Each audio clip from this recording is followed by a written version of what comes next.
I have a copy of Hood Strikes North, and I want to play it with someone.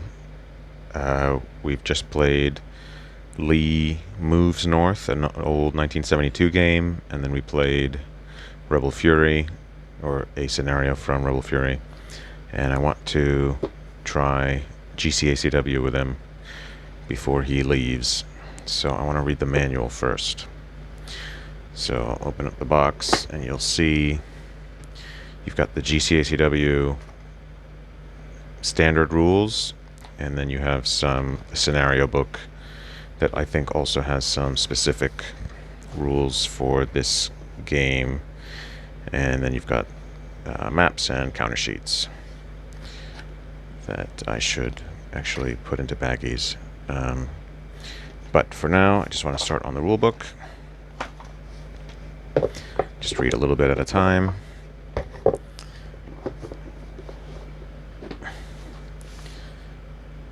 Okay, so Great Campaigns of the American Civil War, Standard Basic Game Rules, version 1.4. I think this is the latest version. This particular game came out in 2020. So it should be the latest version. Alright, so where are we? Welcome. Welcome to the Great Campaigns of the American Civil War, an award-winning series of games featuring all of the operations from some of the most famous campaigns of the war. Each Great Campaigns module includes a series of basic game scenarios that represent key engagements of one or more days within the longer campaign. Each module also includes one or more advanced game scenarios that depict extended periods of operational maneuver and combat within one of these campaigns. Each module comes with one or more detailed maps portraying the campaign area as it was during the 1860s, drawn primarily from Civil War period maps. This GCACW Standard Basic Game Rules booklet is an updated version with minor clarifications. Veterans of earlier games in the series will recognize... One second, let me plug... will recognize the standardized rules in this booklet and will be able to scan its content looking for updated information, highlighted in blue text.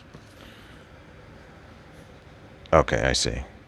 So this is an example of blue text, and that is updated rules since the last version, I guess.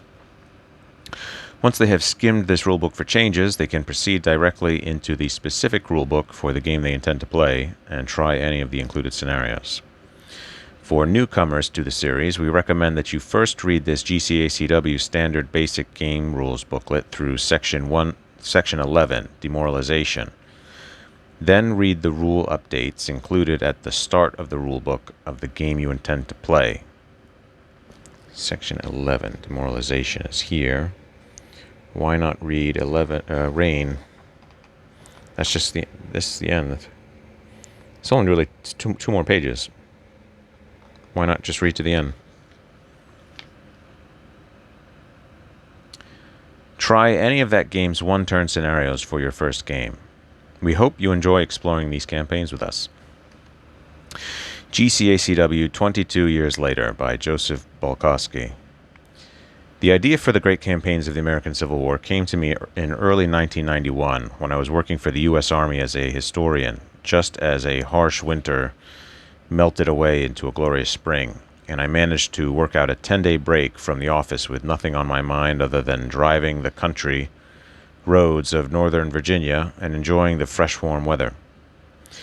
It has been my passion since childhood to explore Civil War sites wherever I could find them, and on this particular journey I purposefully held to no agenda other than a resolution to get off the beaten path and find places I had never seen before. That was a challenge, as in decades of travel I had seen a lot. So, armed with a detailed 1 to 100,000 U.S. Geological Survey maps, I set out to do just that. In truth, I don't remember much of the trip now, except the overriding memory that more than a century of time had changed the landscape remarkably little.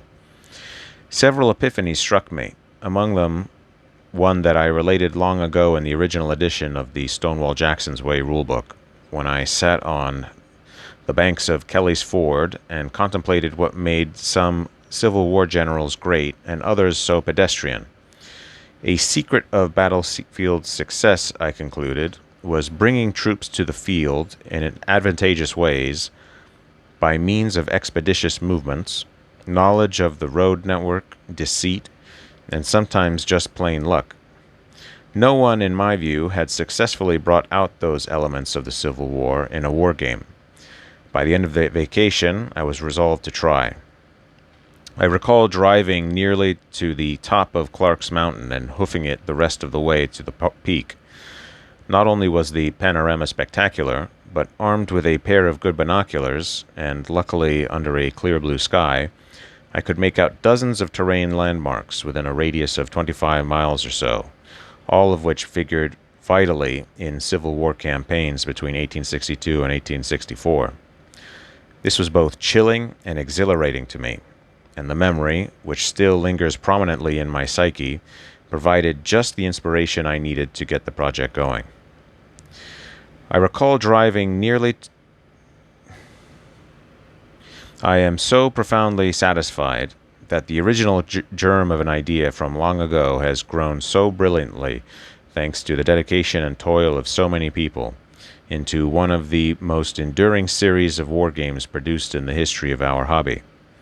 Even more satisfying is the obvious enjoyment and educational value the games have provided to countless devotees, along with the firm conviction that the great campaigns of the Civil War still has a bright future with plenty of new titles and subjects to look forward to.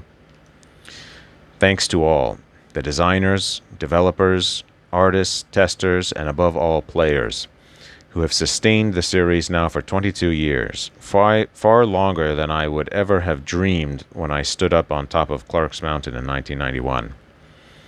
The series has been a vital part of my life, and with luck will continue to be for another couple of decades. Happy gaming. Okay. So, table of contents. We've got page 4. Not sure what that is. Just we have the introduction, basic game concepts, basic game sequence of play, the action cycle, actions, march and movement, combat. A lot of combat, recovery, entrenchments, bridges, dams, and ferries, demoralization, rain, and limited intelligence, optional rule. Okay.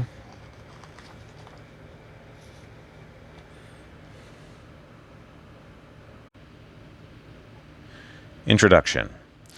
The purpose of this manual is to serve as a guide to playing basic game scenarios for any of the games that have been published to date in the Great Campaigns of the American Civil War series. The games published so far in the series are listed below in order of publication, along with the 3-letter abbreviation for each game. These abbreviations are used throughout this manual. Stonewall Jackson's Way, SJW, which is the original publication. Here Come the Rebels, HCR, Roads to Gettysburg, RTG, Stonewall in the Valley, SIV, Stonewall's Last Brick Battle, SLB, On to Richmond, OTR, Grant Takes Command, GTC, Battle Above the Clouds, BAC, All Green Alike, AGA, Stonewall Jackson's Way, SJW. I think we already had that one, yeah? Redesign, republication, okay? Atlanta is Ours, AIO. Here Come the Rebels, HCR Redesign, republication. And then Hood Strikes North, HSN. 2 modules were also published in the Skirmisher No. 2 magazine, Burnside Takes Command, BTC, and Rebels in the White House, RWH. The first 6 games in the series were each published with their own rule booklet that contained minor changes in basic game rules from one game to the next. The basic game rules for the series were then standardized with the publication of the Standard Series Rules Upgrade Kit in issue number 1 of the GCACW Gamer's Guide, The Skirmisher. This kit itemized the changes required to bring each game in line with the official common set of rules. Since the basic game rules have been standardized, each subsequent game in the series has included a standard basic game rulebook, such as this manual, and a separate set of rules that are unique to that campaign. The first version of the standard basic game rules appeared in Grant Takes Command. These rules have only had minor revisions in games published since then. The new design for the standard rules that are included herein are the GCACW Standard Basic Game Rules version 1.4. The rules that have been added or modified for version 1.4 are shown in blue text for ease of identification.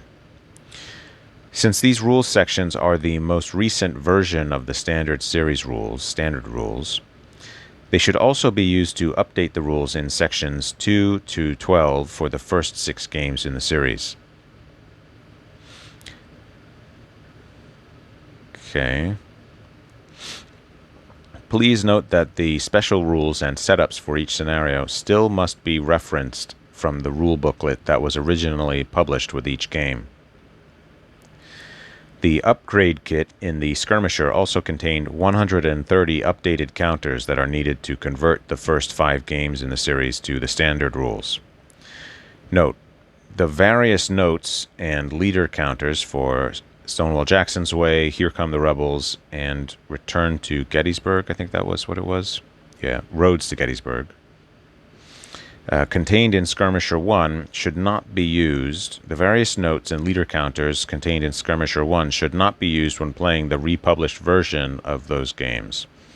These items are already included in the republication. Although these standard rules enhance the realism and enjoyment of the series, particularly the early volumes, their use slightly increases the complexity of play. Although this manual's rules are considered official, it is entirely understandable that some players may prefer to play the game strictly as originally written. Before starting play of any GCACW game, players must agree whether or not these standard rules will be employed. It is recommended that if these rules are used, they be used in their entirety, not selectively. However, rules listed as optional may be used selectively. 2. Basic game concepts. One person is chosen as the Union player and the other as the Confederate player. However, playing the game solitaire presents no special difficulties. 2.1. Game components. The components differ from one game to the next in the Great Campaigns series. Consult the original rule booklet for each game to find the list of components for that title in the series. 2.2. Playing pieces. The following types of playing pieces or counters are used in the game. Military units, leaders, and informational markers. Military units. Each player controls a set of military units. These are usually identified by their commanding officer, who is listed by name on the counter, for example, Ward. Some small units, however, are simply identified by regiment, for example, 10GA, the 10th Georgia Infantry Regiment. Units also have designations on each side of the organizational symbol, the colored rectangle in the middle of the counter, identifying the corps and/or the division to which the unit belongs. For example, the Union XX designation means the unit belongs to the 20th Corps. The Confederate M-W designation means the unit belongs to Wheeler's Corps, Morgan's division. Okay? Union infantry units also have a numerical division designation on the right side of the organizational symbol, which is used for informational purposes only. For example, in the counter for Ward above, this means this is the third division in his corps. Okay, so it's the division division name. Military units come in 5 different sizes. Squadron, which is Union only. a regiment, a brigade, a division, and a demi-division, Confederate only. The demi-division was not a true military organization, although several Confederate reports from early 1862 used that term. It is an aggregation of 2 to 4 brigades from the same division, and is appropriate for the early period of the war, when Confederate leaders could not easily control divisions with up to 16,000 men. Military units are divided into 3 types: cavalry, infantry, and artillery. Military units have 2 values printed on their counters: the tactical value, representing the military competence of the unit's commander and troops. I guess that would be the one on the left. And the artillery value, representing the number of artillery batteries attached to that union. So maybe that's the number on the right. Military units have 2 sides: the front, normal side, and the reverse, exhausted side. The exhausted side is marked by a white stripe across the top of the unit. Leaders. There are 4 types of leaders in the GCACW series. A leader may never occupy a hex by itself. It must always be stacked with a friendly subordinate military unit. The unique characteristics of each leader and the proper way to identify their counters are described in the sections below. Army leaders. Army leaders have only a single number on their counters, which is their command value. Army leaders are used to initiate grand assaults, and in advanced game scenarios of some games in the series, they can perform the Activate Army Leader action. They must be attached to a subordinate infantry, not cavalry or artillery unit at all times.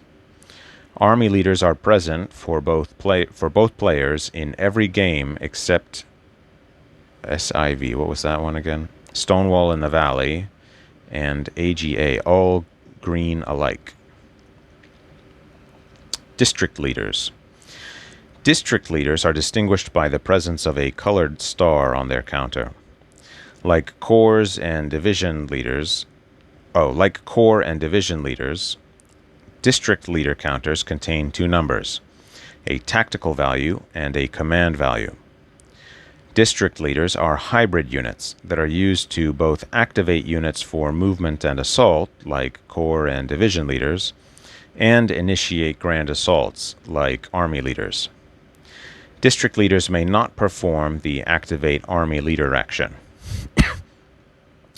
They must be attached to a subordinate infantry, not cavalry or artillery unit at all times.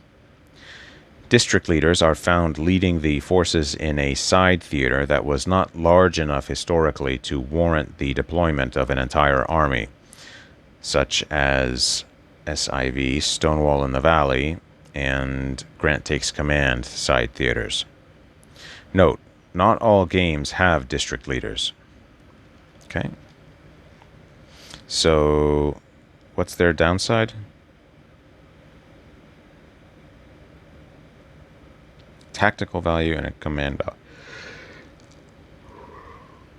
And he only has a command value. Got it. They both activate units for movement and assault and initiate grand assaults. Okay.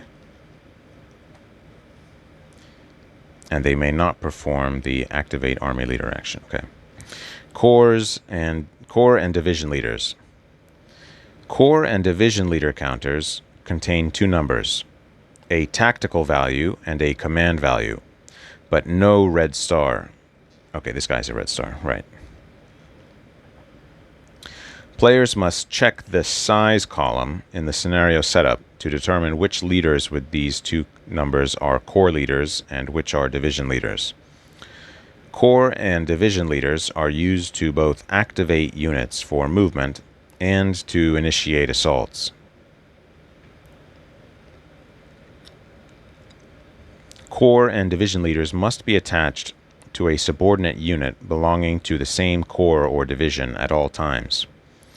This subordinate unit can be of any type: infantry, cavalry, or artillery, depending on the composition of the units in that corps or division. Some combination of corps and or division leaders are present for both players in every game in the series. Some corps may even have both corps and division leaders present. In this case, some units may be activated by either the corps or division leader at the player's discretion.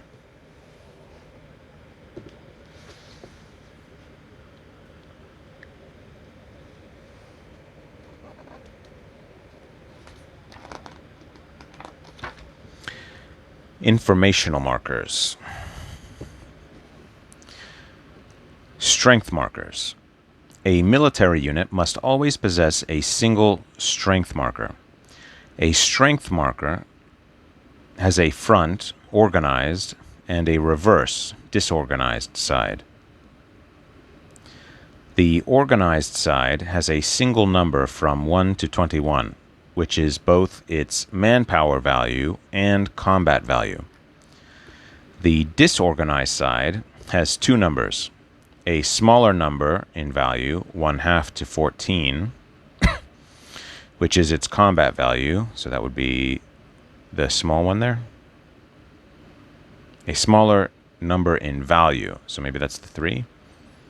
And a larger number in value, 1 to 21, which is its manpower value. So I think the small number is the manpower and the larger number here is the combat value. Right. And on this one, on the organized side, it is both. Yeah, both the manpower and the combat value. Got it. So when it's disorganized, its combat value decreases, but its manpower remains the same in this example.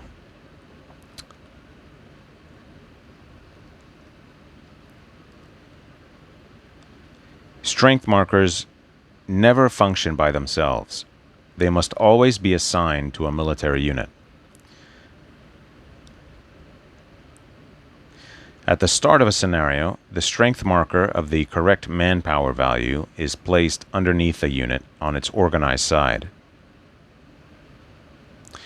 Wherever a unit goes, its strength marker accompanies it. A maximum of one strength marker may be assigned to a unit at a time. As a unit suffers losses, its marker changes. A player may examine his opponent's strength markers at any time. Leaders never possess strength markers.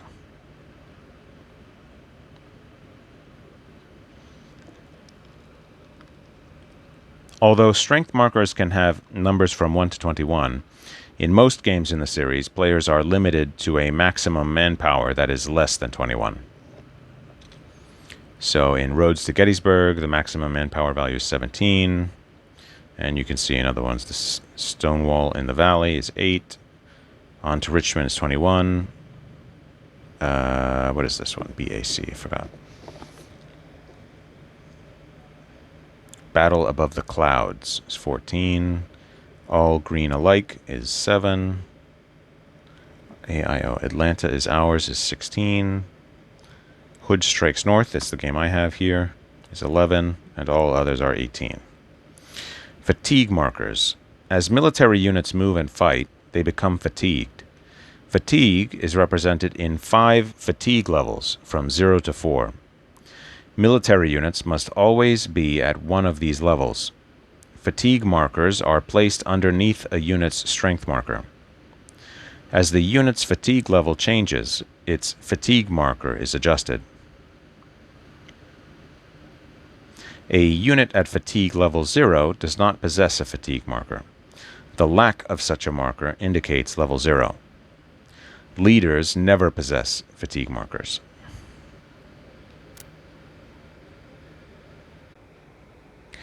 So before we go on to the next section, I think let's look at this sidebar, sample units, because it seems related to what we were looking at before, the playing pieces.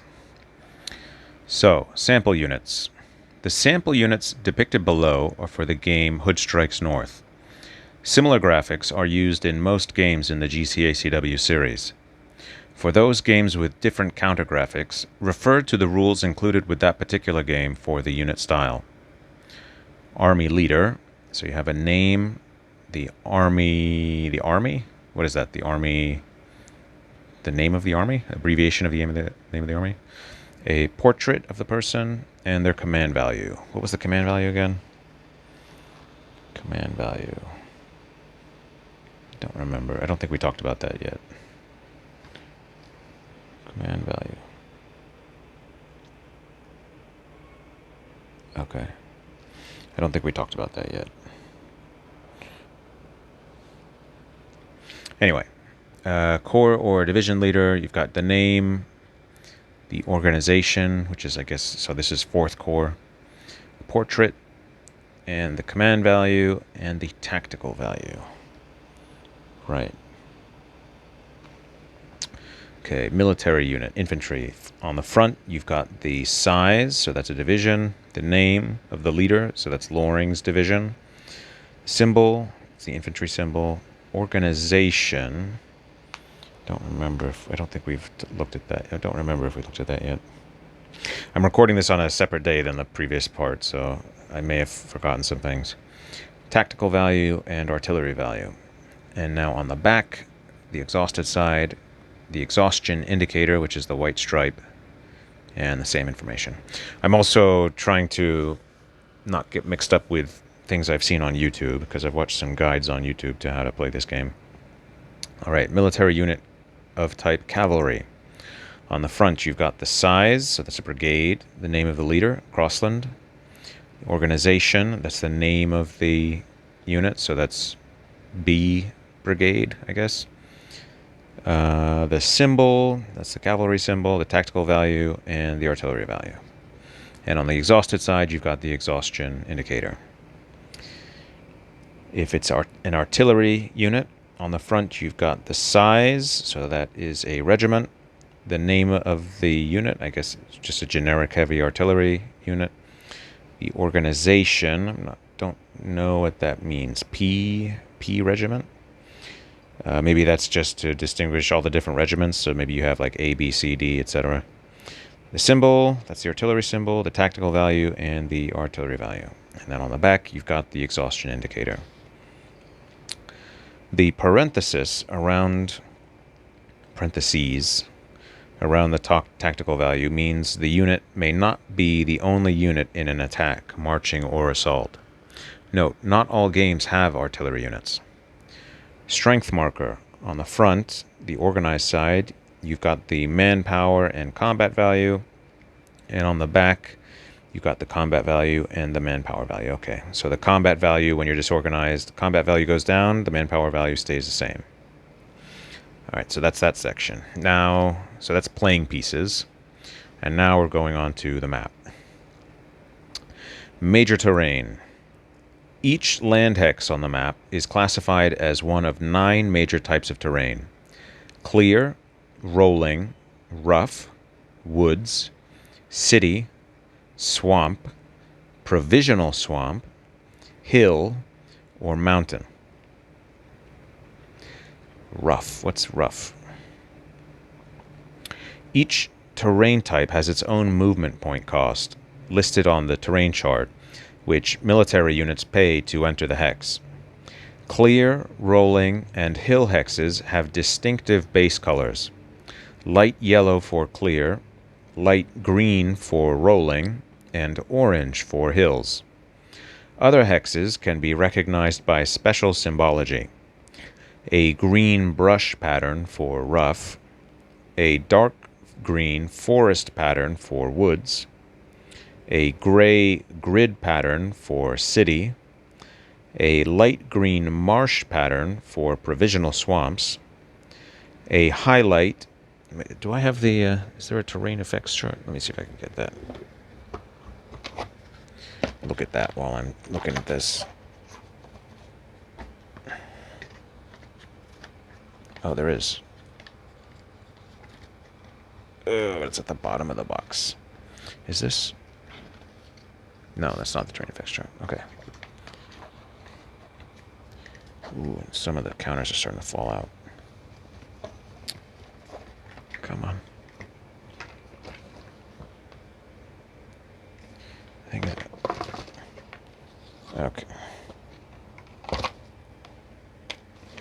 Yeah, I gotta baggy these counters before I start losing them.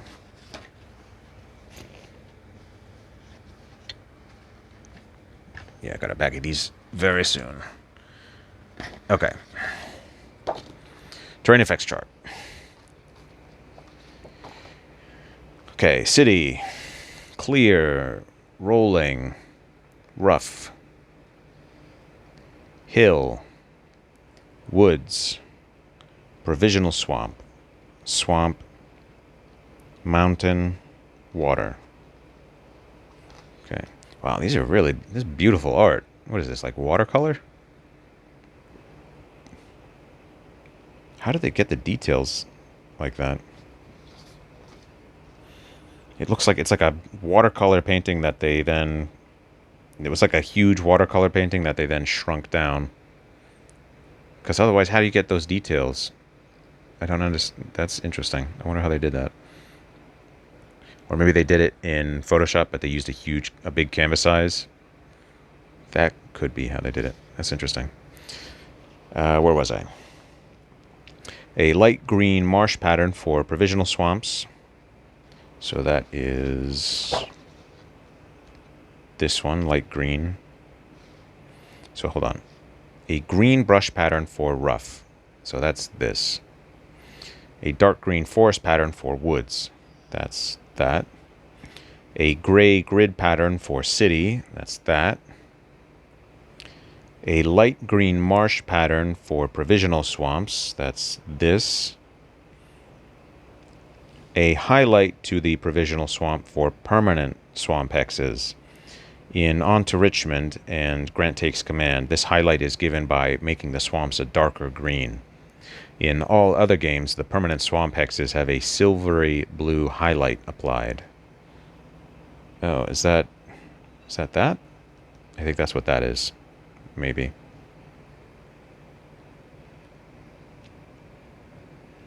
A brown elevated land pattern for mountain. So that's that. And a tan pattern for hills. That is that. A land hex is considered to be the terrain type of the predominant symbology in that hex. Fair enough. Only whole hexes are playable. Partial hexes are not playable for any game purpose. They are considered off-map. Interesting. Whole hexes. What is that? So that, I think what that means is like if you're at the edge of the map and only half of the hex is visible on the map. I don't think what they're saying is that like if you have some like this and the land is not occupying the whole of the hex, that would not be a whole hex. I think that's not what they're talking about. Yeah.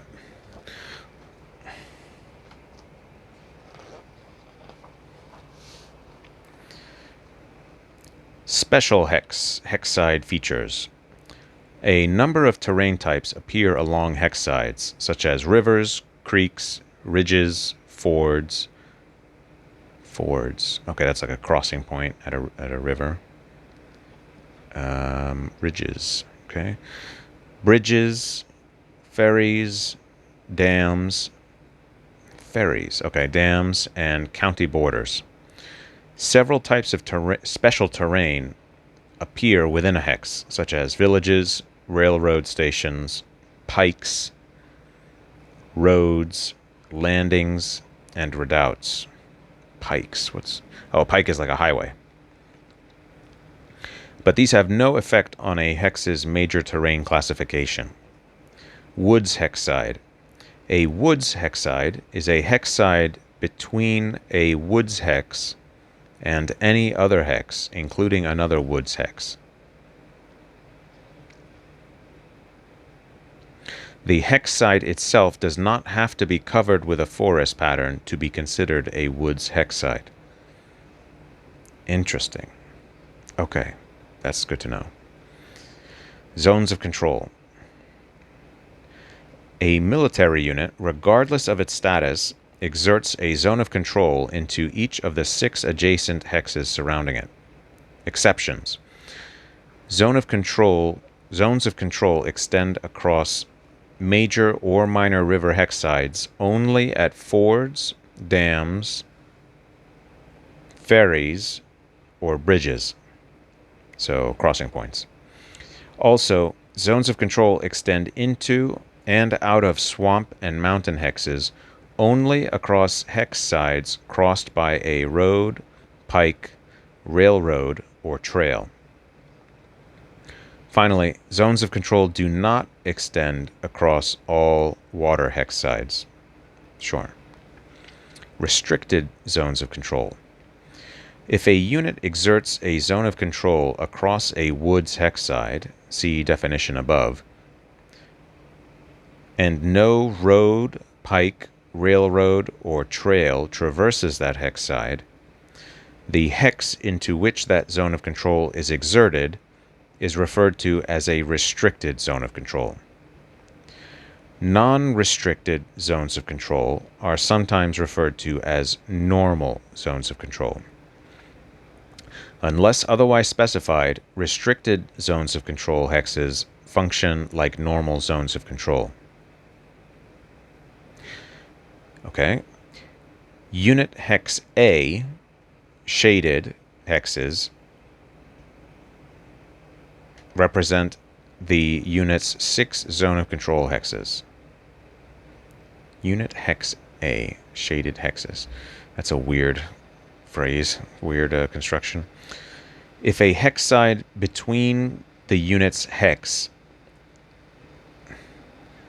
and hex A were a woods hex side, so if either hex A was a woods hex side or the unit's hex was a hex, if the unit's hex was a hex, if either of these two hexes was a woods hex side, then that hex side, no, said it wrong again. If either of these two hexes was a woods hex, then this hex side that separates them would be a woods hex side. It's like a what do they call those? Tongue twister. If a hex side between the unit's hex and hex A were a woods hex side, should say the hex side. If the hex side between the unit's hex and hex A were a woods hex side, see above, and no road, pike, or railroad or trail traversed that hex side, hex A would be a restricted zone of control hex. Okay. With respect to the unit.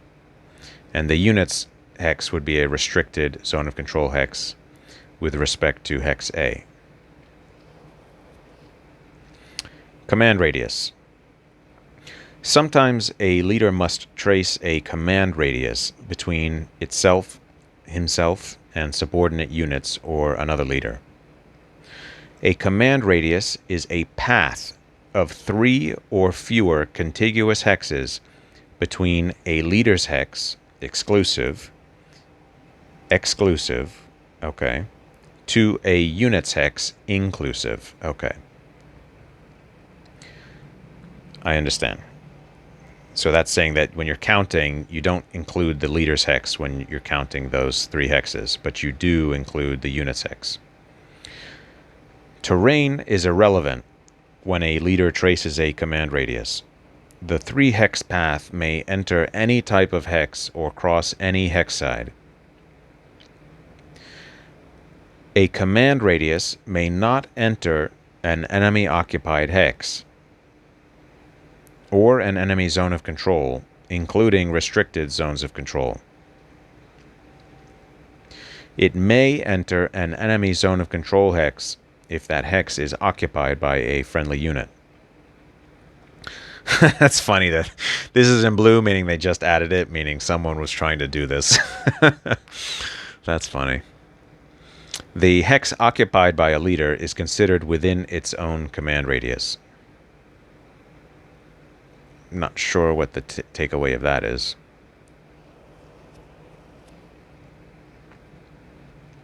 Okay.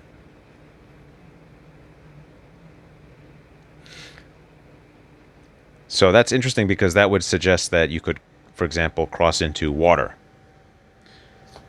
Right? So suppose you have a leader in an imaginary hex to the left of this water hex side.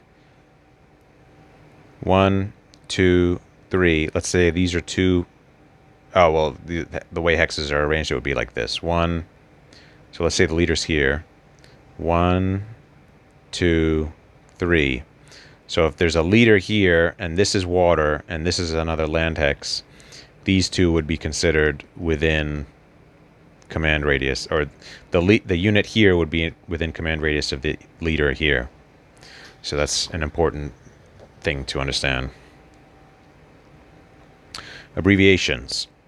ART is artillery, brigade, cavalry, command, disorganized, division, demoralized, infantry, movement points, organized, regiment, railroad, substitute, victory points, and zone of control.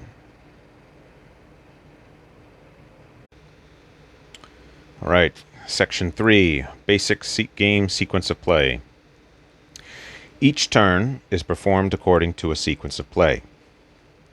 First, the random events phase. 2 dice are rolled. The players consult the random events table. Random events are only used in a basic game scenario if the scenario specifically calls for it. Second, the leader transfer phase. Leaders may be transferred from one subordinate unit to another. The leader is transferred from one subordinate unit to another. Not sure what that means. Third is the action cycle. You have the action phase. A, initiative segment. Both players roll a die. The player with the higher roll wins. The winner must take initiative or pass. If both players roll the same number, special considerations apply. In BAC, what was BAC again? I don't remember. It was one of the games. Which game was it? Battle Above the Clouds. That's what it was. In Battle Above the Clouds, and what was AIO? Atlanta is Ours. Either the Union or Confederate player may win initiative depending on the specific number rolled. Insubordination may also occur in Battle Above the Clouds. Check the Battle Above the Clouds, or what is it again? Atlanta is Ours basic game rules for more details. In all other games, the Confederate player wins initiative.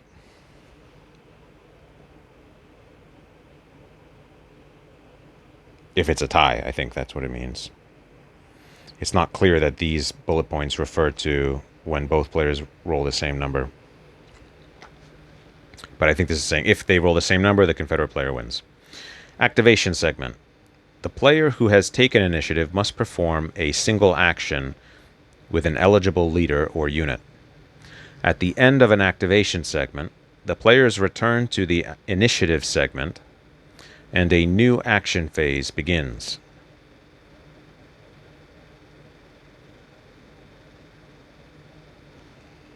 Okay. So, but then both players roll the die again. So why would you ever pass? Players continue to perform action phases indefinitely until both players pass in the same action phase. I see. Okay. Recovery phase. So this is kind of like Rebel Fury, where you can pass and then the other guy still gets to do stuff. Recovery phase. Eligible units may entrench, build bridges.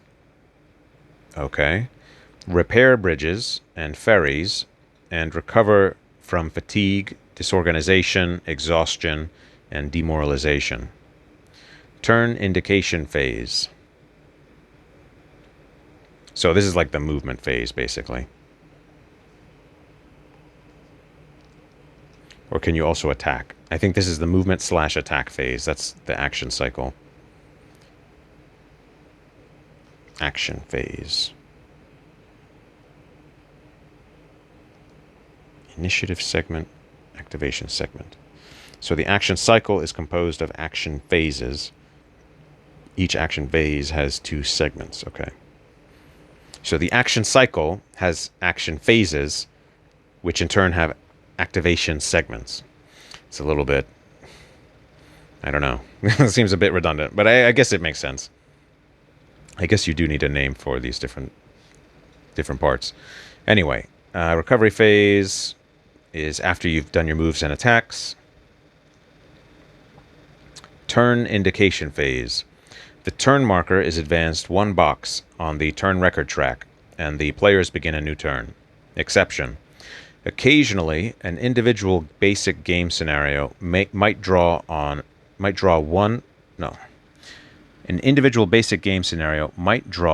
one or more rules sections from the advanced game rules for that volume.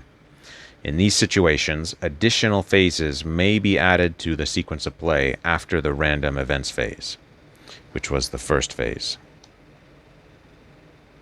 Got it.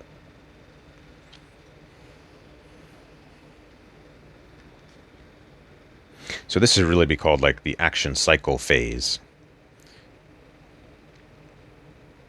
And is this really the right phase? I'm not sure phase is the right term for that. Anyway, doesn't matter. And that's section 3. Next is the action cycle. Every turn has a single action cycle of indefinite length, the action phase. An action cycle consists of a variable number of action phases. Each action phase is composed of an initiative segment and an activation segment. As soon as a player completes an action in the activation segment, a new action phase begins. Action phases continue indefinitely until conditions for ending the action cycle are fulfilled. The initiative segment. During this segment, both players roll a die. The player with the highest roll wins. If both players roll the same number, special considerations may apply. Really? Why did they list that twice? This is exactly what they said before. That's a bit odd. So in some games, such as all On to Richmond scenarios and the Grant Takes Command Grand Campaign game, players must note the number on the winning die. In such games, this number is used to determine which units are eligible for activation with that initiative. See 5.2 for an example. If one player has no units eligible for activation in an initiative segment, his opponent automatically wins. Wins the whole game? And the dice are not rolled. Exception. In some scenarios, the turn may end early, or insubordination may occur on certain tied initiative rolls. In these scenarios, both players must roll the dice in each initiative segment. Even if one player has no units eligible for activation. If the player who has no eligible units wins the roll, he must pass. The winning player must choose one of the following 2 options. Take initiative.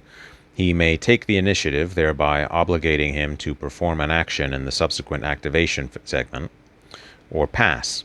He may pass, automatically yielding initiative to his opponent. A player who lost the initiative roll, but who has initiative yielded to him by a pass, must choose one of the following 2 options. He may take initiative, so he may take the initiative, thereby obligating him to perform an action in the subsequent activation segment. Or pass. He may pass, automatically ending the action cycle. Passing. If the player who wins the initiative roll passes, he does nothing. His opponent must then either take the initiative or pass. If the opponent also passes, the action cycle ends. Activation segment. The player who takes initiative must perform a single action with an eligible unit or leader in the activation segment. a single action. The counter selected for this action is called the active unit or active leader. The player controlling this unit or leader is called the active player. So is a unit just a single counter? An eligible unit or leader. And a unit is just a single counter, is that right? Yeah, military units. Well, I have to think about this. Okay. Ending the action cycle. As soon as a player completes an action in an activation segment, a new action phase begins. Action phases repeat indefinitely in an action cycle until both players pass in the same action phase. Thus, an action cycle ends when the player who wins the initiative roll passes, and his opponent, who is given the choice of taking initiative or passing, also passes. The action cycle also ends when both players have no units eligible for activation, or if a player passes when his opponent has no units eligible for activation. When an action cycle ends, proceed to the recovery phase.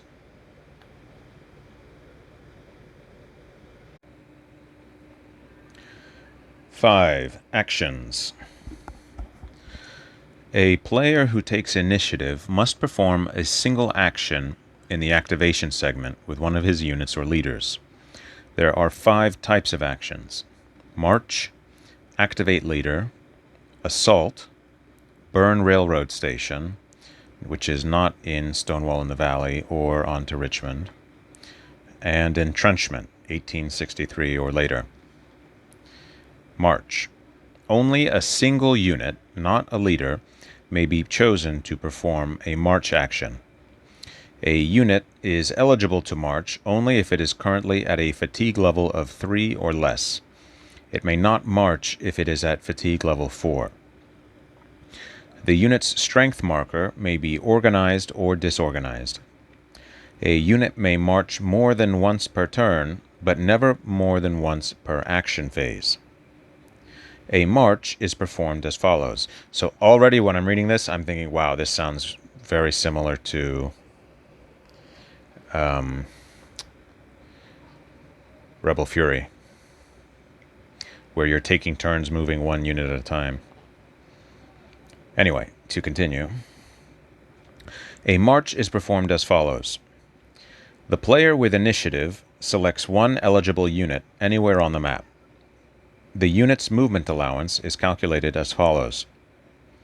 Union infantry or artillery unit. The Union player rolls 1 die. The result is the unit's movement allowance. Confederate infantry or artillery unit. The Confederate player rolls 1 die. The die roll is increased by 1. It's just like in Lee Moves North. The modified die roll is the unit's movement allowance. Exception. In On to Richmond and... what's AGA again? All green alike. Where was I? In here. In On to Richmond and All Green alike, the Confederate player rolls 1 die, but does not increase the roll by 1. That sounds the same. The result is the unit's movement allowance, although... oh, it does not increase the roll by 1. Although the unit's minimum movement allowance is 2, even if the roll is 1. Okay, so in those 2 games you don't increase it by 1, but there is still a minimum of 2. Union cavalry unit. The Union player rolls 2 dice. The sum of the dice is the unit's movement allowance. Okay. Confederate cavalry unit. The Confederate player rolls 2 dice. The sum of the dice is increased by 1. The modified dice roll is the unit's movement allowance. Okay, well that's simple enough.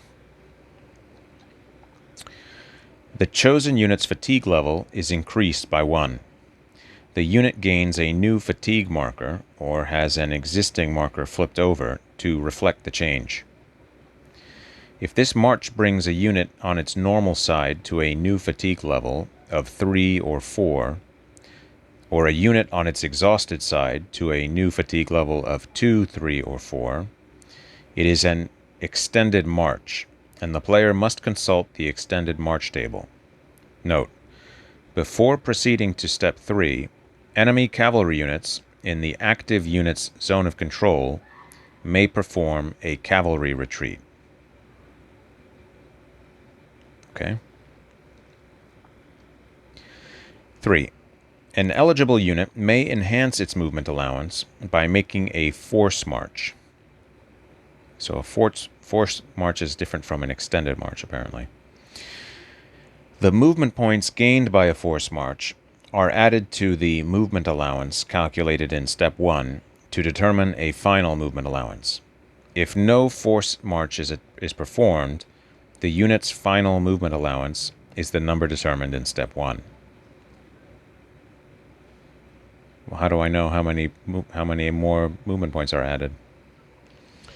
4. Place the active movement allowance marker on the movement track in the box corresponding to the unit's final movement allowance. 5. The unit performs its march. As it expends movement points, the active movement allowance marker is adjusted downward. The march ends when the marker reaches 0, or the active player states that the action is over. If the marker reaches 0 due to an attack, the action does not end until the attack is resolved. Okay. Optional. A unit at fatigue level 4, so when they say the action is not end, I think they're just talking about this whole phase is considered to have continued with the attack. The attack is part of this phase of the action. Anyway, optional. A unit at fatigue level 4 may be selected in Step 1 of a march action if its strength marker is organized. If a unit at fatigue level 4 marches, its strength marker is automatically flipped to its disorganized side. It retains its fatigue level 4 marker. The player does not consult the extended march table. If a unit at fatigue level 4 marches, it may not also force march. Okay. Extended march. If a unit on its normal side marches and its fatigue increase brings it to fatigue level 3 or 4, the action is an extended march. If a unit on its exhausted side marches and its fatigue increase brings it to fatigue level 2, 3, or 4, the action is also an extended march. Before proceeding to Step 3 of the march procedure, the active player rolls a die and consults the extended march table. See Charts and Tables handout. This roll may be modified. Let me see if I can dig that chart out. Should not have closed the box. There we go. Box covers off. I have everything baggied now, so I don't have to worry about losing counters. All right, combat chart. This is the combat chart. See the back. Movement summary. There we go. Extended march table. Okay, so maybe let's just briefly look at this. Let's look over here. Let's see what it says.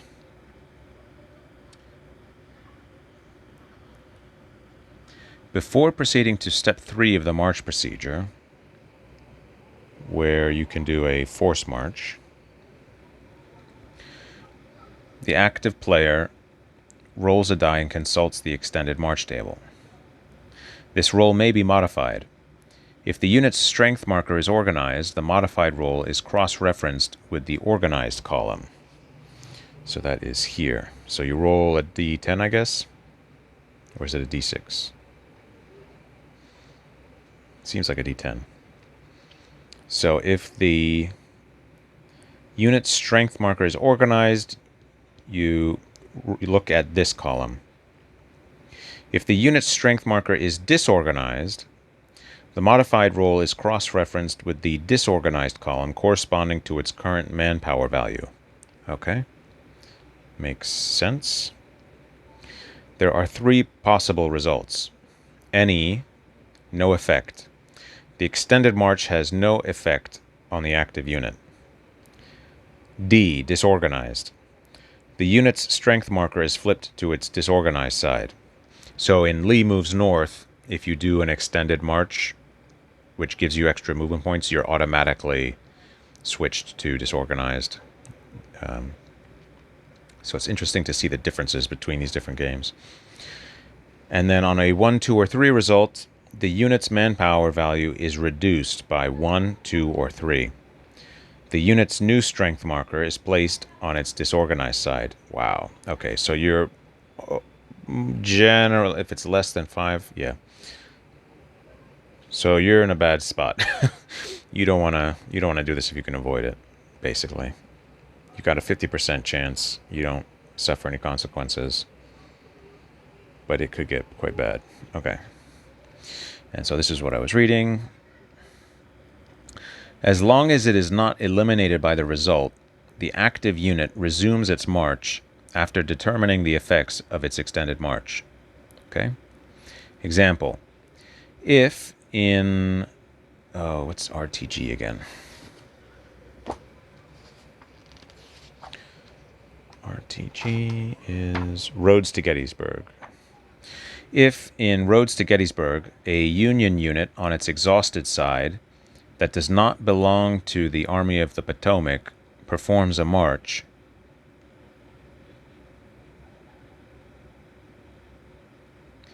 a Union unit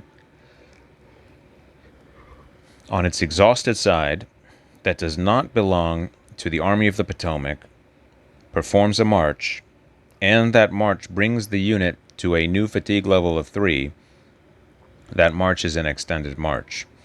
The Union player consults the extended march table, adding 3 to his die roll. +2 because the unit does not belong to the Army of the Potomac, and +1 because the march increased the exhausted unit's fatigue level from 2 to 3.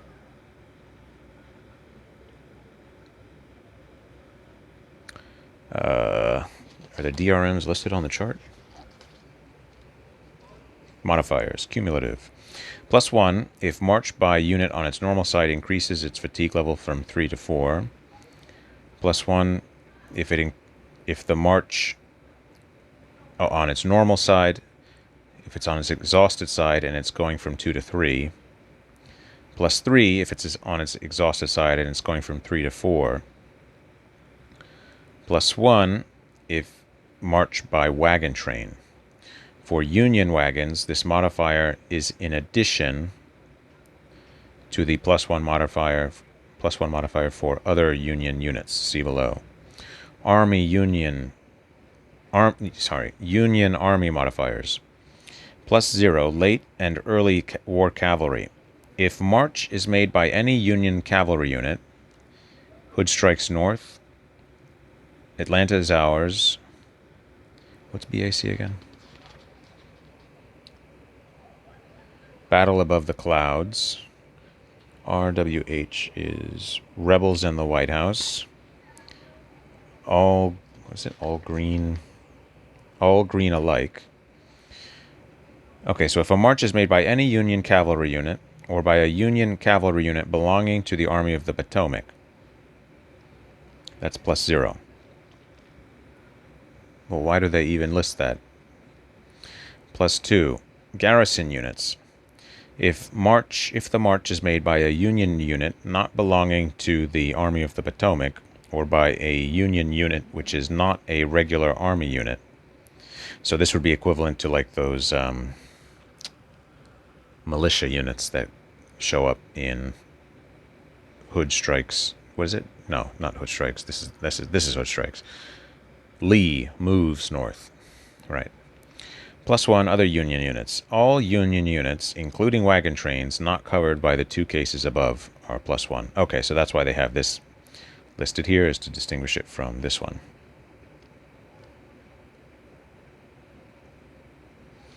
So in the example, this DRM is listed here. It's the second one. And this plus 2 is this DRM. And there's no wagon train, which would be this one. Got it. Game-specific modifiers if a heat event is in effect for all games with heat events. +1 if in the advanced game the unit is out of supply for all games with supply rules. +1 for all units in 1861 scenarios, all green alike only. -3 in 1861 scenarios if the marching unit is a cavalry unit. -3 if the unit is executing a retreat march. Okay. Results. No. Okay, I already read that. When to consult the extended march table. If a unit on its normal side reaches fatigue level 3 or 4, if a unit on its exhausted side reaches fatigue level 2 or more. So it's 3 or more or 2 or more. Got it. Okay. So this is force march. Sure. Oh, wait. How do I... Yeah, okay. Force march. A player may enhance his active unit's movement allowance by declaring a force... So one thing I'll say is that so far from what I'm reading, this sounds like just a more... It sounds like if you took Lee Moves North and you just made each of the steps more detailed. Or you took Rebel Fury and you made each of the steps more detailed. So it's not intimidating so far. Okay, force march. A player may enhance his active unit's movement allowance by declaring a force march. A force march may only be declared in Step 3 of the march procedure.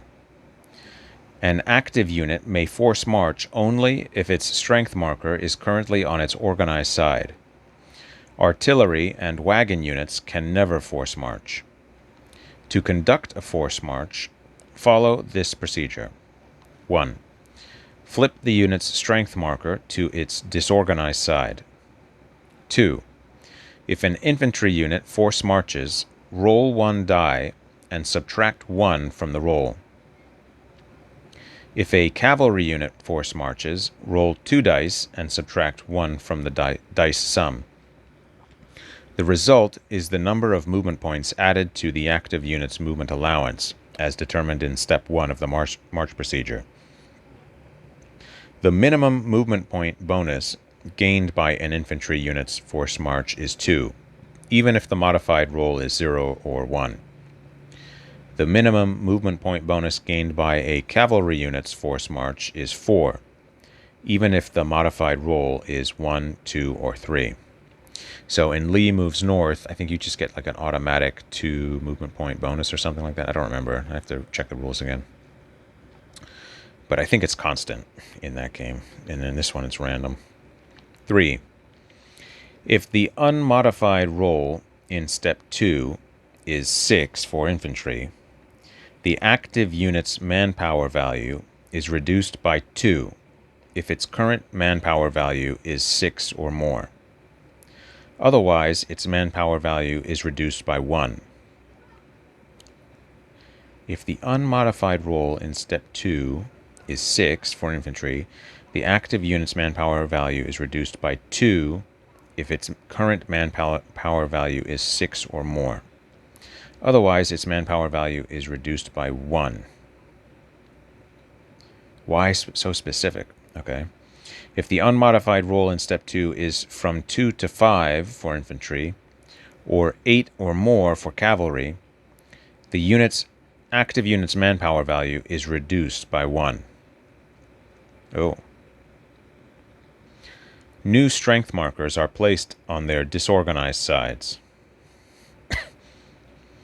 If the unmodified roll in Step 2 is 1 for infantry or 7 or less for cavalry, the active unit's manpower value is unaffected. So you roll a d6. Are all of these d6s? Maybe there are no d10s in this game. Yeah, there's just 2. The game comes with 2 d6s.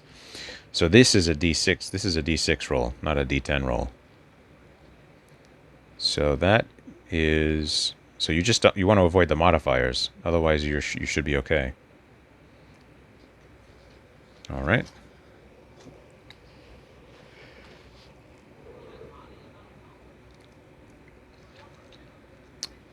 March example. The Union player takes initiative and declares a march with Newton's infantry division, which currently is exhausted at fatigue level 1 with an organized strength marker. What does it mean to be exhausted at fatigue level 1? It just means they are at fatigue level 1. An organized strength marker. So they're not disorganized. Manpower combat value of 7. The Union player rolls a die to determine Newton's movement allowance, obtaining a 3. Newton's fatigue level is increased to 2, indicating that an extended march is in effect because of his exhaustion.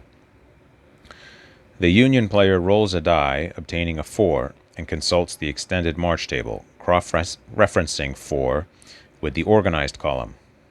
So that is this guy. This column. 4 is this one.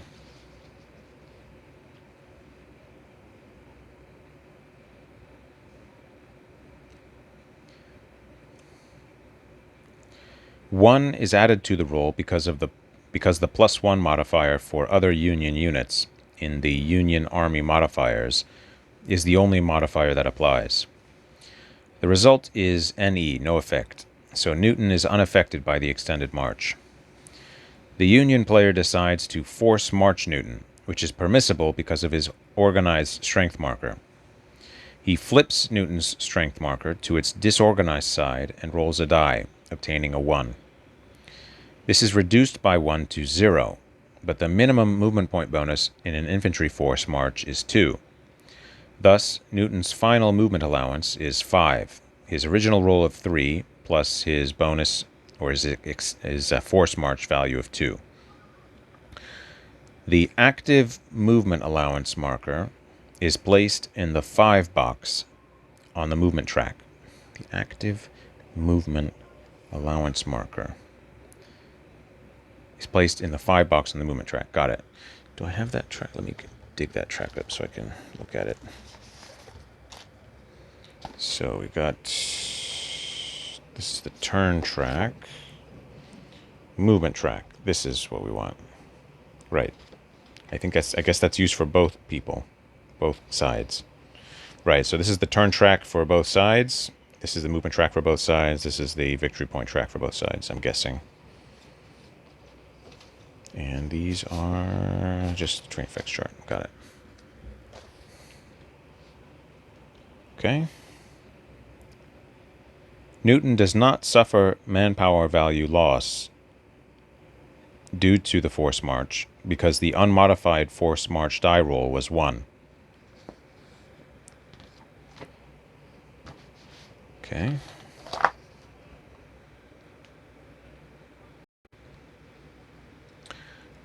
(5.2) Activate leader. So this is another action you can take.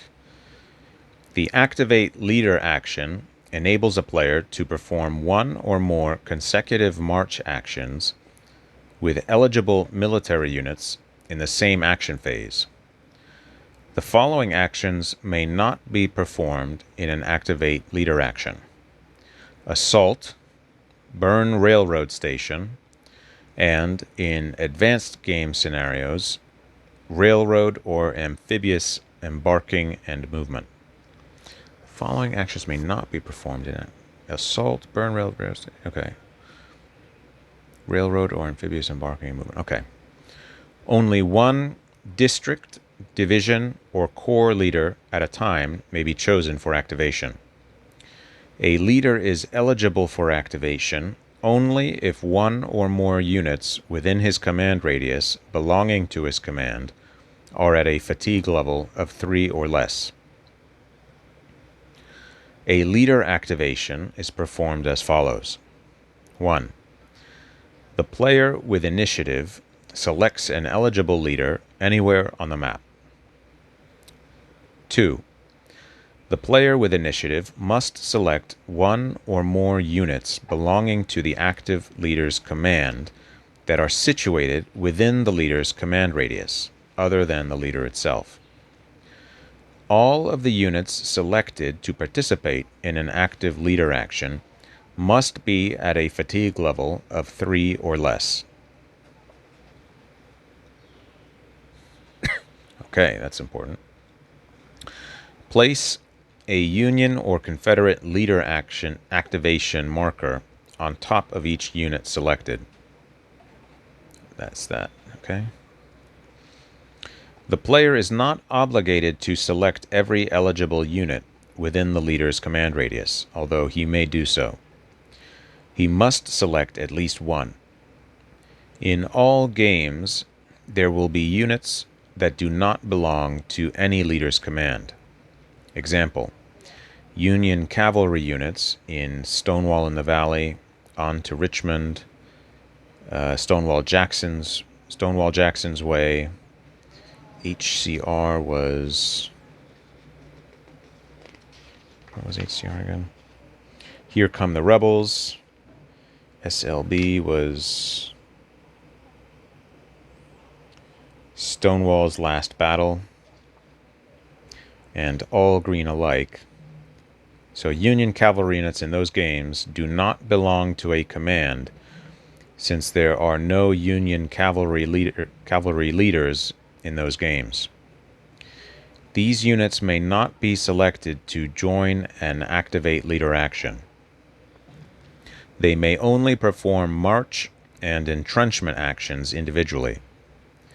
The following are special exceptions to this rule.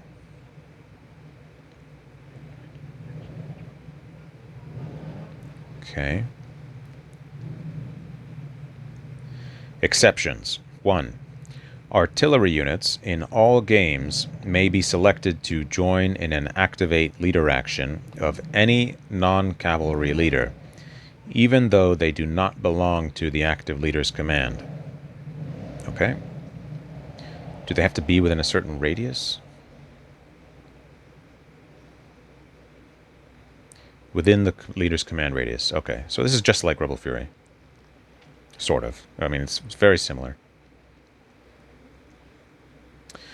In 1864 or in 1863, if playing with the entrenchment action optional rule, the player must declare whether each unit selected will march or entrench. This designation must occur in Step 2 of this procedure, prior to the calculation of the movement allowance. The player is free to have some units march and others entrench during a single activate leader action. Okay, so this is Step 2. Step 1 was selecting the leader. Step 2, selecting one or more units. Right, okay, got it. Optional. A unit at fatigue level 4 may be selected to march, not entrench, in Step 2 of an activate leader action if its strength marker is organized.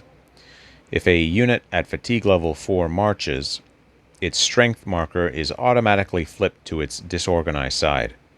It retains its fatigue level 4 marker. The player does not consult the extended march table. If a unit at fatigue level 4 marches, it may not also force march. Okay.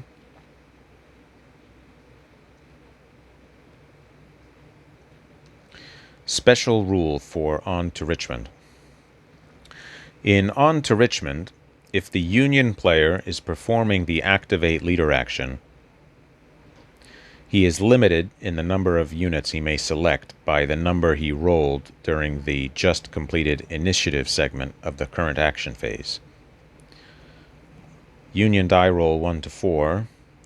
The result, the Union player may only select one eligible unit. Okay. On a union die roll of 5, the union player may select 2 eligible units. And on a union die roll of 6, the union player may select any number of eligible units. That seems like a strange rule. Why would they do that? It makes it very hard to activate multiple units at a time.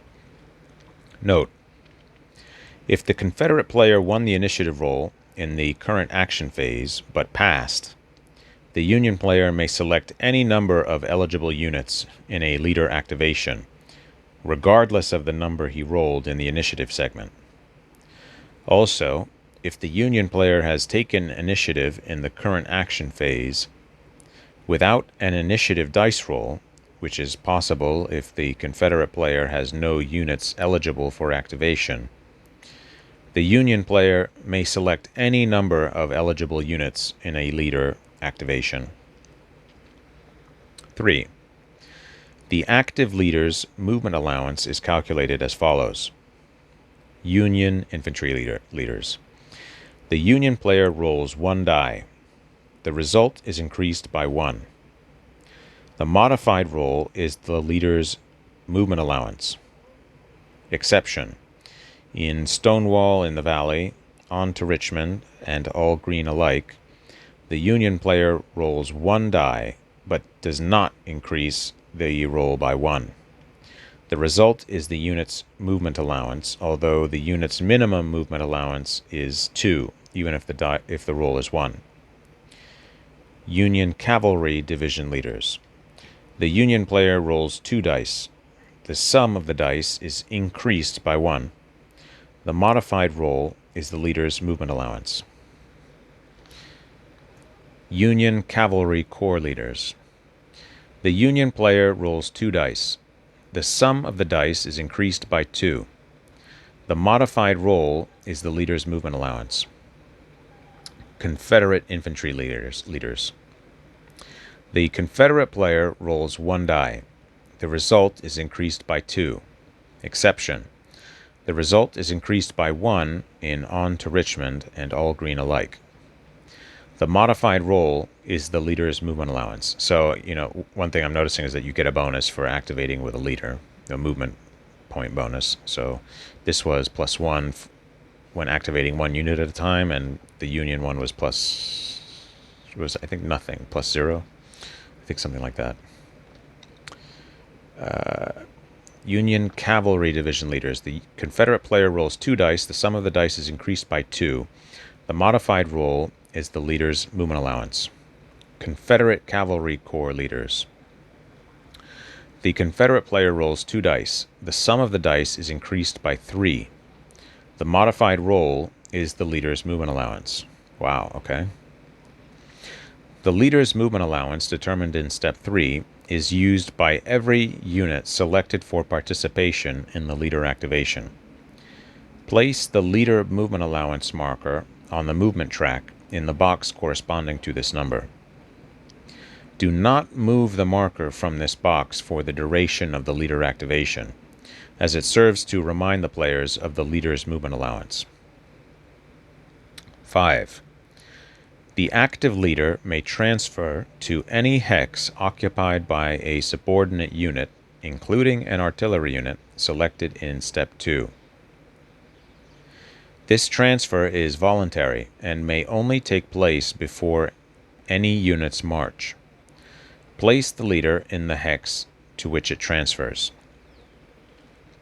In the hex that the active leader occupies, the player must now designate a unit in the leader's command that the leader is attached to, and that the leader must remain with for the entire activate leader action. This unit does not have to be a unit activated in the current action, in which case that unit cannot move since it has not been activated. The only exception to this attachment is under Leaders and Combat in Section 6.3. 6. The active player chooses a single unit to perform a march or entrenchment action. The chosen unit must have been selected in Step 2, that is, it must have a leader activation marker, which is now removed. The unit must choose the same action, march or entrenchment, that was designated for the unit in Step 2. The chosen unit's fatigue level is immediately increased by 1. The unit gains a new fatigue marker or has an existing marker flipped over to reflect the change. If the unit is entrenching, it follows the procedure outlined in Section 5.5. After following the entrenchment procedure, skip Steps 7 and 8 and pick up this procedure at Step 9. Okay.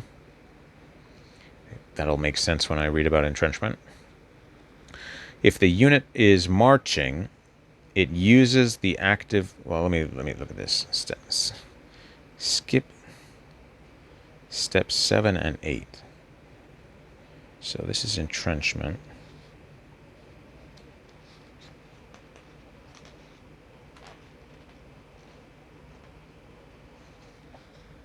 Oh, okay. So when it's talking about these steps, it's not talking about entrenchment steps. It's talking about these steps that I'm reading now. So skip these steps.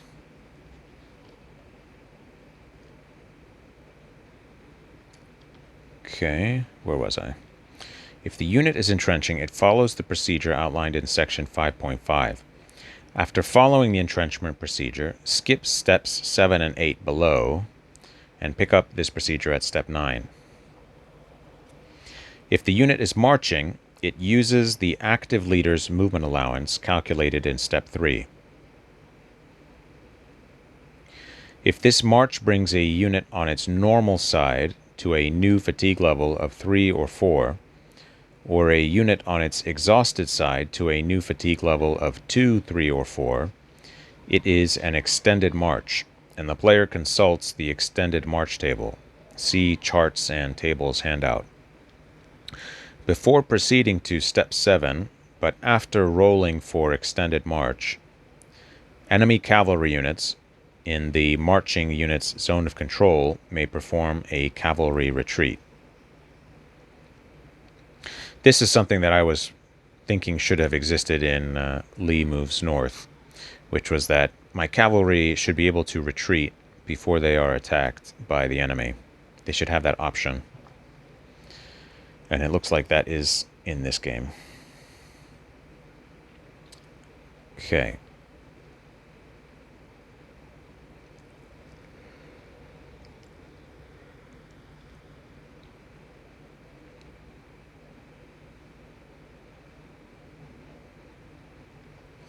Seven. An eligible unit may enhance its movement allowance by making a force march. See Force March rules. The movement points gained by a force march are added to the leader's movement allowance calculated in Step 3 to determine the unit's final movement allowance. Place the active movement allowance marker on the movement track in the box corresponding to this number. If no force march is performed, the active movement allowance marker is placed in the same box as the active leader's movement allowance calculated in Step 3. Got it. So I haven't shown that, but let me see if I can find that marker quickly. Oh, it's kind of buried in here. Yeah, so here we go. So I baggied all the pieces. These are the movement markers. There's one of them. There's the active one, and this is the leader one, the red in the black background. Okay. Where was I?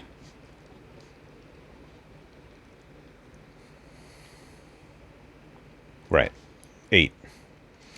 The unit performs its march. As it expends movement points, the active movement allowance marker is adjusted downward. The march ends when the marker reaches 0, or the active player states that the march is over. If the marker reaches 0 due to an attack, the march does not end until the attack is resolved. Units activated by cavalry division leaders are limited by the following rule. Only the first cavalry unit to march as part of an activate leader action initiated by a cavalry division leader may conduct an attack. The second or any subsequent cavalry unit to march in an activate leader action may not attack. Thus, a maximum of one cavalry unit may attack in an activate leader action initiated by a cavalry division leader.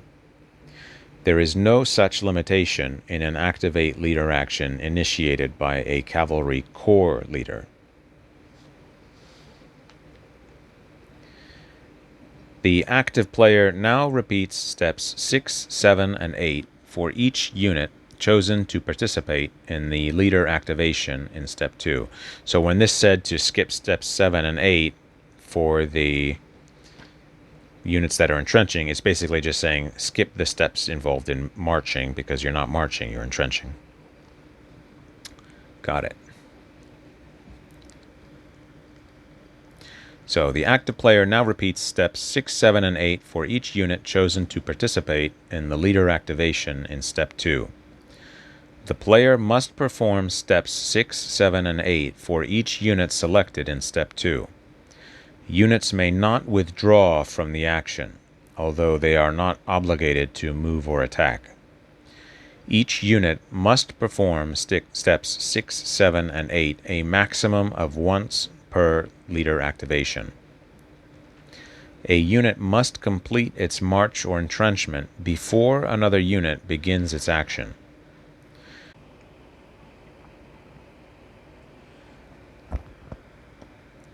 The leader activation ends when each unit with a leader activation marker has completed steps 6, 7, and 8. Leader activation example. The Union player takes initiative and declares an activate leader action with Logan. 4 divisions are situated within Logan's command radius: Osterhaus, fatigue level 4, M.L. Smith, fatigue level 0, Harrow, fatigue level 1, and Veitch, part of 16th Corps. All 4 divisions are on their normal sides.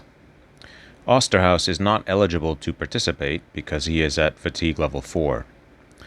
Veitch may not participate because he is part of 16th Corps. Thus, only M.L. Smith and Harrow are eligible to participate, and the Union player chooses them both. He places a leader activation marker on both units. The Union player rolls a die, obtaining a 4. Since the movement allowance is 1 die plus 1, the leader movement allowance marker is placed in the 5 box of the movement track, where it remains for the duration of the action. Logan, who is currently stacked with M.L. Smith, now transfers to Harrow's hex. The Union player performs a march action with Harrow, whose leader activation marker is removed. Harrow's fatigue level is increased to 2, so an extended march is not in effect. No force march is performed, so the active movement allowance is placed in the 5 box in the movement track. Harrow's march ends when the active movement allowance marker reaches 0. Next, the Union player performs a march action with M.L. Smith. He repeats the procedure that he followed for Harrow. Remove the leader activation marker, increase fatigue level, place the active movement allowance marker, and perform the march. The leader activation now ends, and a new action phase begins. 5.3. Assault. An assault action enables a district, division, or corps leader to attack a single adjacent enemy-occupied hex with a group of subordinate units rather than attacking with each individually. Only one leader at a time may be chosen for an assault. A leader is eligible for an assault only if one or more subordinate units in the leader's hex have a fatigue level of 3 or less. Movement points are not used in an assault, and the active player does not roll a die to determine a movement allowance. Assaults are explained in detail in the combat section. So this is different from Lee Moves North, because in Lee Moves North you can just stack all of your leaders in a single hex and just attack with all of them at once. So that's interesting. 5.4, burn railroad station. Who may burn railroad stations? Only a single military unit, not a leader, may be chosen to perform a burn railroad station action.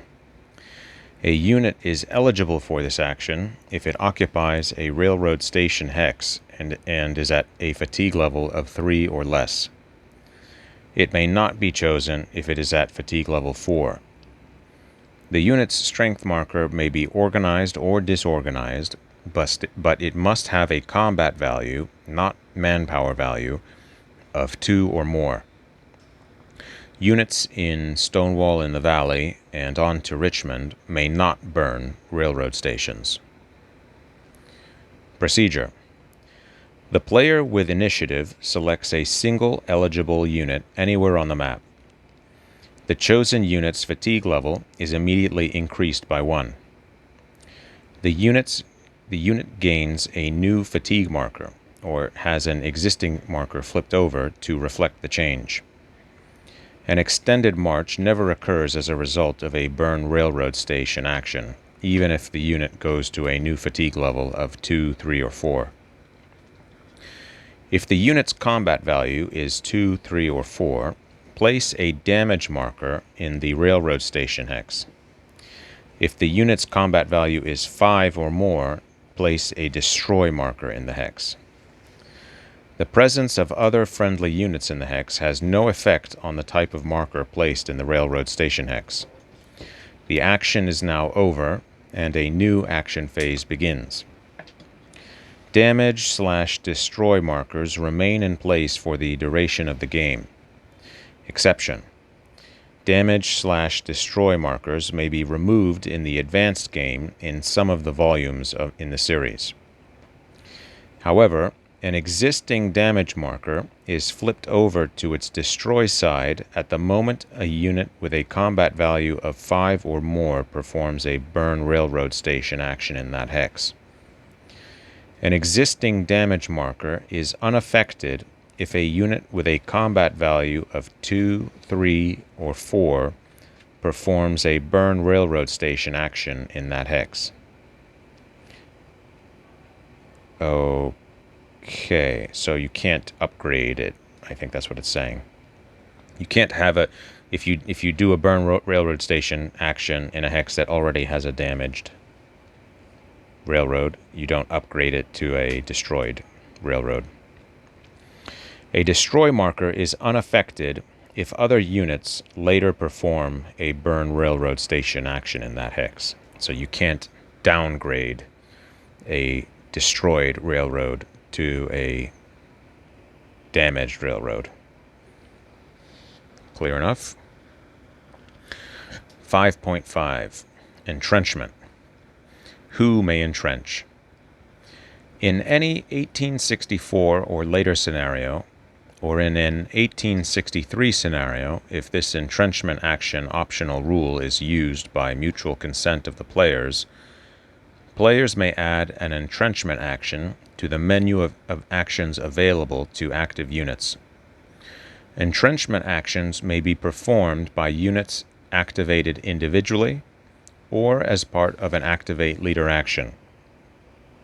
Entrenching during the action cycle is always in addition to normal entrenchment rules. Okay. Eligible units may still entrench in Step 1 of the recovery phase. Entrenchment action restrictions. The unit must meet all the following conditions to be selected for an entrenchment action. It must be a military unit, not a leader. It must be at a fatigue level of 0, 1, or 2 if the year is 1863, fatigue level 0, 1, 2, or 3 in 1864. Units may not perform entrenchment actions if the year is 1862 or earlier. Okay. It must not be demoralized. It may be exhausted, and its strength marker may be disorganized. It must not already possess a completed fort marker. Note: a unit may perform more than one entrenchment action per turn, assuming it is eligible. Entrenchment action procedure.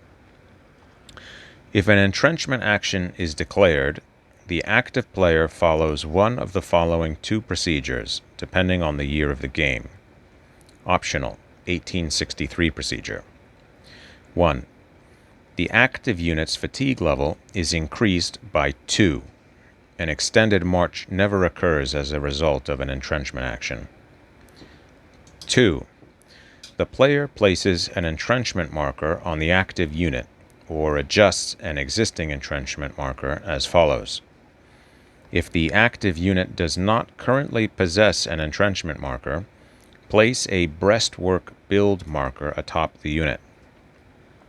If the active unit already possesses a breastwork build marker, flip the marker to its complete side. Or if using an RTG, Return to Gettysburg, breastwork marker, change it from a sideways to a normal alignment. Okay, I don't know what that looks like. If the active unit already possesses a completed breastwork marker, place a fort-build marker atop the unit. If the active unit already possesses a fort-build marker, flip the marker to its complete side. The entrenchment action ends, and a new action phase, or the next action in an Activate Leader action, begins.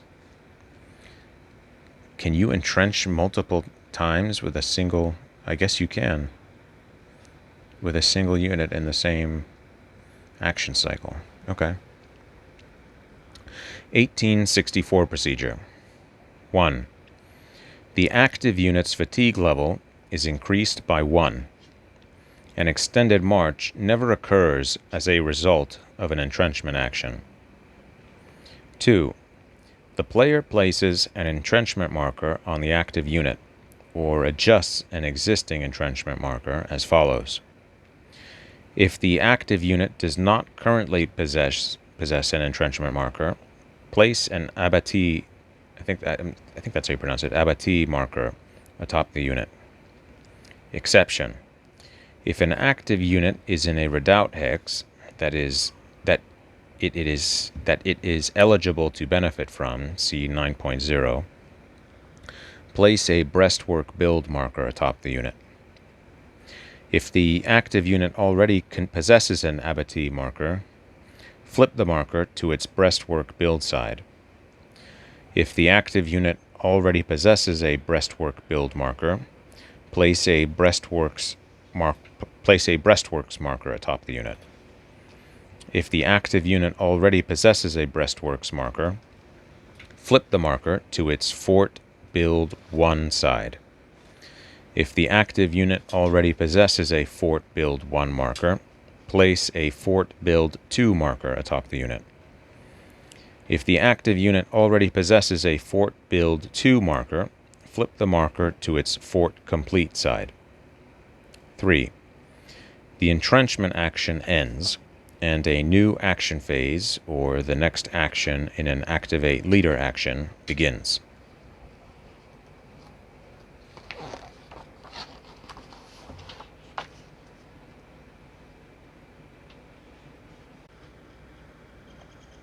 Six, March and Movement. 6.1 Rules of Marching. A marching unit may move and or attack. Movement.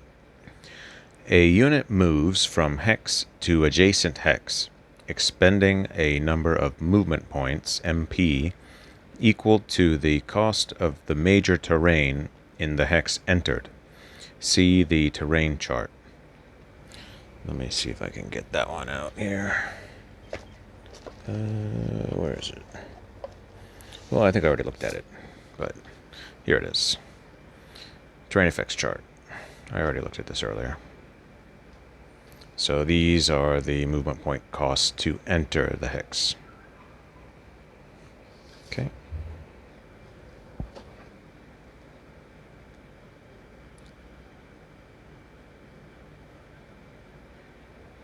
A marching unit can expend some, all, or none of its movement points. Unused movement points may not... Oh. A marching unit can expend some, all, or none of its movement points. Unused movement points may not be saved from march to march, nor may they be transferred between units. As a unit expends movement points, the active movement allowance marker is adjusted downward on the movement track. The unit may no longer move when the marker reaches 0. Attack. Attacks, except for assaults, are part of the march procedure. A marching unit may attack any single adjacent hex occupied by enemy units. There are 4 types of attacks, each of which expends a different number of movement points. The movement points cost also varies for infantry and cavalry units. A unit may not attack if it does not possess the requisite movement points. The 4 attacks and their movement point costs are column of route, 0 movement points for both infantry and cavalry. A column of route attack may not be declared if a unit's movement allowance is 0. It may only be used if the unit has a movement allowance of 1 or more at the moment of declaration. Hasty. 1 movement point for infantry, 2 movement points for cavalry. Normal. 2 movement points for infantry, 4 movement points for cavalry. Prepared. 4 movement points for infantry, 8 movement points for cavalry. So already this was something I had thought also while playing Lee Moves North, which was that it should be possible in Lee Moves North to adjust the intensity of your attack. So that seems to be kind of what this is doing. Okay, note. The defender's terrain does not affect an attack's movement point cost. Okay, that's interesting. The 4 types of attacks listed above are used only for attacks attacking in a march. They are not used in an assault. Okay. Got it. 6.2. Rules of movement. Roads, pikes, railroads. If a unit enters a hex through a hex side crossed by a road, pike, or railroad, it ignores the cost of the hex's major terrain and instead pays 1 movement point. Unfinished railroads are treated as roads, not railroads, for all game purposes. Okay. Trails. If a unit enters a mountain hex through a hex side crossed by a trail, it expends 2 movement points. If a unit enters a non-mountain hex through a hex side crossed by a trail, it expends 1 movement point. Mountains. A unit may never enter or exit a mountain hex unless this move is performed across a hex side crossed by a road, pike, trail, or railroad. Ridge.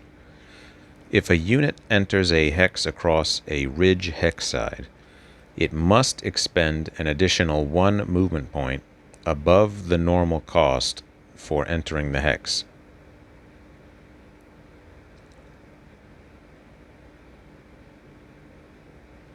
If a unit enters a hex across a ridge hex side, it must expend an additional 1 movement point above the normal cost for entering the hex. This applies even if the hex side is crossed by a road, pike, trail, or railroad, and regardless of the direction of movement. That is, there is a penalty both when moving up and when moving down the ridge. Let's see if we can find the art for that. I'm trying to visualize this. I don't see it here. Ridge. Here we go. So I guess it's like that sharp brown delineation. Okay. Where was I? Okay. Swamps. A unit may never enter or exit a swamp hex unless this move is performed across a hex side crossed by a road, pike, or railroad. Provisional swamp hexes function in all respects as rough hexes, except in rain turns, when they convert to normal swamp hexes. Rivers. A unit may not cross a major or minor river hex side except at a bridge, dam, ferry, or ford.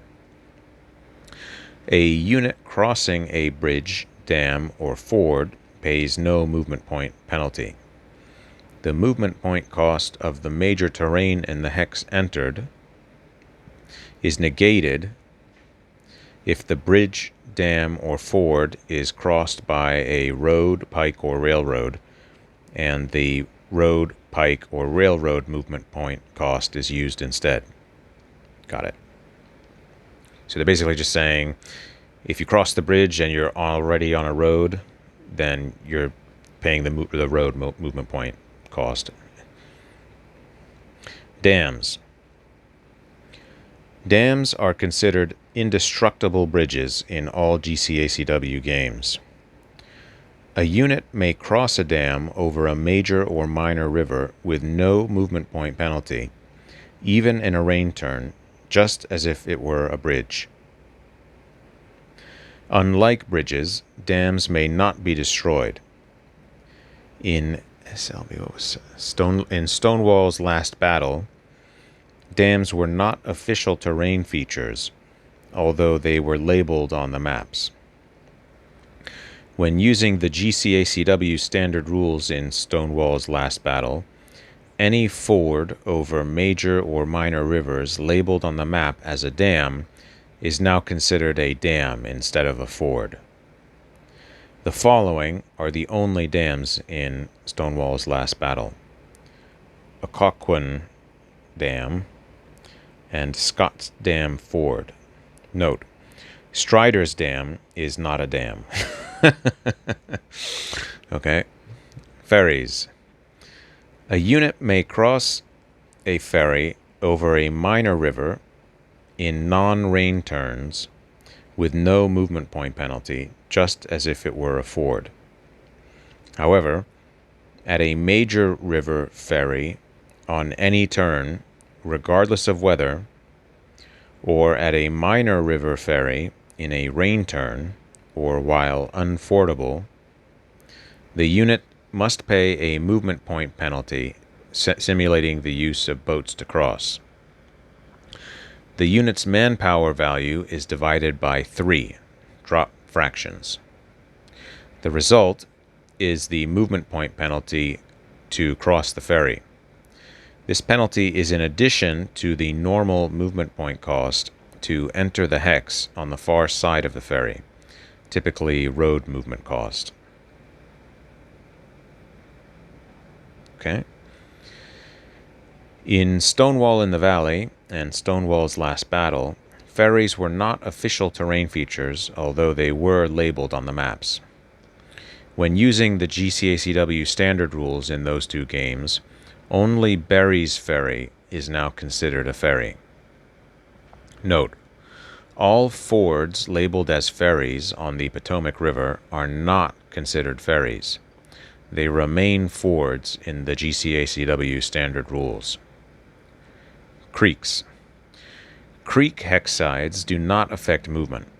Units may cross them at no special movement point cost. Water. Units may not enter water hexes. Enemy occupied hexes. A unit may not enter a hex occupied by enemy units. Enter enemy zone of control. A unit must stop its movement at the moment it enters an enemy zone of control hex from a hex that is not in an enemy normal zone of control. The unit must then either attack or end its march. If the unit attacks successfully, that is, it does not receive a D, capital F, lowercase f, or capital E combat result, it is allowed to continue its march by moving and or attacking. However, if after a successful attack it still occupies an enemy normal zone of control, it again must either attack or end the march. A unit must stop upon entering an enemy normal zone of control, even if that zone of control is occupied by a friendly unit.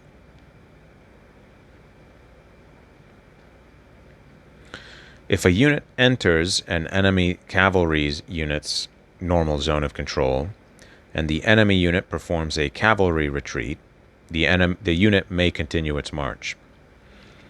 A unit may not refuse flanks when entering an enemy normal zone of control.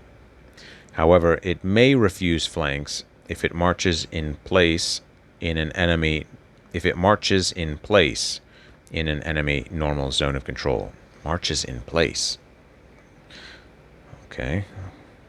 I'll have to wait to see what that means. In scenarios allowing detachment, advanced game scenarios, and basic game scenarios that specifically allow detachment, a unit may detach a substitute when entering an enemy normal zone of control. Okay. Exit enemy zone of control. An active unit may not exit an enemy normal zone of control hex unless it starts its march in an enemy normal zone of control hex, and its first activity is to exit that zone of control. Zone of control to non-zone of control. If it moves from an enemy normal zone of control hex directly to a hex that is not in an enemy normal zone of control, it pays normal movement point costs plus 1 movement point to enter that hex. Assuming the unit has movement points remaining, it may continue its march. Okay, so this is similar to Lee Moves North. I think in Lee Moves North you pay 2 movement points to leave enemy zone of control. I don't quite remember. Zone of control to zone of control. If it moves directly from one enemy normal zone of control hex to another, it ignores the hex's movement point cost and instead pays a cost equal to the unit's entire movement allowance. This penalty applies even if the enemy normal zone of control hex entered is occupied by a friendly unit, and even if the 2 enemy zones of control emanate from different enemy units not in the same hex. Since the unit then has 0 movement points left, its march is over and it may not attack. Okay? Even though a hex's normal movement point cost is ignored, a unit may still not enter or exit a mountain or swamp hex, except by road, pike, railroad, or trail, or cross a major or minor river hex side, except by ford, bridge, dam, or ferry. If a unit moves directly from one enemy normal zone of control hex to another, and the 2 hexes are not connected by a road, pike, railroad, or trail, the unit's strength marker is flipped to its disorganized side. If it is already disorganized, reduce the strength marker's manpower value by 1. Disorganization or loss is not applied if the unit moves from one enemy normal zone of control hex to another, and the two hexes are connected by a road, pike, railroad, or trail. A unit may neither attack nor refuse flanks when moving directly from one enemy normal zone of control to another enemy normal zone of control. Okay. Restricted zones of control. Restricted zone of control hexes, those into which a zone of control is exerted across a woods hex side, not containing a road, pike, railroad, or trail, do not affect movement in any way. Okay. Enter friendly occupied hex. An active infantry, artillery, or wagon train unit must pay a movement point penalty to enter a hex occupied by one or more friendly infantry and or artillery units with a combined combat value of 3 or more, or a hex occupied by a wagon train. The movement point penalty depends on the terrain and the hex entered. Movement point penalties to enter a friendly occupied hex are not cumulative. The highest movement point penalty in city, clear, rough, rolling, and hills is +2. The highest movement point penalty in woods, swamp, and mountain hexes is +4. Cavalry units do not pay such movement point penalties and do not trigger them if a friendly infantry, artillery, or wagon train unit enters their hex. Okay.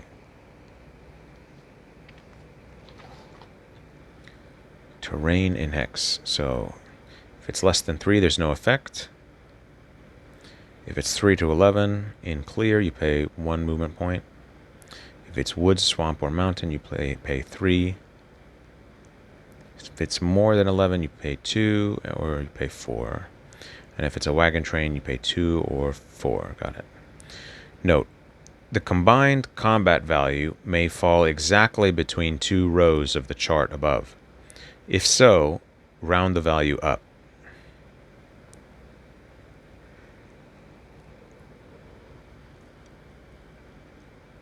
Exactly between.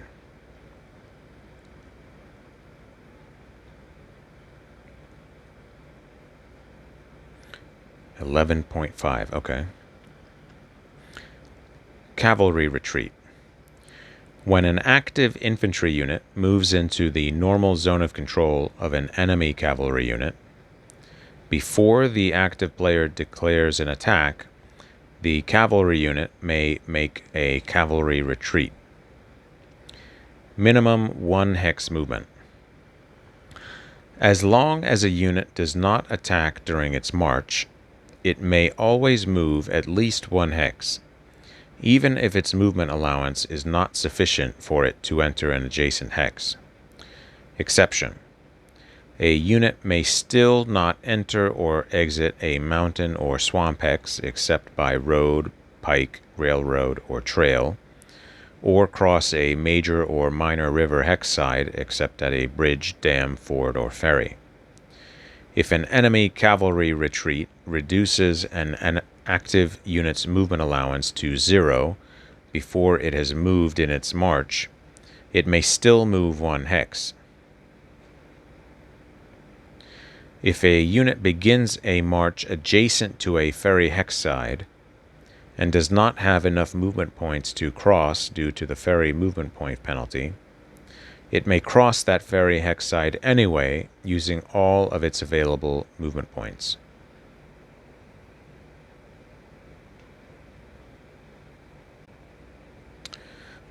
(6.3) Leader movement. A leader may never occupy a hex by himself. He must always be stacked with a subordinate unit. A leader is considered attached to a unit with which it is stacked and must move with that unit wherever it goes during a march or activate leader action. Exception: see leaders and combat below. More than one leader may be attached to the same unit if they represent different organizational levels. For example, a division and corps leader, or a corps and army/district leader.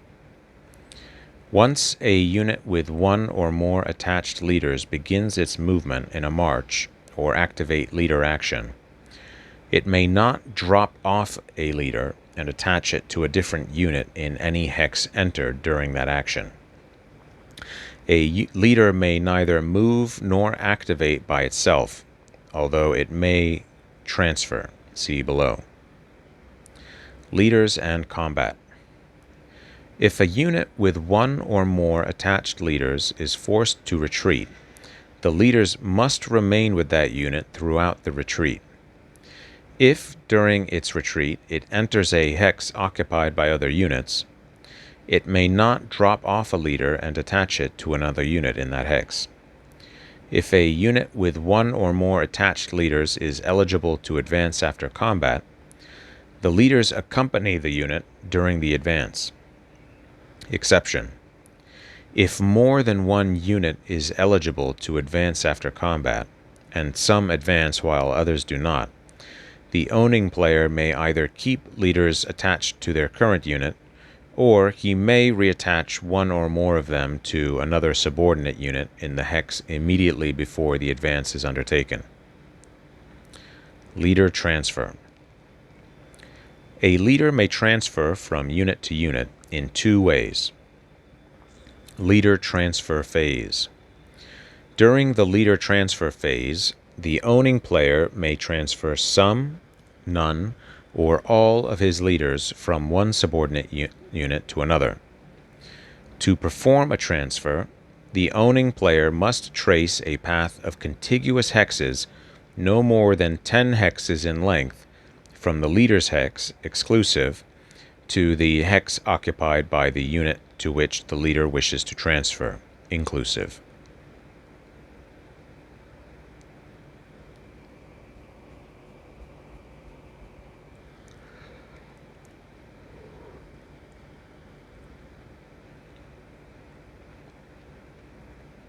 Okay. This path may not enter enemy-occupied hexes, but it may enter enemy zones of control. It may transit any terrain type, including swamps, mountains, and rivers. The Union player must perform all desired transfers in the leader transfer phase before the Confederate player executes any leader transfers. This part is weird. Like, why is it allowed to transit any terrain? That seems bizarre.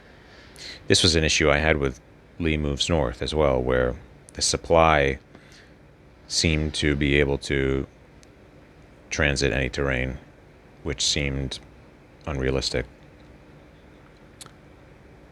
Activate leader action. Leaders may transfer during an activate leader action. Such a transfer may only be performed once per action, and only before units march. Army and district leaders. Army and district leaders are subject to the following restrictions. They may transfer in the leader transfer phase, but they may not attach to a cavalry or artillery unit or cavalry leader. If a district leader is the active leader, then he can transfer per section 5.2, step 5. If they are situated in the same hex as an active leader performing an activate leader action, they may transfer with the active leader in step 5 of the activate leader procedure, although they are not obligated to do so. If an army/district leader transfers, it must transfer and attach to the same unit as the active leader. Exception: if the active leader is a cavalry leader, An Army/District Leader may not transfer in Step 5 of the Activate Leader procedure. If an Army/District Leader occupies a hex with more than one subordinate infantry unit, and one of those units to which the Army/District Leader is not currently attached leaves the hex during a march or activate leader action, including an advance after combat, the leader may attach to the departing unit, or it may remain in the hex and stay attached to its current unit. Okay. An Army/District Leader is not obligated to be attached to an infantry unit to which a non-Army leader is also attached. Okay? The Army/District Leader may be attached to an infantry unit by itself. 6.4. Stacking. An unlimited number of friendly units and leaders may occupy the same hex at a given time. Force markers. Since stacks of counters are unwieldy, players should use substitute counters called force markers when they have more than 2 units per hex. Each player has his own set of force markers and a corresponding force display. Each force marker is identified by the number and has a corresponding box on the display. A player may remove an unwieldy stack of counters from the map at any time and place the units, leaders, and markers comprising this stack in an empty box of the display. Place units and markers in separate piles so they may be viewed at a glance. Then the force marker corresponding to this box is placed on the map in the hex formerly occupied by the stack. Place units and markers in separate piles so they may be viewed at a glance. Okay. All units and leaders comprising a force are considered to occupy the hex in which the force marker is situated, and they exert zones of control normally. Subject to normal marching rules, units and leaders may leave the force and be placed back on the map at any time the owning player wishes. Units may freely join a force if they end a march in the same hex as the marker. Force markers have no effect on play. Players are not obligated to use them. 6.5. Fatigue levels. A unit's fatigue level is increased when it performs an action. It may also be increased due to combat. A unit at fatigue level 4 may not perform an action, although it may defend and retreat due to combat. Players may wish to turn units sideways when they reach fatigue level 4 so that they can see at a glance which units are no longer eligible for activation. Exception. If playing with the optional rule in sections 5.1 and 5.2, units at fatigue level 4 may activate if their strength marker is organized.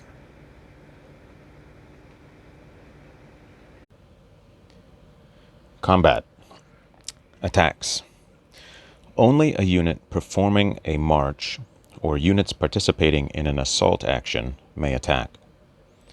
Targets of attacks. An attacking unit or group of units in an assault may attack any single adjacent hex occupied by one or more enemy units. If the attacking unit is adjacent to more than one enemy-occupied hex, it may attack only one hex of the active player's choice. Participation in attacks. Attacks are never mandatory. In a march, only the active unit may attack. All other friendly units, even those stacked in the same hex as the active unit, never participate in the attack. A unit may attack more than once per march as long as it has the requisite movement points and does not suffer a prohibitive result on the combat results table. In an assault action, Only subordinate units stacked in the same hex as the active leader may participate in the attack. Exception: see Grand Assault. A maximum of 1 attack may take place per assault action. Participation in defense. All units in a hex being attacked must participate in that combat. The attacker may not single out a unit in the hex as a target, and the defender may not withhold units in the hex from combat.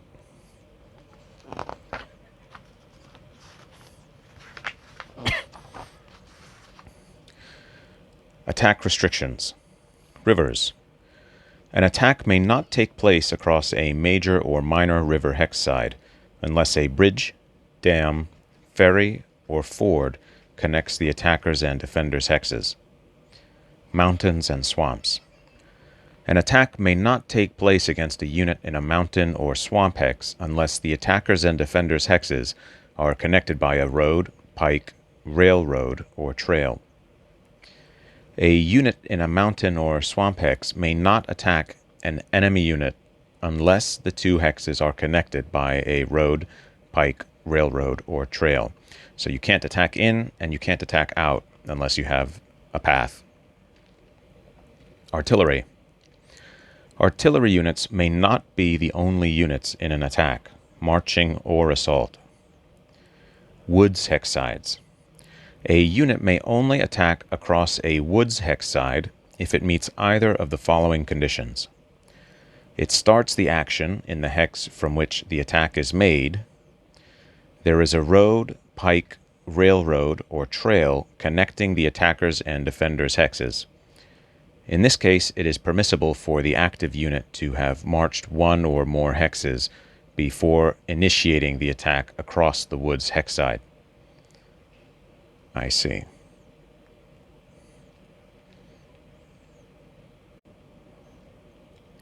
Attack procedure. Marching unit only. A unit performing a march may attack as follows. Select target. The active player states the attack's target. Select attack type. The active player states his type of attack. Column of route, hasty, normal, or prepared. Adjust the active movement allowance marker downward on the movement track by the attack's movement point cost. Determine combat values. The players determine their combat values and calculate the ratio modifier to the attacker's die roll in Step 5. Determine die roll modifiers. The players determine the tactical and artillery modifiers and any other modifiers applying to the combat. Roll dice. The attacker and defender each roll a die, modifying their rolls as required. The defender's modified roll is subtracted from the attacker's modified roll. The players consult the combat chart and apply the results. Continue action. If the marching unit has remaining movement points and the combat result does not require it to end the action, it may continue to perform its march. If the unit has no more movement points or the result calls for the march to end, the action is over and a new action phase begins. Attack procedure. Assault action only. A corps, division, or district leader may be selected for an assault only if one or more subordinate units at fatigue level 3 or less are stacked with that leader. A movement allowance is not calculated in an assault, and movement points are not used. Thus, the active player does not specify a type of attack, column of route, hasty, normal, prepared. An assault is performed as follows. Select participants. The active player selects an eligible leader. Next, he chooses one or more units in the active leader's hex belonging to the same command as that leader. Each unit selected to participate in the action must be at fatigue level 3 or less. Exception. A player may select one or more artillery units occupying the same hex as the active leader to participate in an assault, even though the artillery units do not belong to the leader's command. Note: an artillery unit may never be the only unit in an assault. Increase fatigue. Each unit selected to participate in the assault in Step 1 has its fatigue level increased by 1. Note: an extended march never occurs as a result of an assault action, even if the unit goes to a new fatigue level of 2, 3, or 4. Select target.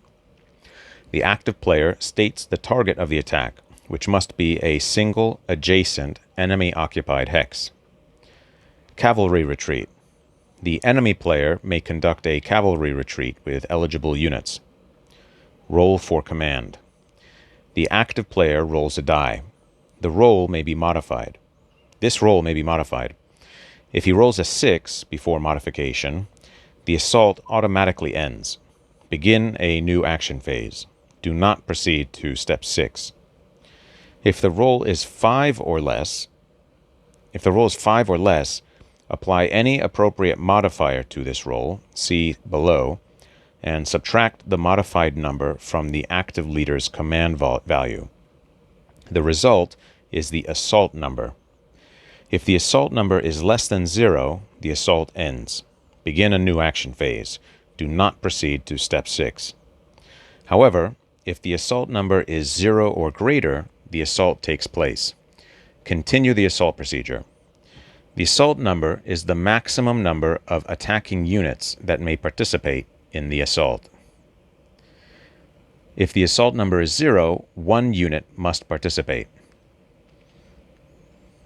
If the assault number is equal to or greater than the number of units selected in Step 1, all the units in Step 1 and no more must participate in the assault. If the assault number is less than the number of units selected in Step 1, the active player must choose from among those units selected in Step 1 a number of units to employ which equals the assault number.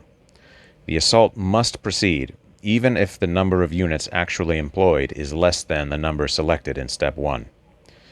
Regardless of whether or not an assault takes place, all units selected to participate in Step 1, even if they ultimately are dropped from the assault, gain 1 fatigue level in Step 2. Attempt Grand Assault. The active player may attempt a Grand Assault, see below. A successful Grand Assault allows additional units to participate in the attack. Even if a Grand Assault attempt fails, the assault must proceed to Step 7. The active player cannot back out of the action. 7. Determine combat values. The players determine their combat values and calculate the ratio modifier to the attacker's die roll in Step 9. Determine die roll modifiers. The players determine the tactical and artillery modifiers and any other modifiers applying to the combat, including the automatic +1 assault modifier. Roll dice. The attacker and defender each roll a die, modifying their rolls as required. The defender's modified roll is subtracted from the attacker's modified roll. The players consult the combat chart and apply the results, see 7.5. The action is over, and a new action phase begins. Example: Corps Leader Palmer, 14th Corps, command value 5, is performing an assault. He is stacked with 2 14th Corps subordinate divisions, Johnson and Baird. Both divisions are selected to participate in the assault in Step 1. The Union player rolls a die, obtaining a 5. Subtracting 5 from Palmer's command value 5 yields 0, indicating that the assault takes place, but with only 1 unit. The Union player retains Johnson and drops Baird from the assault, but both divisions have their fatigue levels increased by 1. Assault die roll modifier. The following modifier applies to the active player's assault die roll in Step 5 of the assault procedure of any game with district leaders. If the active leader is a district, not a corps or division leader, subtract 2 from the assault die roll. Note: advanced game assault die roll modifiers, such as Hooker loses confidence, I think that's Stonewall's last battle, and on to Richmond Union's passive command posture, are in effect in all applicable scenarios. Okay. Grand assault. A player may attempt a grand assault in step 6 of the assault procedure only if all of the following conditions are in effect. Army or district leader. A friendly army or district leader is situated within the command radius of the active leader's hex.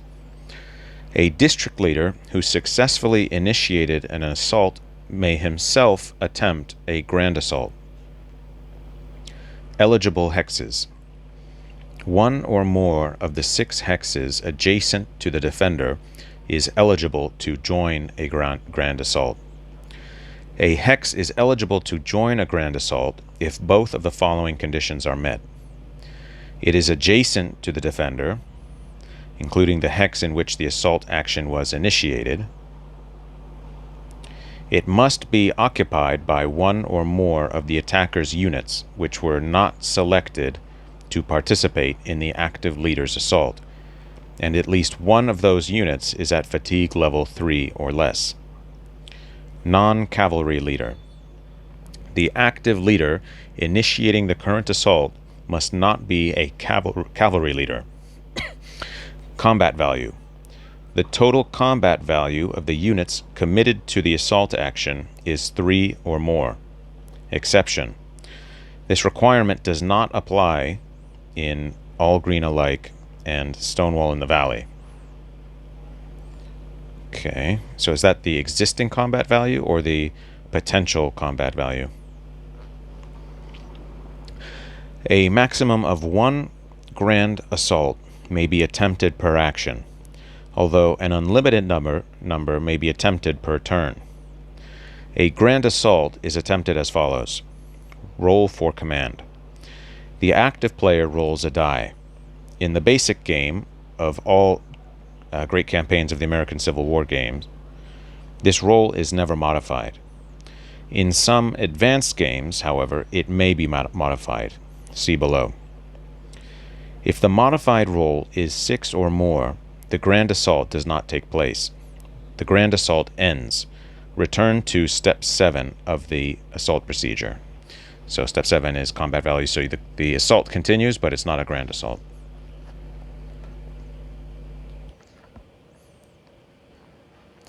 If the modified roll is a 5 or less, subtract the number rolled from the army or district leader's command value.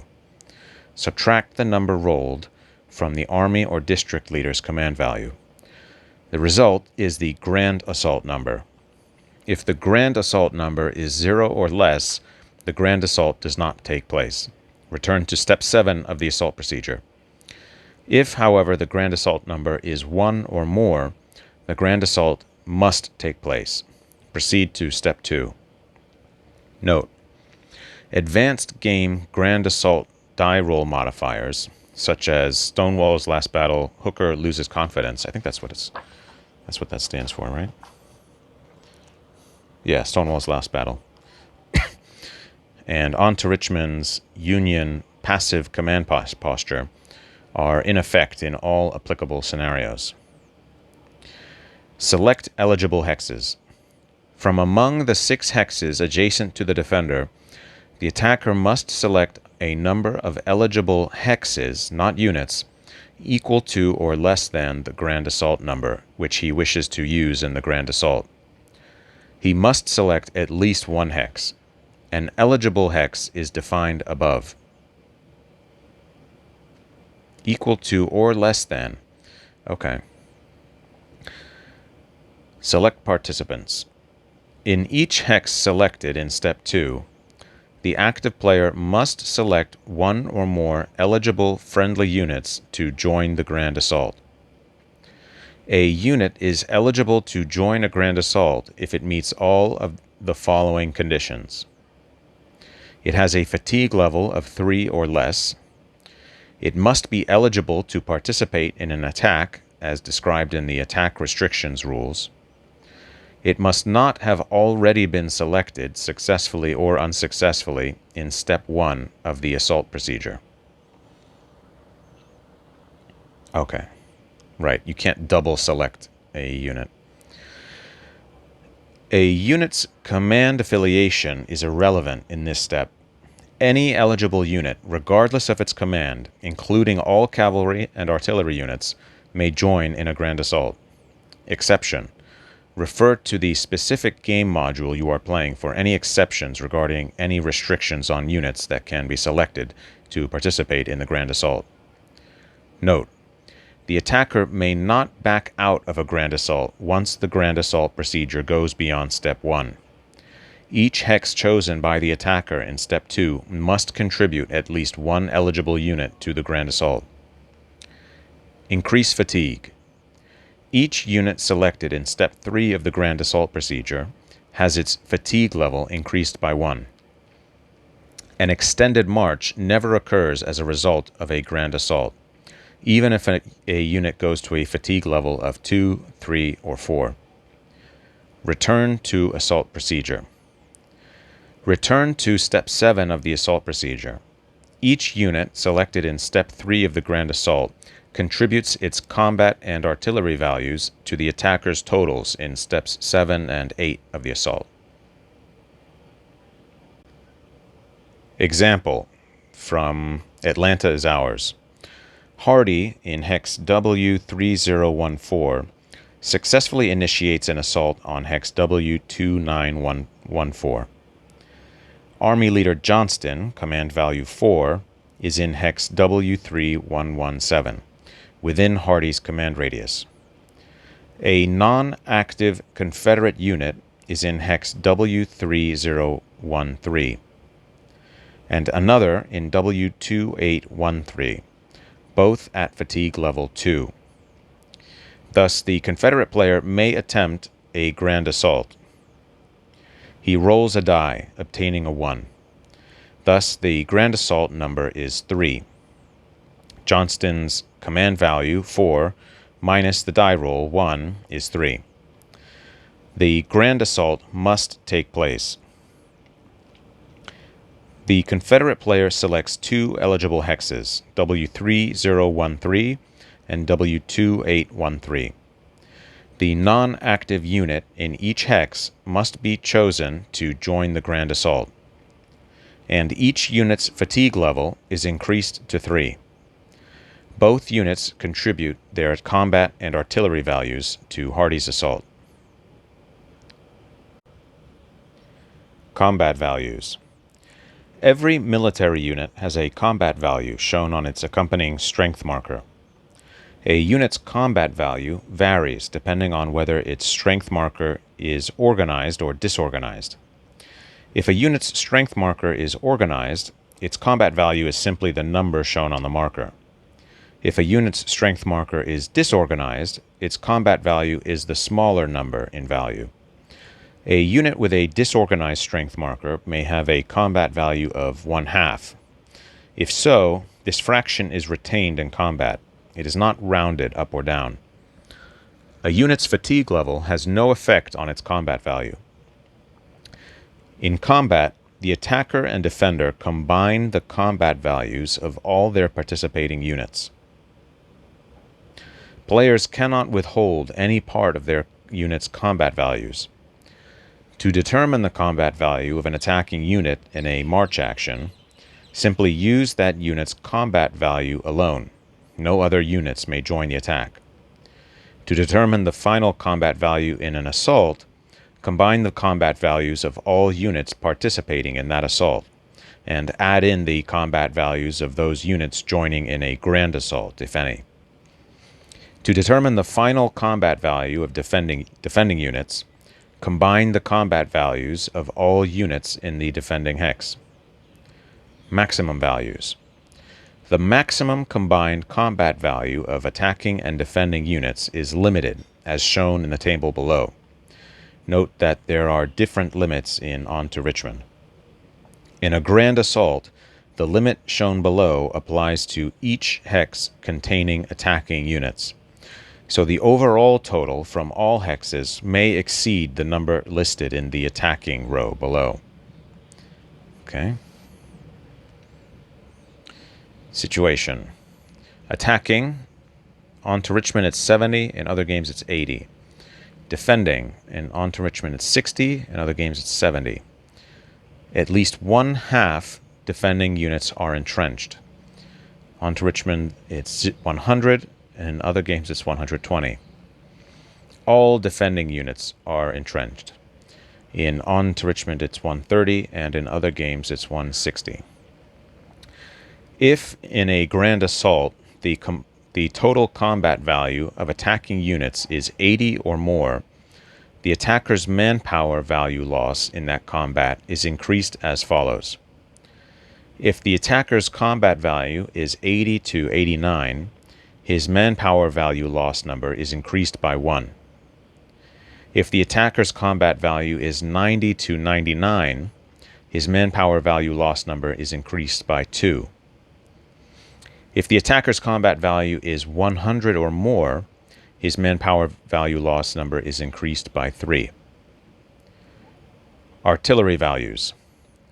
A unit's artillery value is shown directly on the unit itself. A unit's fatigue level or strength marker, organized or disorganized, has no effect on its artillery value. Artillery values are used to determine the artillery modifier in combat. Combat die roll modifiers. Several factors modify combat die rolls. Modifiers are cumulative. Ratio modifier. The attacker's die roll must be modified by the ratio modifier. To calculate this modifier, compare the attacker's combat value sum to the defender's combat value sum, and round this ratio down in favor of the defender to conform to one of the simplified ratios listed on the ratio chart. A modifier from -12 to +13 is listed next to each ratio. This is the ratio modifier. So if you look at the player aid, charts and tables, you have the combat chart, and if you go down to the bottom right corner, you have this ratio chart. So you look at the ratio of the attacker to the defender. So it goes all the way from 1 to 13, which would be very bad for the attacker. It goes up, up, up, up, up, up, up, up, up, up, up, up, up, up, up, up, up, all the way to 14 to 1 or more. And then this is the modifier that you add based on that ratio.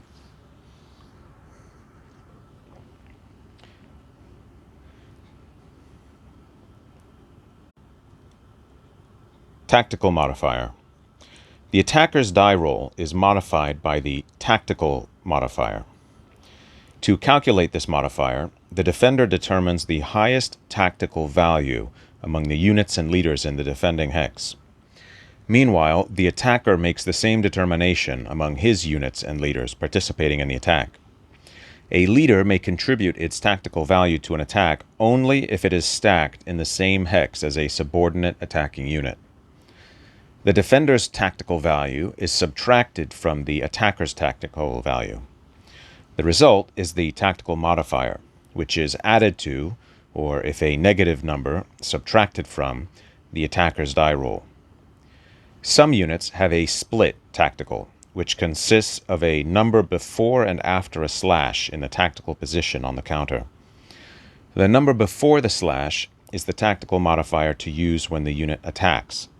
The number after the slash is the tactical modifier to use when the unit defends. In a march or activate leader action, a leader may contribute its tactical value to any attack made by a subordinate active unit in the leader's hex, even if the attack is not being made by the unit to which the leader is attached. However, in an assault action, the tactical value of the leader initiating the assault is always used, never the tactical value of a military unit or other leader. Okay, so to refresh my memory, this is the tactical value on a corps or division leader. This is the tactical value on an infantry unit. It's the middle number. Same thing on cavalry. It's this middle number. This is the number on artillery. The parenthesis around the tactical value means the unit may not be the only unit in an attack, marching or assault. Got it. Artillery modifier. The attacker's die roll may be modified by the artillery modifier. Note, if the defender occupies a woods, city, mountain, or swamp hex, it is not necessary to determine an artillery value differential because no artillery modifier can possibly apply in that circumstance.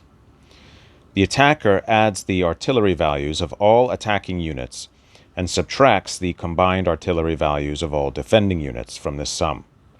The result is the artillery value differential. On the artillery modifier summary, cross-index the appropriate differential column with the line corresponding to the terrain in the defender's hex. So if we look at, again, this player aid that comes with the game, charts and tables, and then this was the ratio chart, and above that, here's the artillery modifier summary part of the chart. So this is the differential in artillery power between the attacker and the defender. And then you look, you get the right differential, and then you go down and you're looking at the defender's terrain, and these are the effects.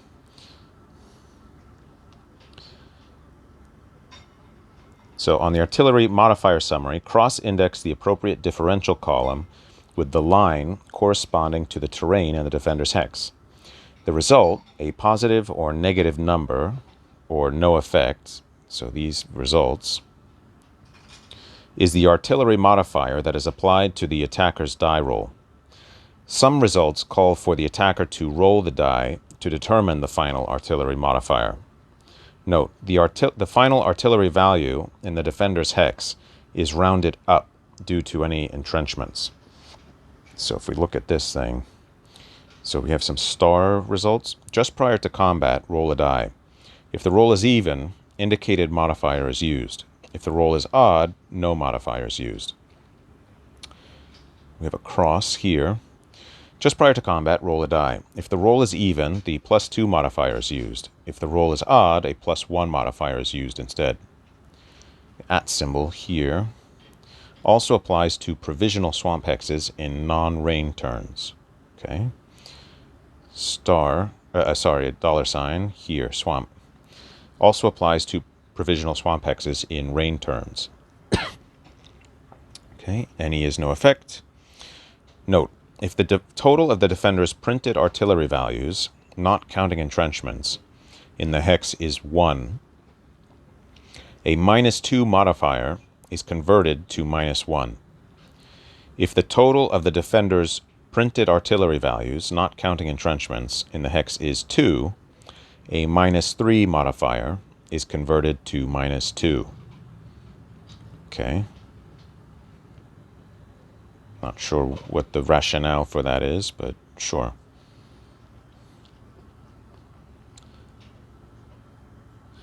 Note, the final artillery value in the defender's hex is rounded up due to any entrenchments.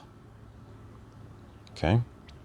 Special cases. If neither the attacker nor defender have artillery values, no artillery modifier applies.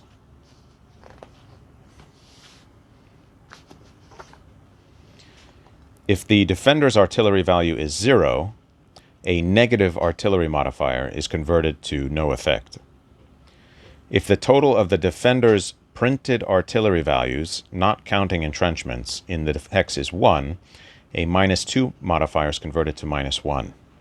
If the total of the defender's printed artillery values, not counting entrenchments, in the hex is 2, a -3 modifier is converted to -2. And, oh, this is the artillery modifier summary. This is the same as what's on the player aid. So I just spent a couple minutes looking at this to try to understand this rule here about if the total printed is 1, if the total printed is 2, then adjust the artillery modifier. And I was trying to understand, well, what would be this, like, what was the justification for that? Why would they do that? And my impression is that it's just to fix results in situations where there isn't a lot of artillery being used by the defender. And so, for example, this first one, if the total printed artillery values is 1, and you get a 9, so this is where you get a -2. This is the only one where you get a -2 modifier, which is what this is talking about. So they're talking specifically about this result here in clear terrain. And the way to get that result, if the defender has a printed artillery value of 1, you would get that if the attacker had an artillery value of 2, because 2 from the attacker minus 1 from the defender would give you +1, which would put you in this column. And then if you're in clear terrain, you get that result. So if an attack has the attacker having 2 artillery and the defender has 1, in clear terrain, they're saying to adjust this result to be more in favor of the attacker. Because -2, that is a modifier to this chart, I believe. So as you go further down with bigger numbers, that's worse for the defender, I believe. And so, let's see. Yeah, so results further down in this chart are worse for the defender and better for the attacker. This shows the attackers, what happens with the attacker. This shows what happens to the defender. And this is like the result of the roll-off. So as you move further down this chart, it's worse for the defender, better for the attacker. And so a negative modifier here, that's worse for the attacker because that's bringing you further up this chart, which is worse for the attacker. So basically, to summarize, it seems like these modifications here are just helping the attacker. See, a -3 gets modified to a -2 in situations where there isn't a lot of artillery being used by the defender. All right, so there's the artillery modifier summary. Next up is terrain. The defender's die roll may be modified by terrain. Bridge, dam, ferry, ford. If an attack takes place across a bridge, dam, ferry, or ford hex side, the defender adds 2 to his roll. Creek. If an attack takes place across a creek, even across a road, pike, railroad, or trail hex side, the defender adds 1 to his roll. Note, if in a grand assault, more than one hex adjacent to the defender's hex has attacking units, the above modifiers apply only if the defender's hex is separated from the active leader by a bridge, dam, ferry, or ford, or a creek hex side. Hill. If the defender occupies a hill hex, he adds 1 to his roll. However, if the active attacking unit occupies a hill or mountain hex, or if the active attacking unit is attacking down a ridge hex side, the defender's roll is not modified. Okay, I just wanted to take a second to think about this one. So what this is saying is, if a hex side has a creek along it, even if there's a road leading from the hex you're attacking from into the hex that you're attacking into, that does not negate this creek penalty for attacking across that, which is similar to how it works like in the Simonich system when attacking across a river. A bridge does not cancel out that penalty for attacking across a river. All right, mountain. If the defender occupies a mountain hex, he adds 2 to his roll. However, if the active attacking unit also occupies a mountain hex, or if the active attacking unit is attacking down a ridge hex side, the defender only adds only 1 to his roll. Ridge. If an attack takes place across a ridge hex side, and the active attacking unit is attacking up a ridge hex side, the defender adds 2 to his roll. If the active attacking unit is attacking down a ridge hex side, the defender adds 1 to his roll if the defender is in a mountain hex, and 0 to his roll if the defender is in any other type of hex. Note: a unit is attacking up a ridge hex side if the ridge between his hex and the defender's hex is within the defender's hex. If it is within the attacker's hex, the unit is attacking down. Ridge combat example. Geary's Union Division occupies Doherty's and Cleburne's Confederate Division. Geary's Union Division occupies Doherty. Oh, that's like a place. It's like a town or something. And Cleburne's Confederate Division occupies Atlanta's ours W0532. So these are hex positions. If Cleburne attacks Geary, Geary adds 2 to his roll. Cleburne is attacking up a ridge hex side. If Geary attacks Cleburne, Cleburne adds 1 to his roll. Geary is attacking down a ridge hex side into a mountain hex. Okay, so basically the hex that has the ridge art in it is the hex that enjoys the benefit of that feature. That's the way to remember it. Lee, not in Roads to Gettysburg. If a Confederate district, corps, or division leader successfully undertakes an assault action, and the Army leader, Lee, is currently stacked in the same hex as the active leader, the Confederate player adds 1 to his attack die roll. This bonus is in addition to the +1 modifier due to assault, and is applied regardless of whether or not a grand assault takes place. The Lee bonus may never be applied to defending units.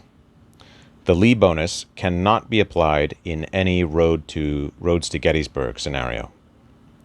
The Lee assault bonus may only be used with assaults started by leaders within 1 corps per turn.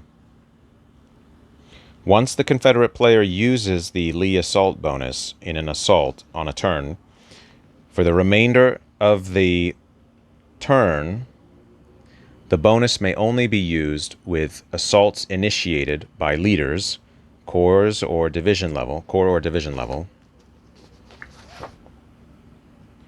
from that corps in the current turn. The SEV district found in Eastern Theater games after 1864, such as Grant Takes Command, is treated as a corps for purposes of this rule. The Confederate player must state that the Lee bonus will be used immediately before the assault roll. If the subsequent assault roll fails, Lee's bonus is still tied to that corps for the rest of the turn. Okay.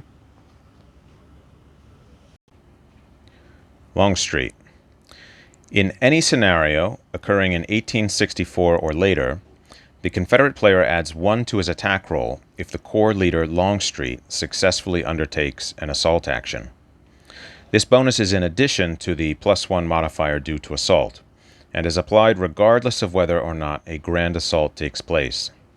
The Longstreet bonus can never be combined with the Lee bonus.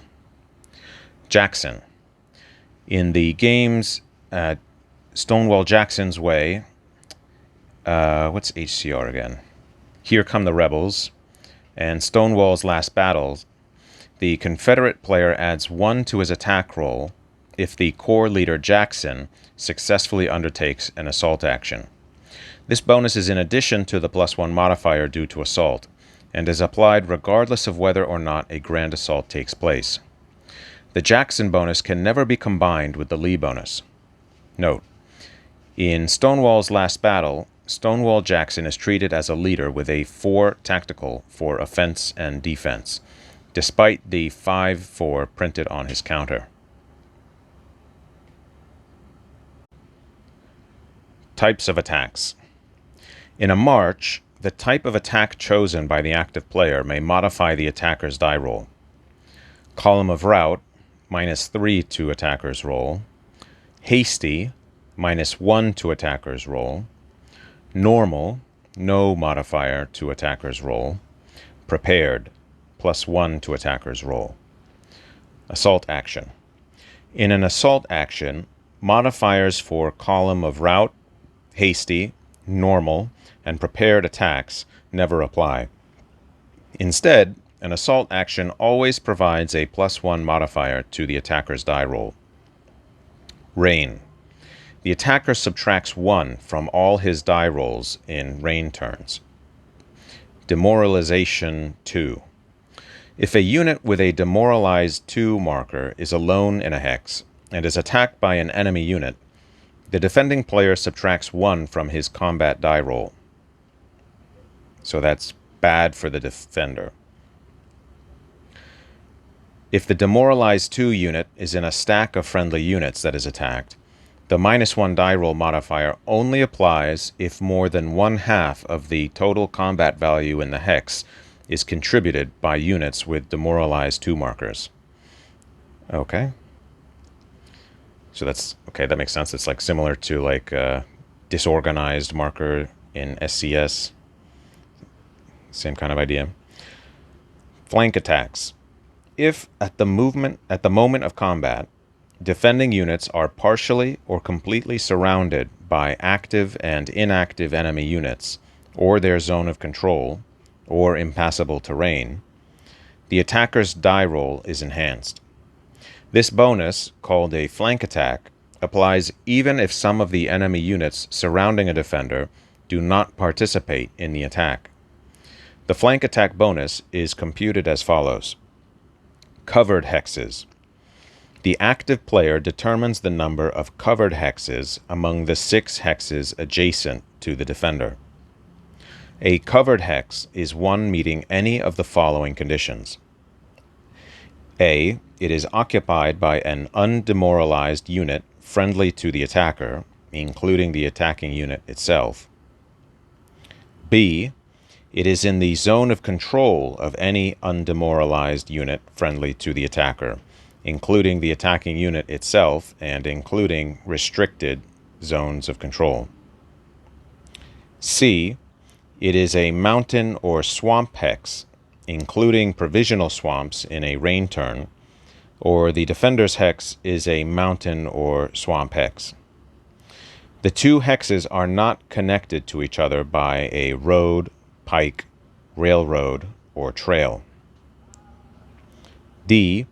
It is separated from the defender's hex by a major or minor river hex side not containing a bridge, dam, ferry, or ford. Exceptions. In a turn when a river is unfordable, a hex is covered if it is separated from the defender by a ford hex side over such a river. In a rain turn, a hex is covered if it is separated from the defender by a creek hex side untraversed by a road, pike, trail, or railroad. I just wanted to spend a minute thinking about this. So it seems like the idea here is, because this is weird, this one was a little bit strange. It seems like the idea is that the defender cannot easily move into that other hex. So if the defender's hex is a mountain or swamp hex and there's no road leading to that other hex, that would be a situation in which it would be difficult for the defender to maneuver into that other hex. So I think it's basically, you have to kind of imagine it like, does the defender have a wall to their back? Something like that. And that is what we're trying to figure out, is like, to what extent does the defender have their routes of escape cut off, or like, are they, or to what extent are they unable to maneuver into better terrain when necessary, when they're under attack? So this is kind of what we're gauging here, is like how easy is it for the defender to maneuver if they get attacked and kind of like get out of a bad situation. So next one. C, a hex is covered, an adjacent hex is covered. It is a hypothetical hex just off the map that would be adjacent to a map edge hex occupied by the defender. Okay, so that's also considered like a wall that the defender cannot escape into. Note, each of the 6 hexes adjacent to the defender may be counted only once in this step, even if it fulfills more than one definition of covered. Basic flank bonus. 6 covered hexes. If all 6 hexes adjacent to the defender are covered, the flank attack bonus is +4, so that's good for the attacker. Proceed to step 3. 5 covered hexes. If 5 of the 6 hexes adjacent to the defender are covered, the flank attack bonus is +2. Proceed to step 3. Less than or equal to 4 covered hexes. If 4 or less of the 6 hexes are covered, there is no flank bonus. Skip the rest of this procedure. Final flank bonus. The basic flank bonus from step 2 may be reduced to determine the final flank bonus. The basic flank bonus is reduced by 1 for each covered hex meeting at least one of the following conditions. It is occupied by an undemoralized unit friendly to the defender, or it is unoccupied and is separated from all adjacent units friendly to the attacker, including the attacking unit itself, by woods hex sides, untraversed by a road, pike, trail, or railroad. I see. So again, it's like the idea is like the defender could escape into that hex. Exception. In Stonewall's last battle only, if the Confederate player is attacking, he ignores step 3B of the flank bonus procedure. Okay, that's incredibly specific. The basic flank bonus is not reduced by 1 for each unoccupied covered hex separated from adjacent Confederate units by woods hex sides, untraversed by a road, pike, or railroad. Step 3B does apply to the Union player in Stonewall's last battle.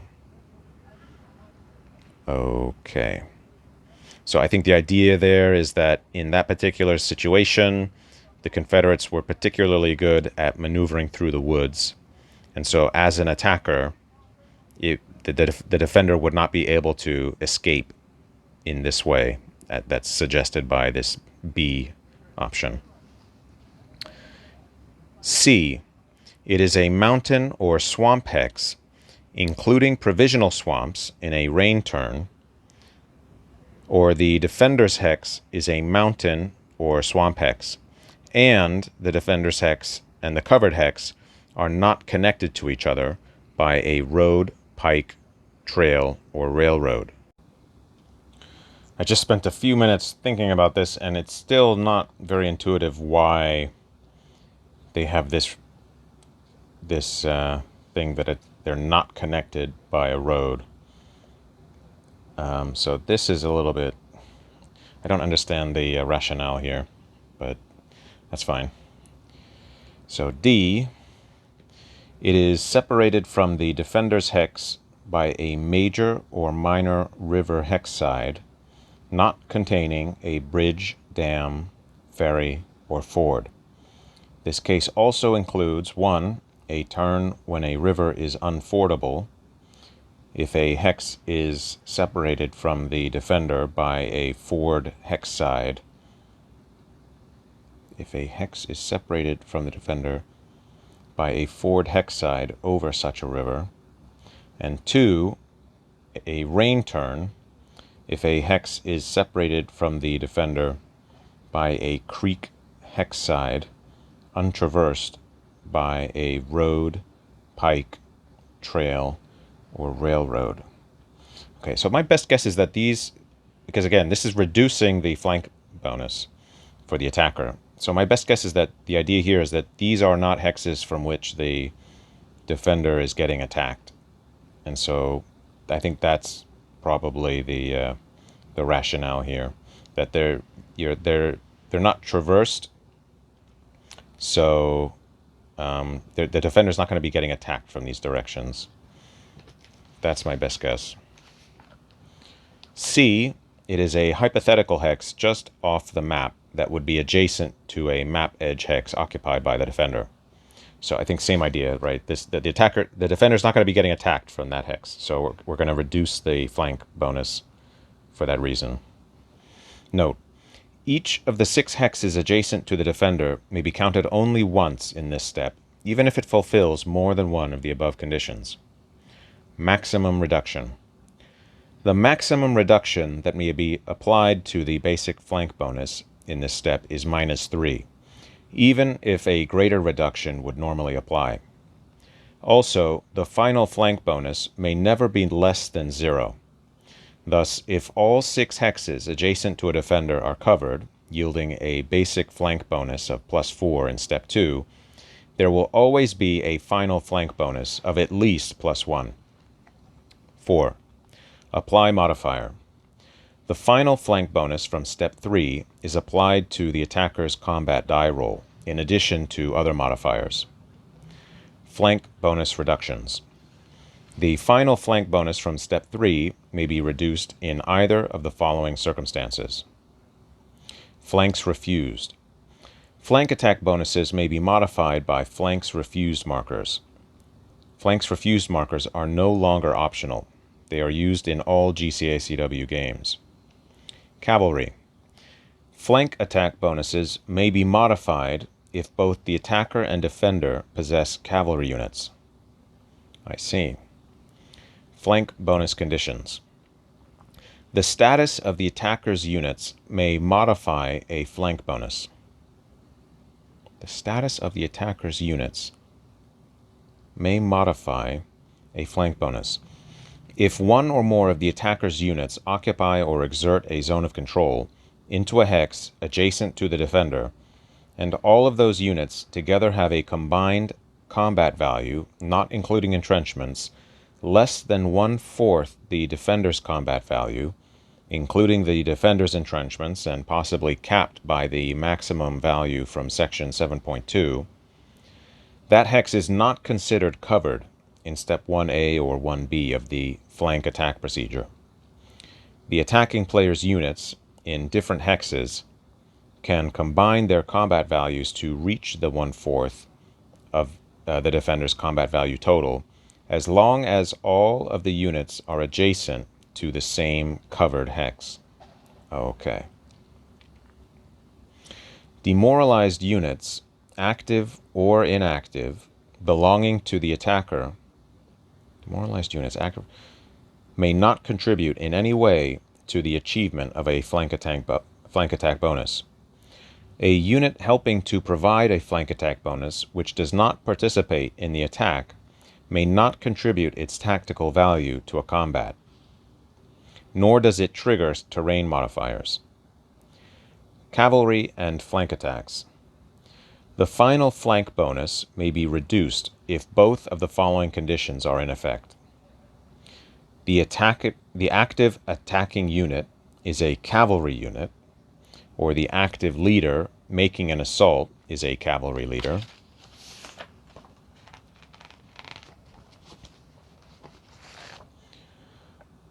More than 1/2 of the total combat value in the defender's hex is contributed by cavalry units. If both of these conditions are fulfilled in a combat in which a flank bonus applies, that combat's final flank bonus may be modified as follows. A final flank bonus of +4 is reduced to a +2 bonus instead. A final flank bonus of +3 or +2 is reduced to a +1 bonus instead. A final flank bonus of +1 is ignored. No bonus is awarded. Note, non-flank attacks under these conditions do not provide the attacker with a +1 die roll bonus, as is the case with flanks refused markers.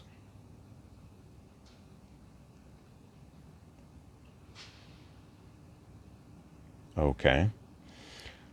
Not sure if I follow. Also, if a flanks refused marker is already situated in the defender's hex, or if the defending units occupy a redoubt hex, normal flanks refused redoubt rules apply instead of the above cavalry rules. I see. Okay, so next is combat results, but there's an example, combat example, so I think I'll read that next. Combat example. In this example, all units' strength markers are organized. All units are at fatigue level 1.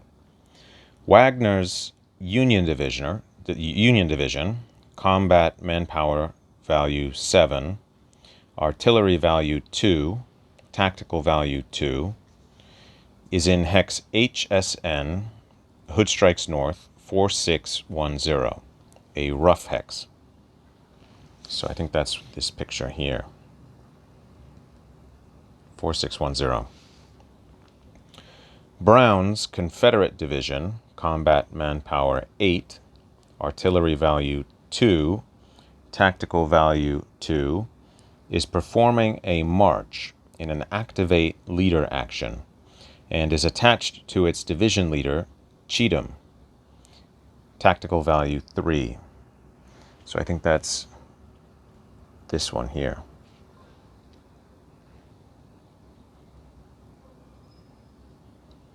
Okay. So 722 against 822.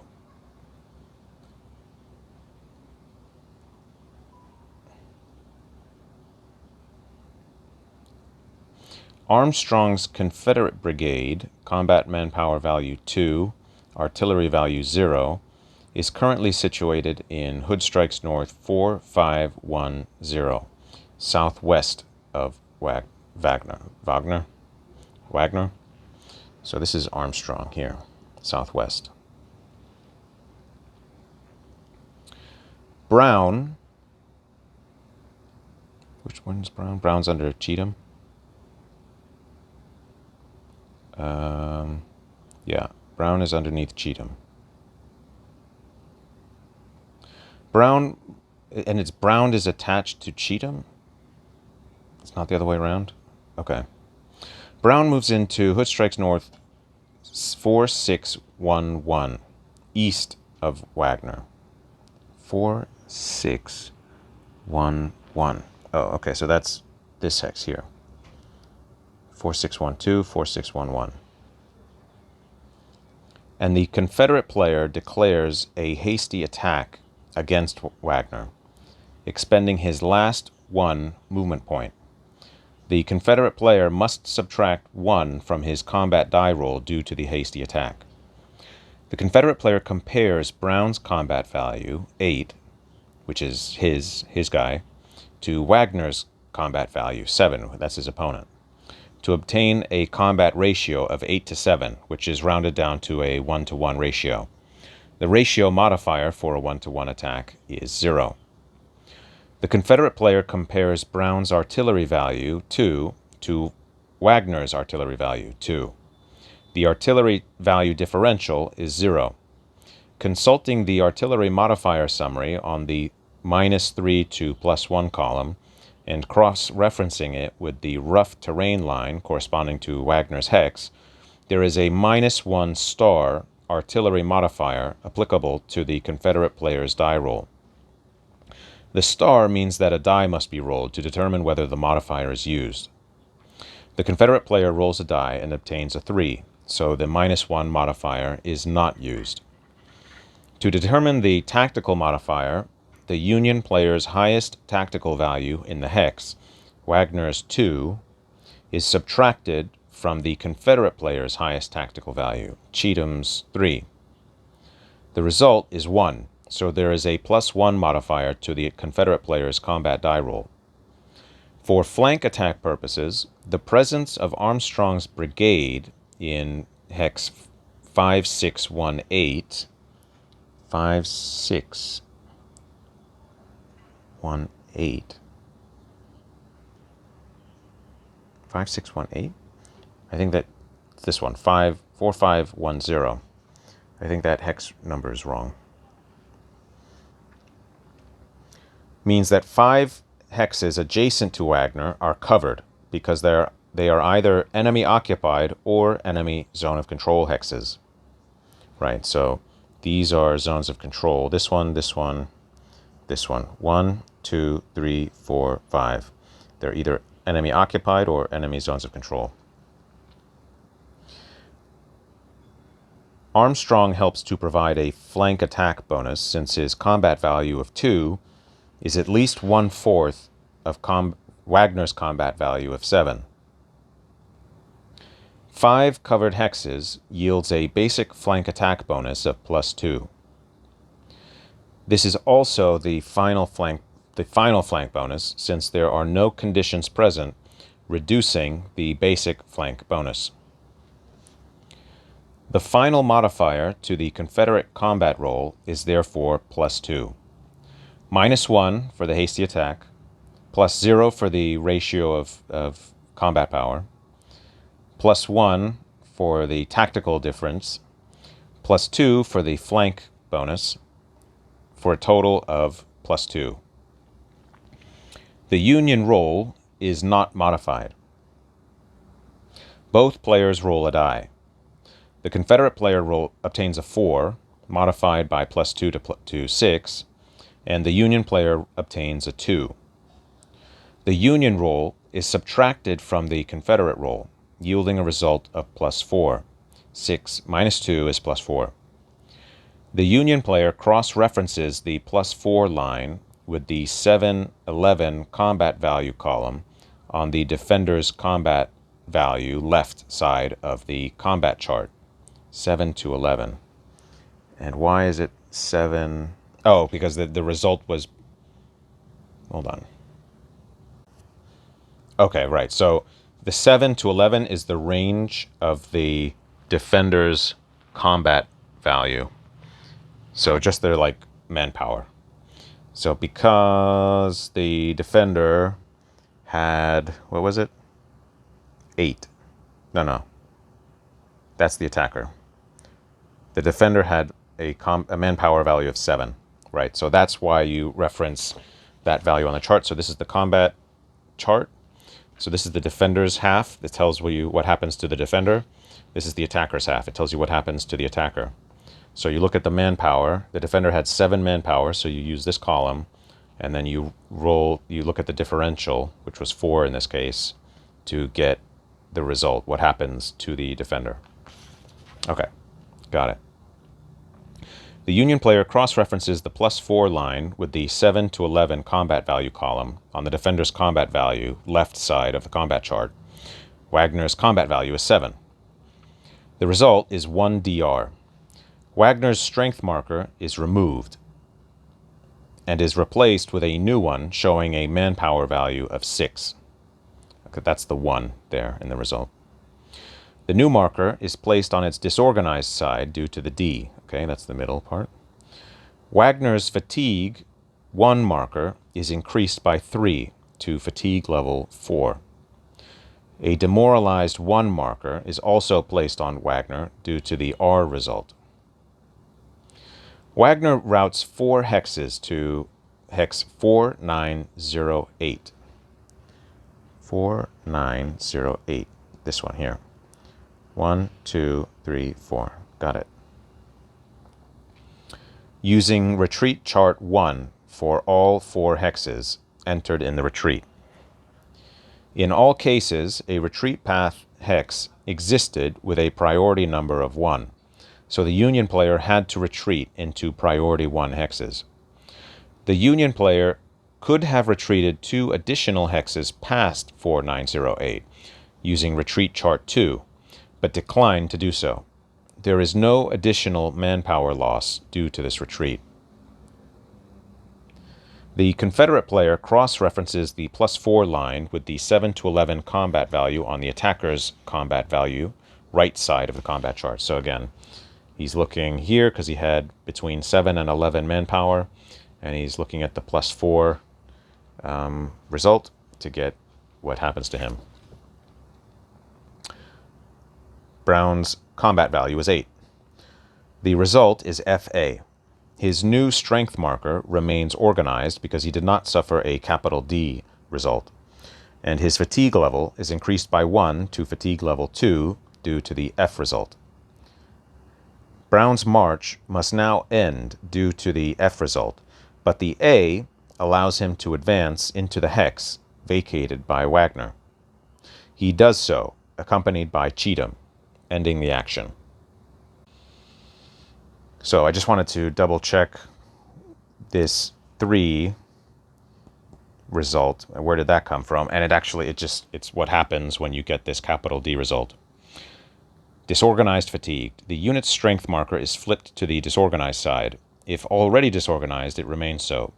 The unit gains 3 fatigue levels to a maximum of level 4. If already at level 4, it remains so. An active unit obtaining a capital D has its march action terminated. So that's what that is. And then R for route demoralize 1. The unit is routed. Retreat 4 to 6 hexes. The unit also gains demoralize 1 marker. If it already is demoralize 1, flip it to demoralize 2. If it already is demoralized 2, its manpower value is unaffected. So that's that. All right. Next, combat results. Combat results. The combat chart is used to resolve combat. So again, the combat chart is on this player aid right there. So it's this thing with all of these things at the bottom, modifiers, and this is the summary of results.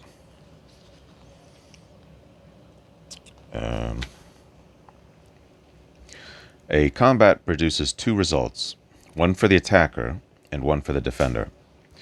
To resolve a combat, the defender's modified die roll is subtracted from the attacker's modified die roll. On the combat chart, the attacker cross-references the result with the column corresponding to his combined combat value. The defender cross-references the result with the column corresponding to his combined defense value prior to applying entrenchment benefits. Both players' results, which are applied immediately, may consist of a number and/or 1 or 2 letters. A dash indicates that the player's units are unaffected. So a dash would be like that. Looks like there's no dash for the attacker. Note, a combat value may fall between 2 columns on the combat chart. For example, 3.5. So that's 3, that's 4, so 3.5 would fall between them.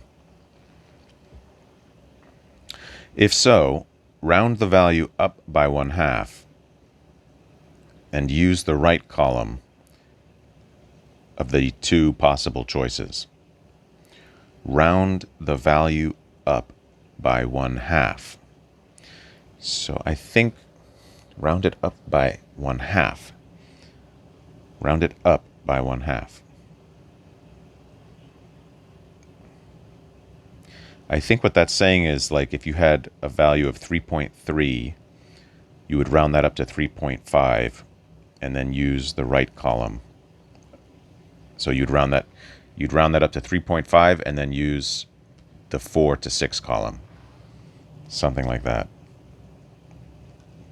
That's a bit confusing. Note, Union Panic is triggered in the Stonewall Jackson's Way advanced game by any italicized result on the GCACW standard combat chart. Italicized results, so that's this one. So the Union's panic, so that's when they're defending. They panic on all of these italicized results. Letter results. There are 8 possible letter results. Capital D, disorganized, fatigue. The unit's strength marker is flipped to its disorganized side. So that is, again, here. So that's the strength marker. It shows how much manpower they have. And you flip it over and you get this.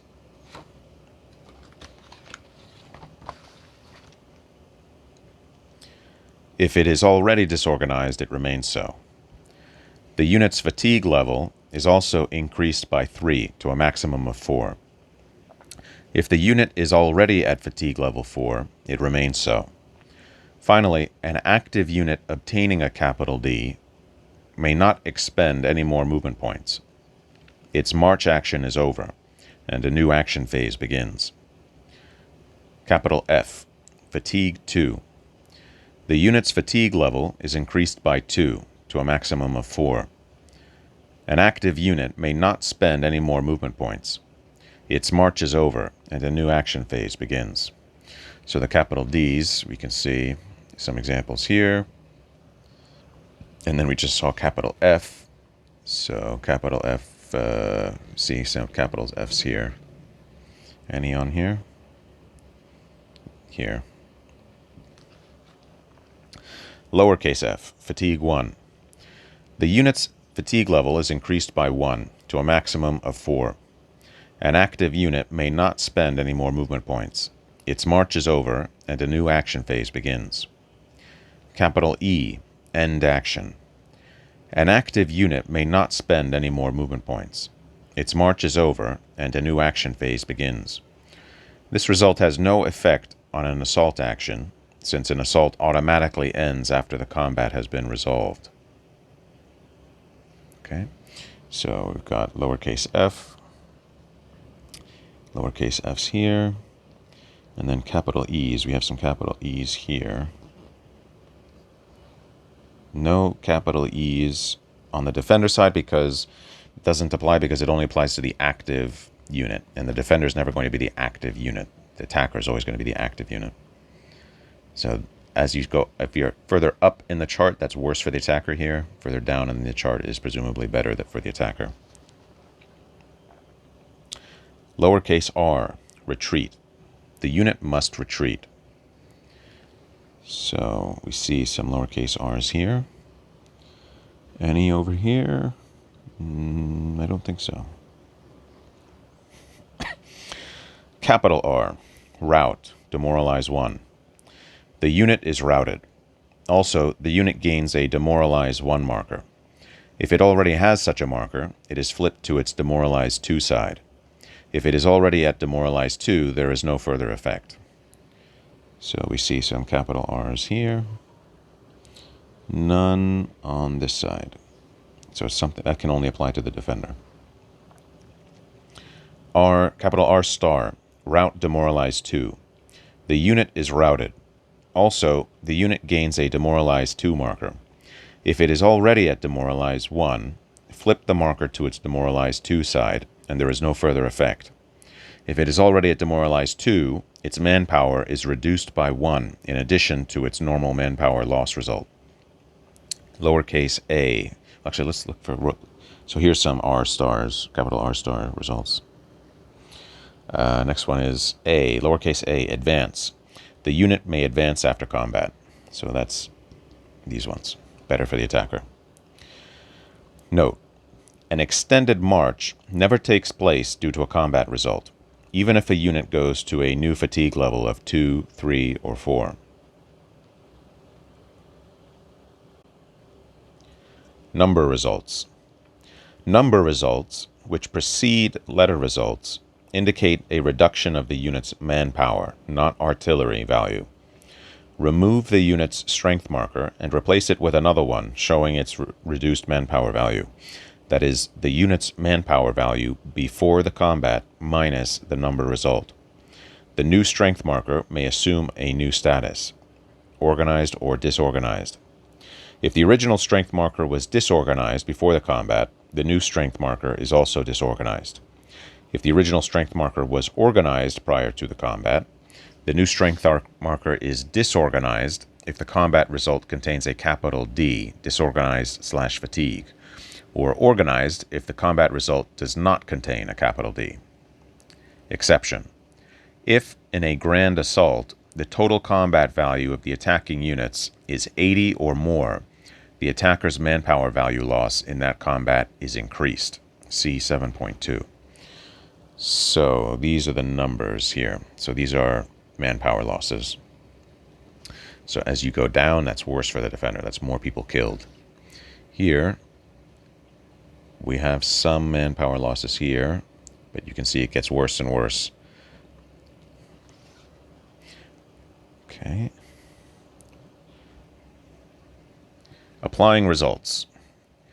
In a march, the attacker's letter and number results apply only to the active unit, even if other friendly units occupy the same hex.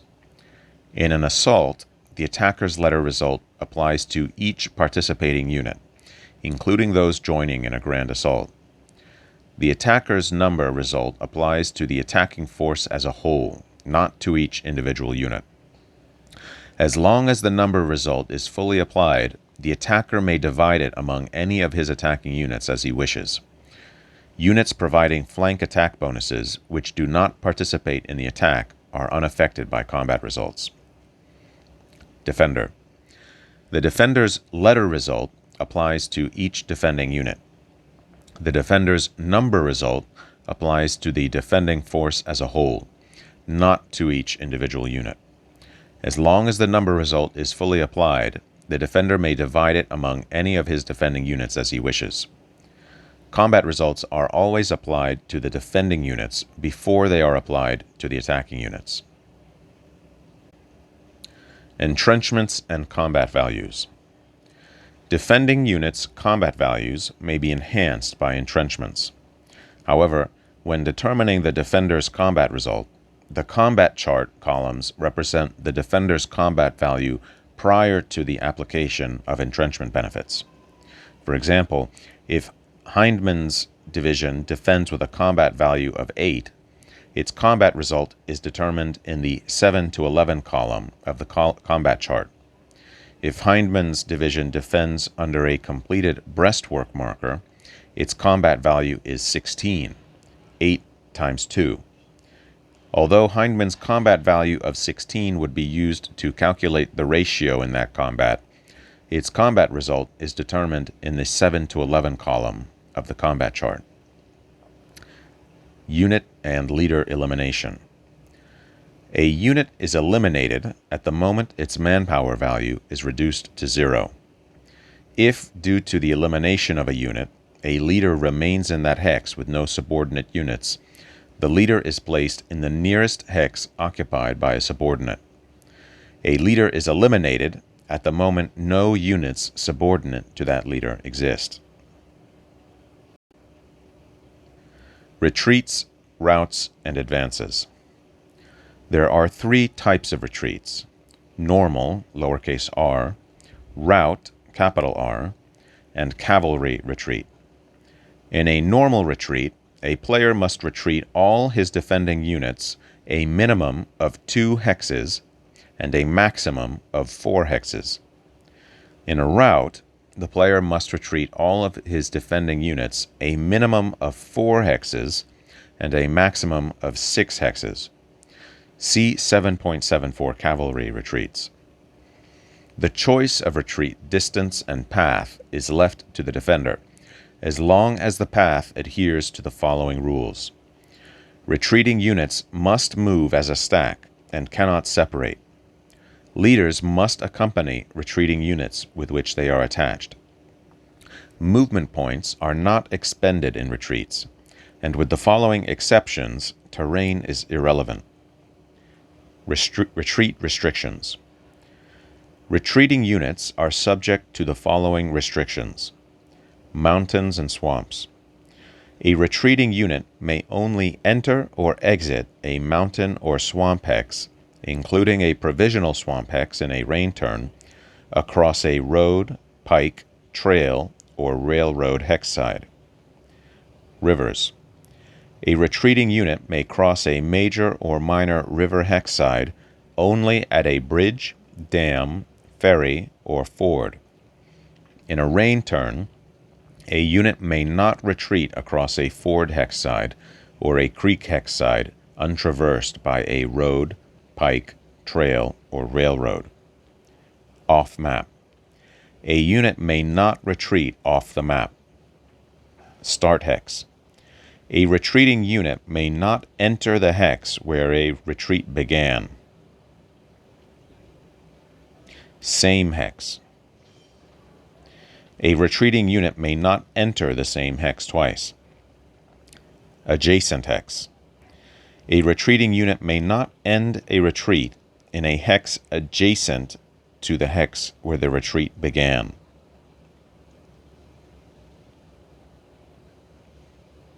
Exception.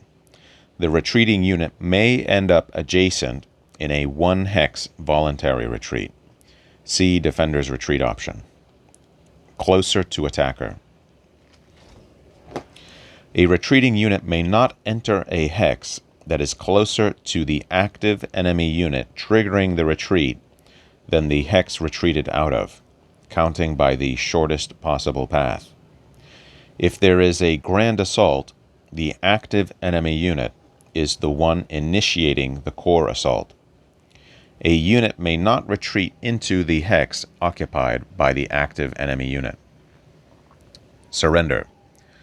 If there is no hex to retreat into that does not violate any of the aforementioned restrictions, a retreating unit surrenders and is eliminated from play.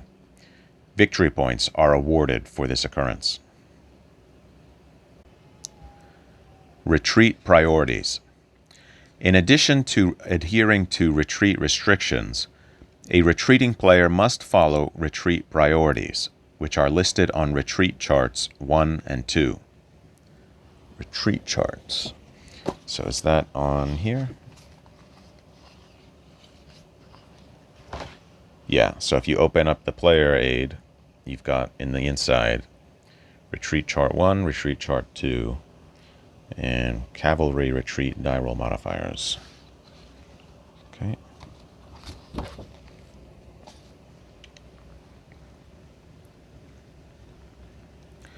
A retreating unit must adhere to retreat priorities in each hex entered in that retreat. Furthermore, the appropriate chart to use may change from hex to hex in that retreat. Retreat chart 1. A player must use retreat chart 1 in any of the following cases. For the first hex entered in a normal retreat, for each of the first 4 hexes entered in a rout or cavalry retreat, if in a retreat, rout, or cavalry retreat, a unit exits an enemy zone of control, including restricted zone of control. A unit exits an enemy zone of control. Retreat chart 2. A player must use retreat chart 2 in any of the following cases. For the second, third, or fourth hexes entered in a normal retreat, assuming the unit is not exiting an enemy zone of control. For the fifth or sixth hexes entered in a rout or cavalry retreat, assuming the unit is not exiting an enemy zone of control. Using the retreat charts. Prior to entering each hex in a retreat, the player checks the appropriate chart and follows this procedure. 1. Check legal retreat hexes. The player determines how many of the 6 hexes adjacent to the retreating unit may be legally retreated into, according to the retreat restrictions rules. How many of these 6 hexes? Okay. Retreat description. For each of the legal retreat hexes determined in step 1, the player determines the retreat description from the appropriate retreat chart corresponding to a retreat into that hex. Priority. For each retreat description consulted in step 2, each retreat description consulted in step 2 has a corresponding priority number. The player must retreat his unit into a hex using the retreat description from step 2 with the lowest priority number. Exception. See overriding retreat priorities. If more than one hex fulfills this requirement, the player may retreat his unit into any of those hexes. Also, if 2 different retreat descriptions have the same priority number, the player may choose either description when retreating into a hex. Complete retreat. The player repeats steps 1, 2, and 3 for each hex entered in that retreat. When he fulfills retreat requirements, at least 2 and up to 4 hexes in a normal retreat, at least 4 and up to 6 hexes in a rout or cavalry retreat, the retreat is over.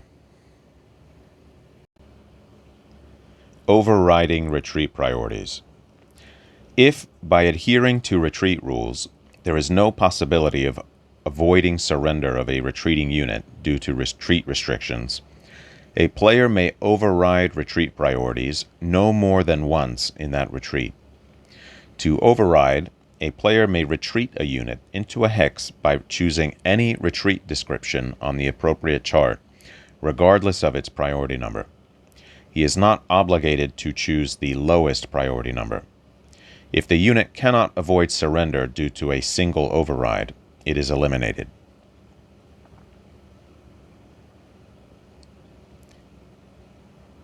Due to a single override. I think they mean if the unit cannot avoid surrender even when using a single override, it is eliminated.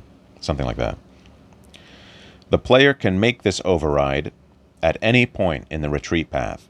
It does not have to be at the exact point that destruction would occur. Thus, the player may look ahead to avoid destruction.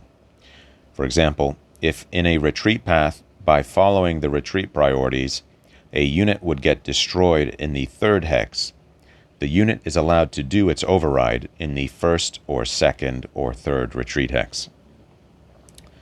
Manpower loss.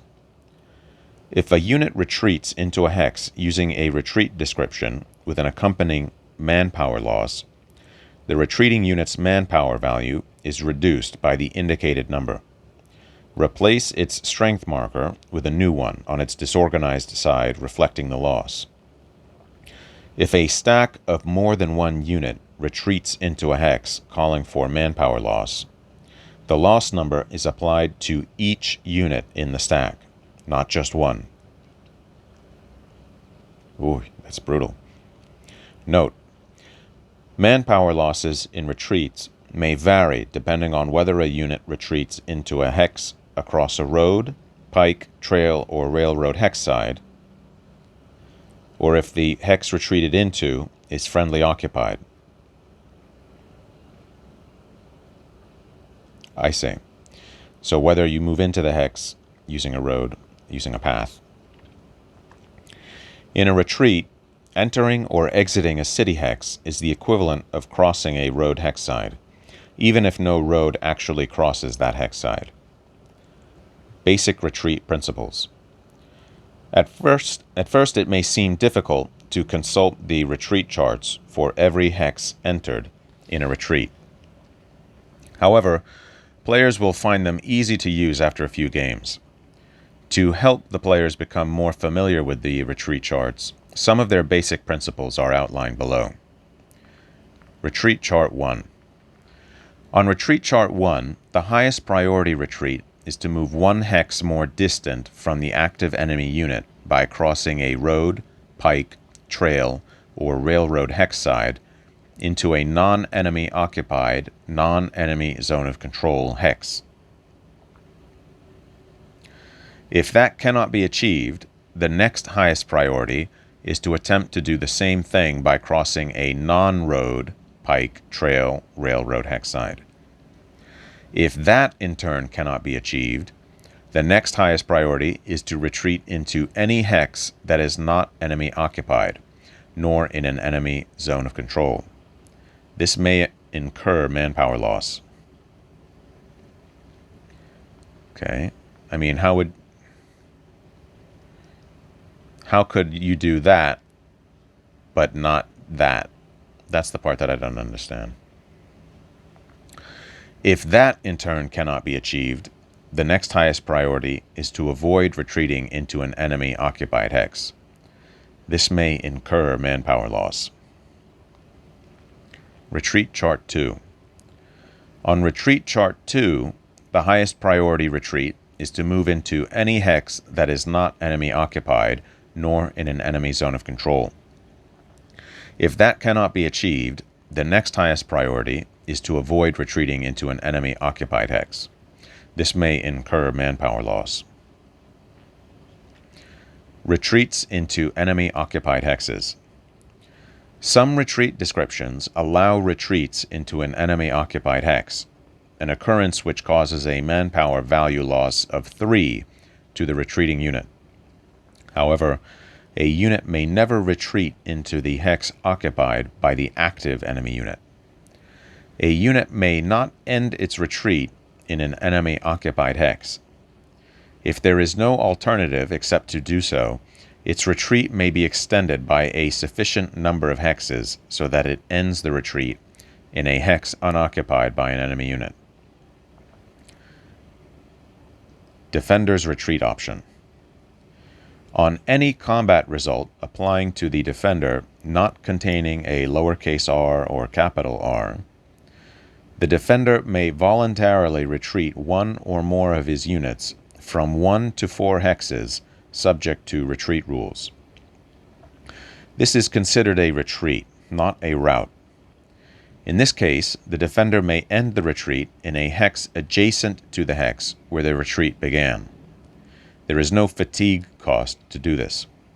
Exception: if the defender receives a dash result, no effect, all units participating in the defender's retreat option gain 1 fatigue level, to a maximum of level 4. Even units at fatigue level 4 may join in this retreat. The defender must execute a voluntary retreat immediately, before the enemy player performs further actions. Advance after combat. If the attacker receives a lowercase a result, none, some, or all of the attacking units may advance into the hex vacated by the defender. An advance is not considered movement and does not expend movement points. A unit may enter or exit an enemy zone of control, or advance from one enemy zone of control to another without penalty. Regardless of whether or not a unit obtaining a lowercase a advances, its march may continue as long as it did not also suffer a capital D, capital F, lowercase f, or capital E result. However, it may not continue to move if it advances into an enemy zone of control. In this case, the unit must either attack again or end its march. Leaders, including army or district leaders, may advance with subordinate units and must advance if no subordinate units remain in the leader's hex. A leader may advance with a subordinate unit to which it had not been attached prior to the attack, although if it does so, the active player must specify its new attachment. A leader may not advance with and attach to a non-subordinate unit. Cavalry retreat. A cavalry unit may use cavalry retreat to avoid attack by an enemy infantry or artillery, not cavalry unit. A cavalry unit may perform a cavalry retreat more than once per action. The player owning a cavalry unit may declare a retreat in any of the following circumstances. Enemy movement. An enemy infantry or artillery unit performing a march moves into a normal, not restricted, zone of control exerted by a cavalry unit. Starts adjacent. An enemy infantry or artillery unit begins a march in a normal, not restricted, zone of control beginning to a cavalry unit. Exception: if an enemy infantry unit begins a march in a restricted zone of control belonging to a cavalry unit and selects the cavalry unit as the target of his attack in step 1 of the attack procedure, then the cavalry unit may perform a cavalry retreat. I see. So this is a situation in which you would be able to do a cavalry retreat in a restricted zone of control. Advance after combat. An enemy infantry or artillery unit advances after combat into a cavalry unit's normal, not restricted, zone of control. Assault. The enemy player declares an assault action against a hex containing at least one cavalry unit, unless the assault is declared by a cavalry leader, in which case a cavalry retreat is not possible.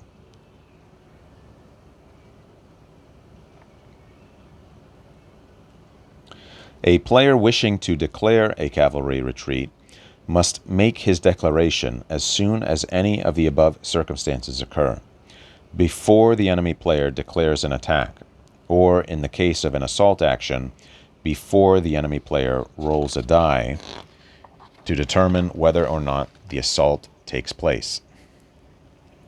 If he does not make the declaration at this moment, he forfeits his ability to perform a cavalry retreat in the hex occupied by his cavalry unit for the duration of the enemy unit's march. Performing a cavalry retreat. A cavalry retreat is voluntary.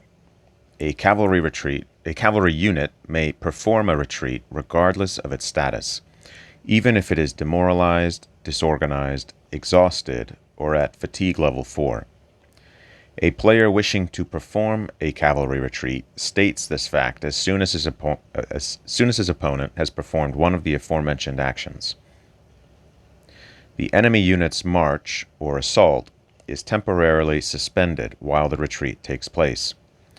A cavalry retreat is performed as follows. Roll die. The cavalry player rolls a die. This roll may be modified. See Cavalry Retreat Table in Charts and Tables handout. Okay, so if you look at the Charts and Tables handout, it's probably on the second. Here we go.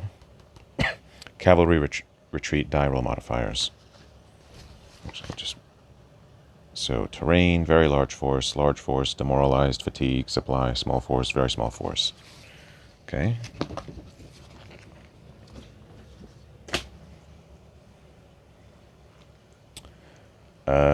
They have it there. The modified roll is halved, round fractions down to a whole number. The result is the number by which the enemy unit's active movement allowance marker is reduced on the movement track. The enemy unit's active movement allowance marker is reduced on the movement track. Movement track. Okay.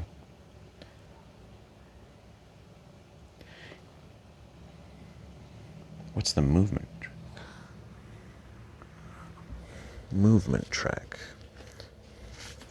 Don't remember seeing something about a movement track, unless I'm forgetting.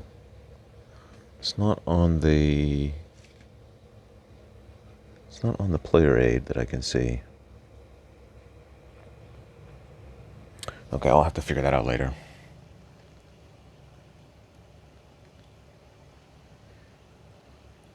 The result is the number by which the enemy unit's active movement allowance marker is reduced on the movement track. In assault actions, this roll has no effect, since no movement allowance is determined. However, the roll still takes place to see if the cavalry unit suffers loss in Step 2. Manpower loss. If the Step 1 roll before modifications and halving is 1, the cavalry unit's manpower value is reduced by 1. Place the new strength marker on its disorganized side. On a roll of 2 to 6, no loss occurs. Retreat 4 to 6 hexes. The cavalry unit must retreat from 4 to 6 hexes. The retreating player must adhere to retreat restrictions, using retreat charts 1 and or 2 to fulfill this retreat. However, a cavalry unit does not suffer any manpower value loss in a cavalry retreat, even if it retreats into a hex calling for a loss on a retreat chart. Exception. If, in a cavalry retreat, a unit retreats into an enemy-occupied hex, Priority number 5 applies, and the unit suffers a manpower value loss of 3. Note, a cavalry unit may use the above rule 7.6, overriding retreat priorities, to attempt to avoid destruction. Fatigue. After executing its retreat, the cavalry unit's fatigue level is increased by 1 to a maximum of 4. Note, an extended march is never triggered by a cavalry retreat. Disorganization. The cavalry unit's strength marker is flipped to its disorganized side. If it is already disorganized, there is no further effect. Resume action. The active enemy unit or leader resumes its activities from the point of interruption. If a unit's movement allowance has been reduced to 0, its march ends. Exception. If the unit has not yet moved, it is permitted to move 1 hex. See 6.2. It may not refuse flanks. Okay. In an assault action, if the hex the active leader is assaulting is completely vacated by the cavalry retreat, the units participating in the assault may advance into the hex vacated by the cavalry unit. No attack occurs, and the assault action ends. Exception. If the active player's command die roll in step 5 of the assault procedure is unsuccessful, the units participating in the assault may not advance into the hex vacated by the cavalry unit. So I was just thinking about this. The enemy unit's active movement allowance marker is reduced. To me, this is a mechanism by which cavalry can be used to delay enemy divisions. That's what this is doing. That's the mechanic there, which is interesting. But I think that's what they're going for there.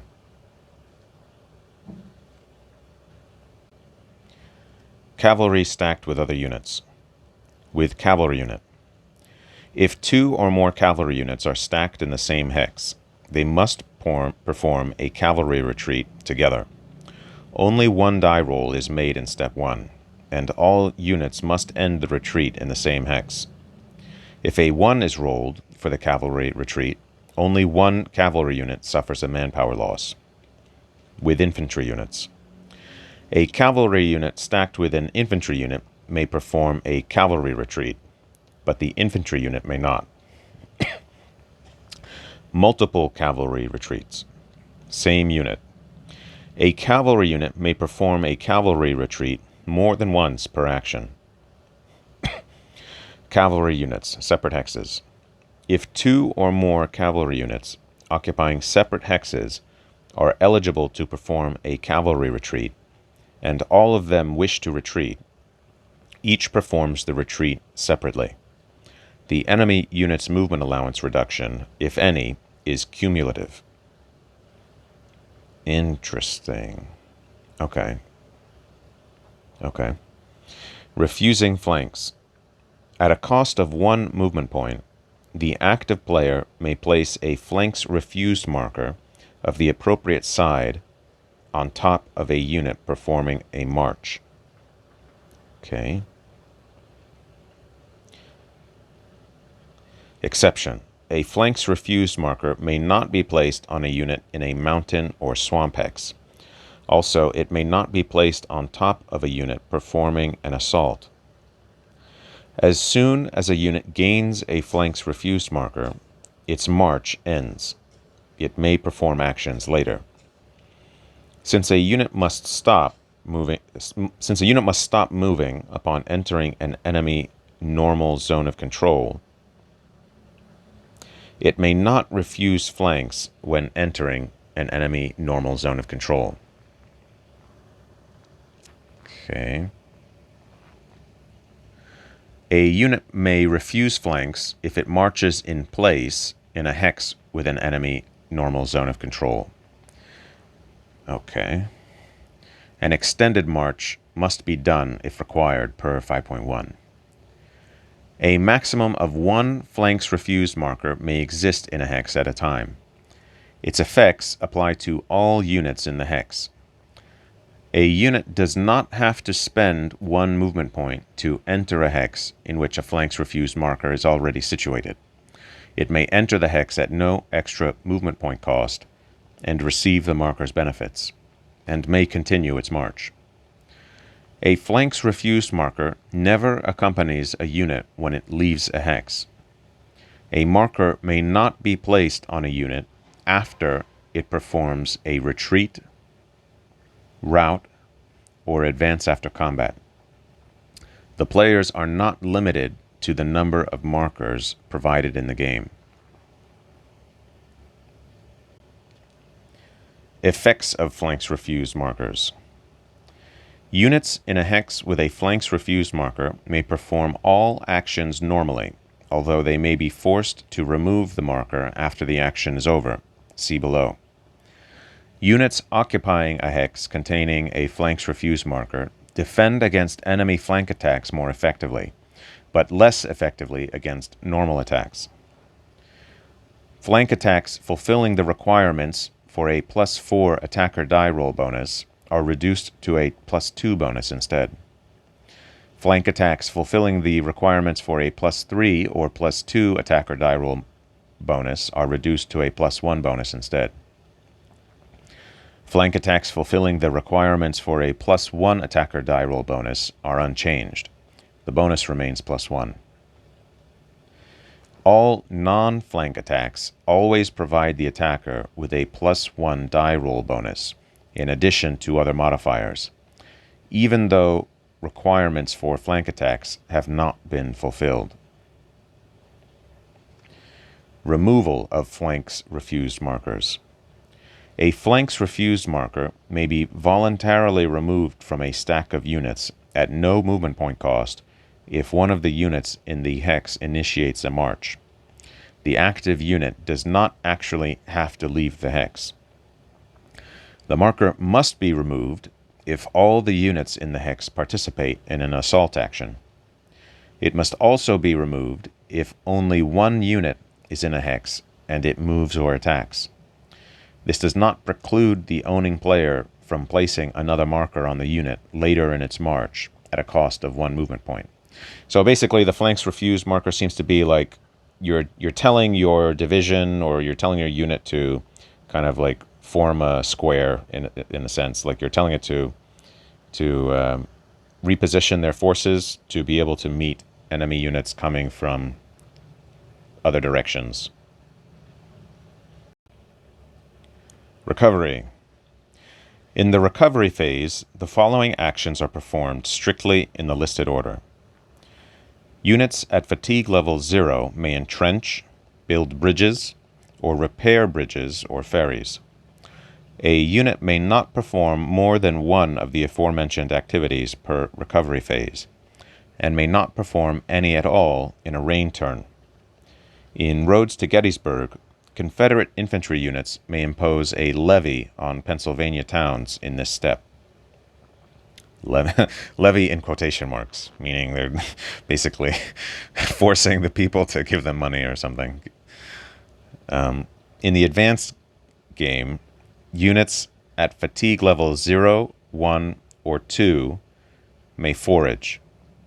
See each GCACW game's forage rules, but not if they undertook any activities in Step 1 of the recovery procedure. Note, units in Roads to Gettysburg and Stonewall's Last Battle may not forage. Units at fatigue level 0 or 1 may be affected as follows. Units at fatigue level 0 or 1 with disorganized strength markers have their strength markers flipped to their organized sides. Exceptions. If a unit has a demoralized 2 marker at the start of this step, its strength marker remains disorganized. Also, in each GCACW volume's advanced game, out-of-supply units with disorganized strength markers remain disorganized. Note that there is no out-of-supply status in Stonewall's Last Battle and Roads to Gettysburg. Units at fatigue level 0 or 1, which are on their exhausted sides, are flipped to their normal sides. Exception. If an exhausted unit has a demoralized 2 marker at the start of this step, it remains on its exhausted side. What does it mean to be at fatigue level 0 and yet exhausted? I'm not sure. I have to look into that. Units at fatigue level 0 or 1 with demoralized 1 markers have these markers removed. Units at fatigue level 0 or 1 with demoralized 2 markers have these markers flipped to their demoralized 1 sides. Units at fatigue level 3 or 4 are flipped to their exhausted reverse sides. If they are already on their exhausted sides, they remain so, and there is no further effect. All units at fatigue level 1 or more you lose 3 fatigue levels to a minimum fatigue level of 0. Replace each unit's fatigue marker with a new marker 3 less than the one being removed.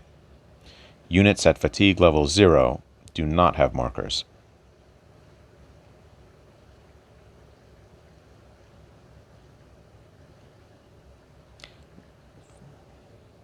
Okay.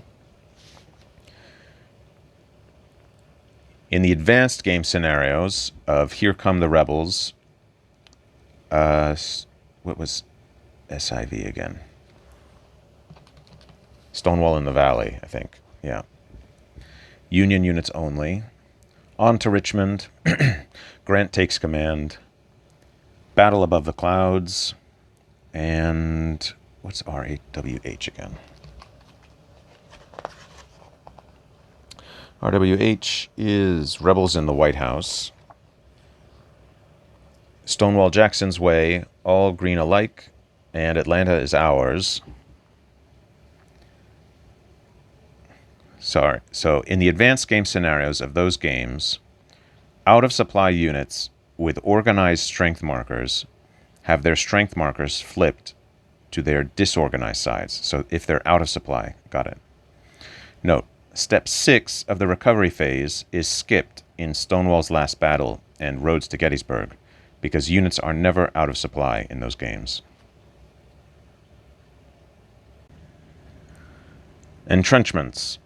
Entrenchments enhance a unit's defensive capabilities. Units may construct entrenchments in the recovery phase and in games taking place in 1863 or later in the action phase. Players may also gain entrenchment benefits from a hex feature called redoubts. Another hex feature, a permanent fort, provides even further defensive capabilities and is described in the advanced game rules of any module in which it appears.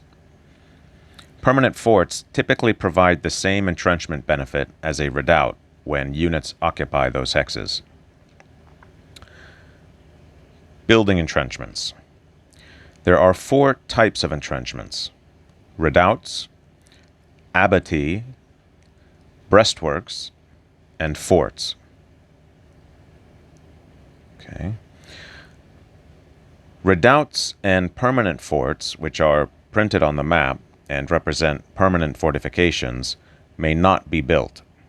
However, abattis, breastworks, and forts may be built in either the action cycle or the recovery phase. Units building entrenchments in the recovery phase must be at fatigue level 0. A unit building a bridge or repairing a bridge or ferry may not also entrench in the same recovery phase. Units may not entrench in rain turns. The procedure for building entrenchments in the action phase, for games in 1864 or games in 1863, if the entrenchment action optional rule is being used, is described in section 5.5. The procedure for building entrenchments in the recovery phase is described below. Depending on the year depicted in the game being played, players use one of 3 different procedures. Please select the appropriate procedure for the time frame of the game. 1861. Okay, well, you've got each one for the different years. Entrenchments in 1861, all green alike. 1861 Entrenchment Procedure. If a unit entrenches, place an abattis build marker atop the unit. Exception: if a Confederate unit entrenches in a redoubt hex, place a breastworks complete marker atop the unit. Okay. If a unit already possessing an abattis build marker entrenches, place an abattis marker atop the unit. If a unit already possessing an abattis marker entrenches, place a breastworks complete marker atop the unit. Forts. The only units that may be entrenched above the breastworks complete level are those that start a scenario in a fort marker. If those units leave the fort marker, they may not re-entrench beyond the breastworks complete level. Okay. Entrenchments in 1862. Stonewall Jackson's Way, Here Come the Rebels, Stonewall in the Valley, and On to Richmond. 1862 Entrenchment Procedure. If a unit entrenches, place a breastwork build marker atop the unit. Exception: if a unit is in a redoubt hex that it is eligible to benefit from, place a breastwork complete marker atop the unit. If a unit already possessing a breastwork build marker entrenches, flip the marker to its complete side. If a unit already possessing a breastwork complete marker entrenches, place a fort build marker atop the unit. If a unit already possessing a fort build marker entrenches, flip the marker to its complete side. Entrenchments in 1863. Stonewall's Last Battle, Roads to Gettysburg, and Battle Above the Clouds. Okay, 1863 Entrenchment Procedure. If a unit without an entrenchment marker, or possessing a breastworks build, entrenches, place a breastwork marker atop the unit. This is the equivalent of the 1862 breastwork complete, and in Stonewall's Last Battle, the complete side of the breastwork marker is used. Okay. Note, if a unit is in a redoubt hex that it is eligible to benefit from, the same procedure is still used. If a unit already possessing a breastwork marker entrenches, place a fort build marker atop the unit. If a unit already possessing a fort build marker entrenches, flip the marker to its complete side. Entrenchments in 1864. Grant takes command. Atlanta is ours. RWH. What was that one again? RWH. Let's look at that. RWH is Rebels in the White House. And Hood Strikes North. 1864 Entrenchment Procedure. If a unit without an entrenchment marker entrenches, place a breastwork marker atop the unit. Exception: if a unit is in a redoubt hex that it is eligible to benefit from, place a fort build 1 marker atop the unit. If a unit already possessing an abattis marker entrenches, place a fort build 1 marker atop the unit. If a unit already possessing a breastworks build marker entrenches, place a fort build 2 marker atop the unit. If a unit already possessing a breastworks, fort build 1, or fort build 2 marker entrenches, place a fort complete marker atop the unit. Removing entrenchments. A unit's abattis, breastwork, or fort marker is removed at the moment the unit leaves the hex.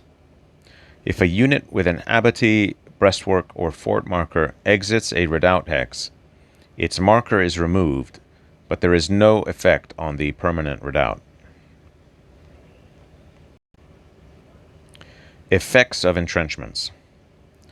Entrenchments may enhance the combat and artillery values of defending, not attacking units. Okay. May enhance the combat and artillery values of defending, not attacking units. Redoubts in Virginia only provide benefits when the Confederate player has units in that hex. The redoubts in Tennessee and Alabama in Battle Above the Clouds provide benefits for either the Union or Confederate player, depending on which player has units in that redoubt hex. The redoubts in Georgia in Atlanta Is Ours, they are all near Dalton on the west map, provide benefits only for the Confederate player. The redoubts in Maryland on the Here Come the Rebels east map provide benefits for only the Union player, and only for scenarios in or after 1863. Rebels in the White House. Exception. The Centerville, Stonewall Jackson's Way, N4318 redoubt also provides the Union player with redoubt benefits if he has units in that hex. This redoubt exists in all games except those in 1861. Units in a redoubt hex that they are eligible to benefit from, with no other entrenchments, have their combat and artillery values multiplied by 1.5 when defending. For combat values, retain fractions. For artillery values, multiply the sum of all the artillery values in the hex by 1.5 and round fractions up to the nearest whole number. Units directly under an abattis marker or a breastworks build marker, if the year is 1864 or later, have their combat and artillery values multiplied by 1.5 when defending. Units directly under a completed breastwork, a fort build marker, 1863 or earlier, or a fort build 1 marker, 1864 or later, have their combat and artillery values doubled when defending. Units directly under a Fort Build 2 marker, 1864 or later, have their combat and artillery values multiplied by 2.5 when defending. Units directly under a completed fort marker have their combat and artillery values tripled when defending. Wow. Units directly under a breastworks build marker do not have their combat and artillery values modified if the year is 1863 or earlier.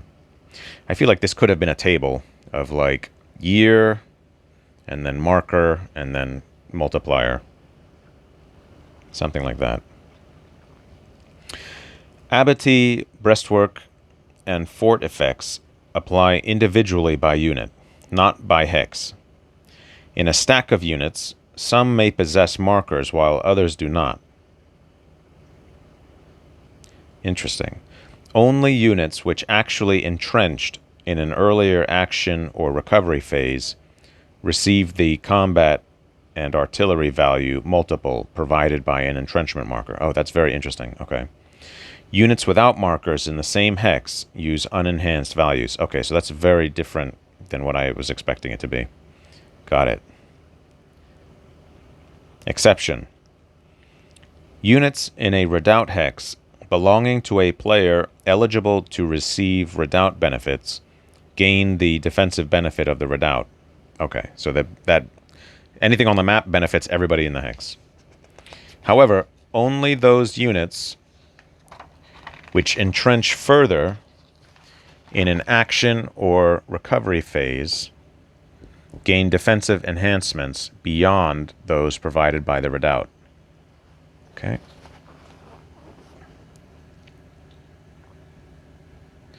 Entrenchments do not enhance the combat value of units for the purposes of determining if they have enough combat value to contribute to the achievement of a flank bonus. Okay.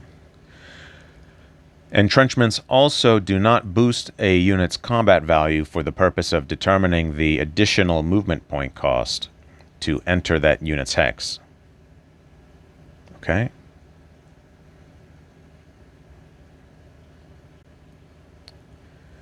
Flank attacks against redoubt hexes. If a unit occupies a redoubt and is eligible to receive defensive benefits from that hex, its defensive capabilities against some flank attacks are enhanced. +4 bonus. If the attacking player fulfills requirements for a +4 final flank bonus in an attack against one or more units in a redoubt hex, that bonus is reduced to +2. +3/+2 bonus. If the attacking player fulfills requirements for a +3 or +2 final flank bonus in an attack against one or more units in a redoubt hex, that bonus is reduced to +1. +1 bonus. If the attacking player fulfills requirements for a +1 final flank bonus in an attack against one or more units in a redoubt hex, he receives no flank bonus at all. Unlike flanks refused markers, non-flank attacks against redoubt hexes do not provide the attacking player a +1 die roll bonus. Defending units situated under breastwork or fort markers in redoubt hexes retain the redoubt's capabilities against flank attacks.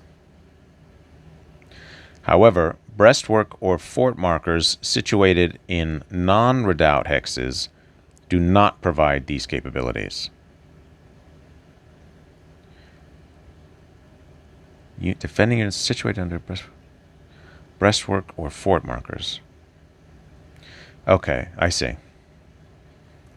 All that's saying is that if you have a redoubt painted on the map, and then you later build a breastwork or fort on that hex, you still get the benefit that they've defined here for that redoubt thing on the map. That's all that's saying. That the new entrenchments that you have built have not left you discarding the benefit against flank attacks. Makes sense. Bridges, dams, and ferries. Units may cross major and minor rivers only at bridges, dams, ferries, and fords. A unit entering a hex across a bridge, dam, or ford ignores the cost of the major terrain in that hex, and instead pays 1 movement point as long as a road, pike, or railroad crosses that bridge, dam, or ford.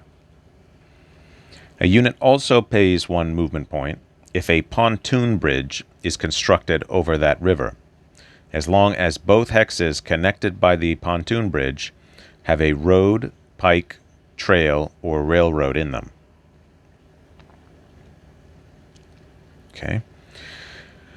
Units entering a hex across a bridge or ford, which is not traversed by a road, pike, or railroad, must pay that hex's major terrain movement point cost.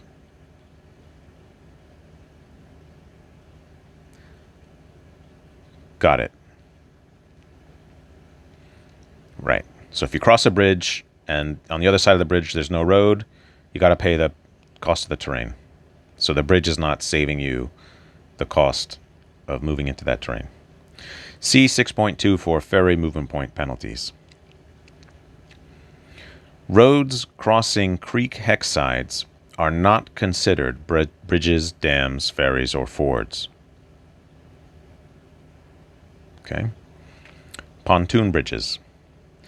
In the GCACW standard rules, bridges built during the game are known as pontoon bridges to differentiate them from permanent bridges, which are printed on the map. Also, in all GCACW games except Stonewall's Last Battle, see below, a player must make a die roll if he wishes to build a bridge, rather than building it automatically. Note: In Stonewall's Last Battle, all original bridge building rules are in effect, including major river bridges. These rules are unmodified by the GCACW standard rules. Building pontoon bridges. Eligible infantry units may attempt to build pontoon bridges. Note, in some GCACW games, units had formerly been prohibited from building bridges over major rivers, but this is now permissible in the standard rules. Also in the standard rules, bridges may always be built at fords. An infantry unit, what does that mean, always be built?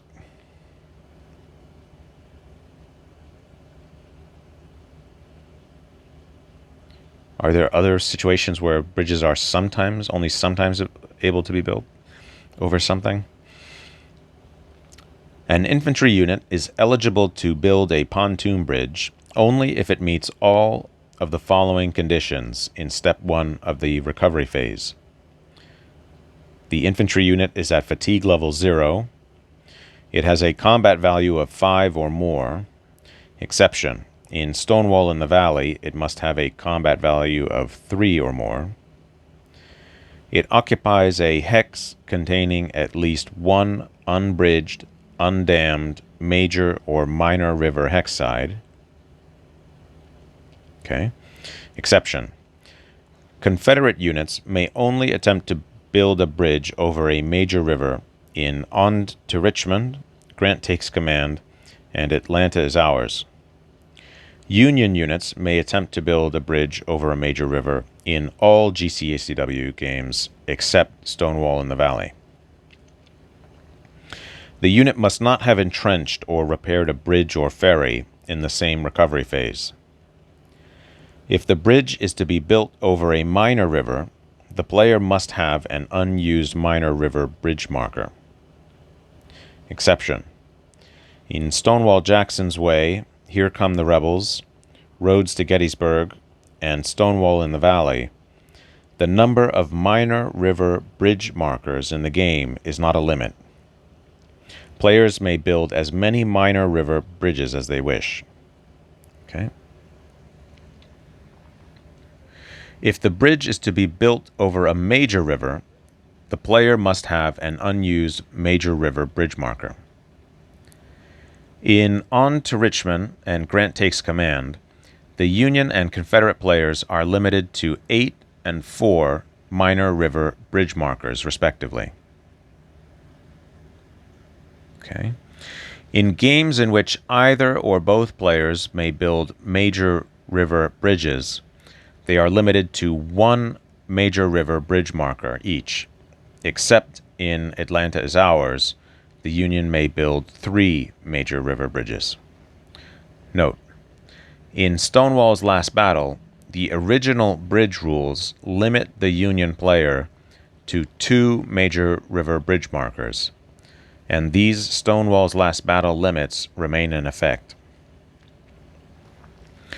If a game limits the number of bridge markers that may be employed, and all the bridge markers of that type are in use, a player may not build a pontoon bridge of that type until 1 or more markers become available for use again due to dismantling or destruction.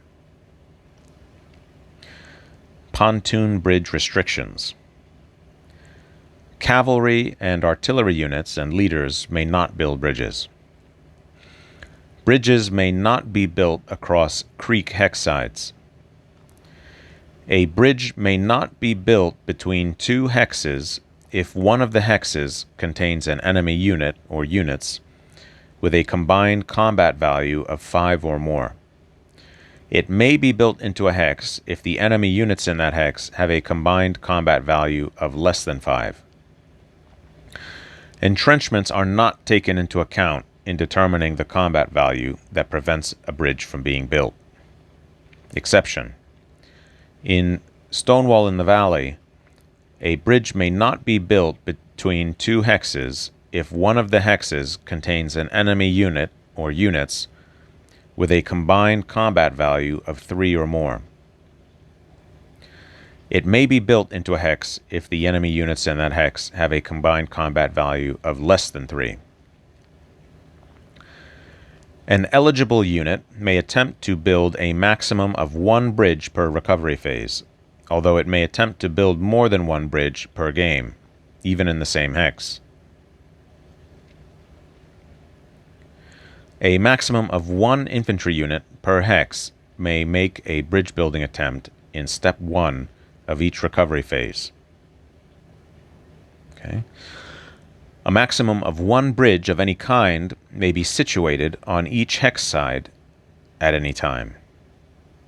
Okay, makes sense. I don't know why someone would ever want to try to build a second bridge. Units may not build bridges in rain turns.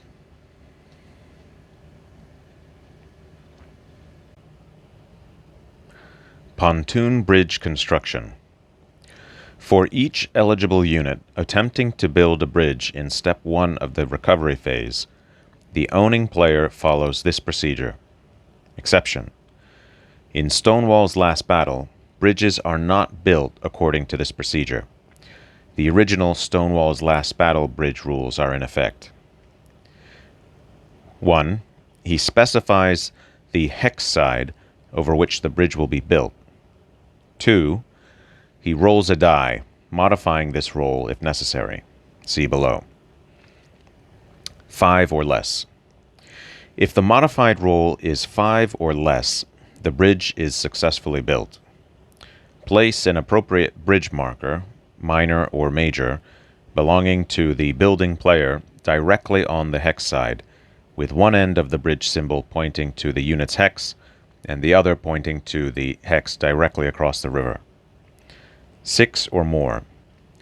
If the modified roll is 6 or more, the bridge is not built. No action is taken. Another attempt to build a bridge across that hex side may not be made until the following turn.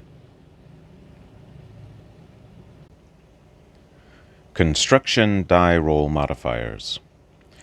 A player's pontoon bridge construction die roll is modified if any of the following conditions are in effect. Modifiers are cumulative. -3. If the Confederate player attempts to build a major river bridge within 10 hexes of the Confederate capital. So it's 5 or less, it's successful. So -3 is good. +1. If the river being bridged is currently unfordable. +1. If the bridge is being built between hexes onto Richmond, etc., and onto Richmond, okay, Barrett's Ferry. +2. If the river being bridged is a major river. +1. If there is no ford or ferry, or destroyed permanent bridge or ferry, across the hex side being bridged. But there is a road, pike, trail, or railroad in both of the hexes to be connected. Okay, +2. If there is a road, pike, trail, or railroad in only one of the 2 hexes to be connected. +3. If both of the hexes to be connected do not contain a road, pike, trail, or railroad. Note: if a pontoon bridge is successfully built, it is considered to have a road, not pike, running across it, as long as both hexes connected by the bridge have roads, pikes, trails, or railroad in them. Otherwise, the bridge is not considered to be traversed by a road. Okay. I think I understand what that's saying.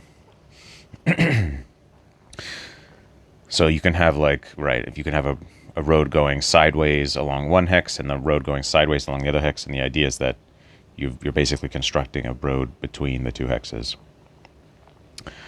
Chatham Bridge in Stonewall Jackson's Way, Stonewall's Last Battle.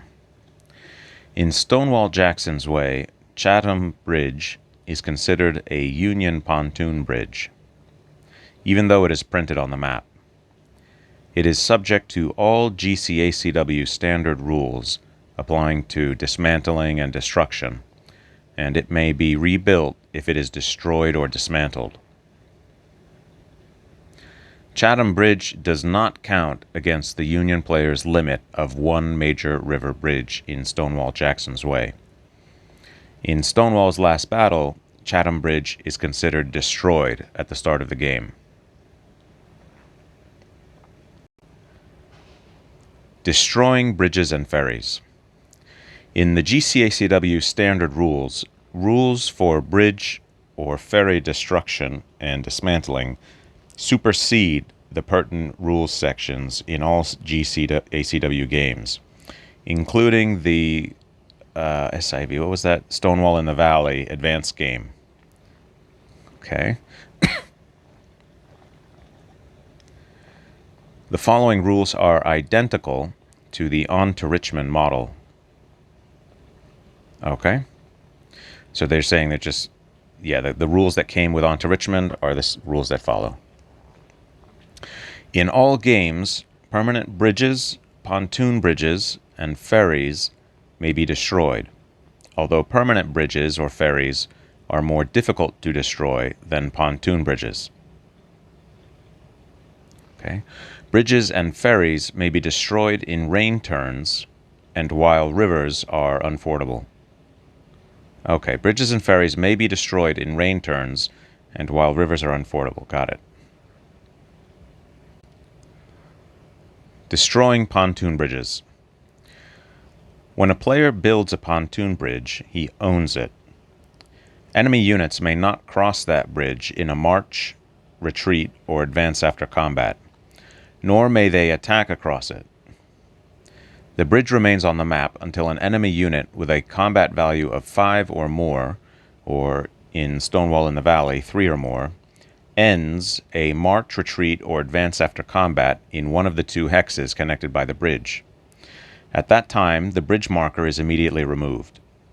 A pontoon bridge is automatically destroyed at the end of the attachment phase if the previous turn's recovery phase or the current turn's attachment phase has caused an enemy unit to have a combat value of 5 or more, or in Stonewall in the Valley, 3 or more, in one of the two hexes connected by the bridge.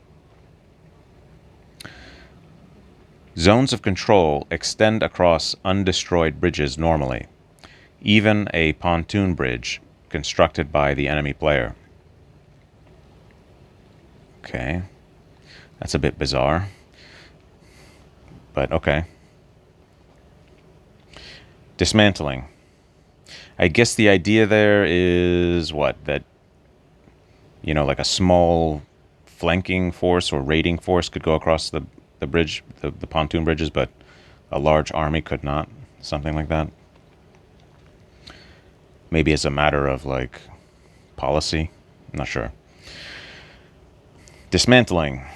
If at any time during a march, an active unit occupies one of the two hexes connected by a friendly pontoon bridge,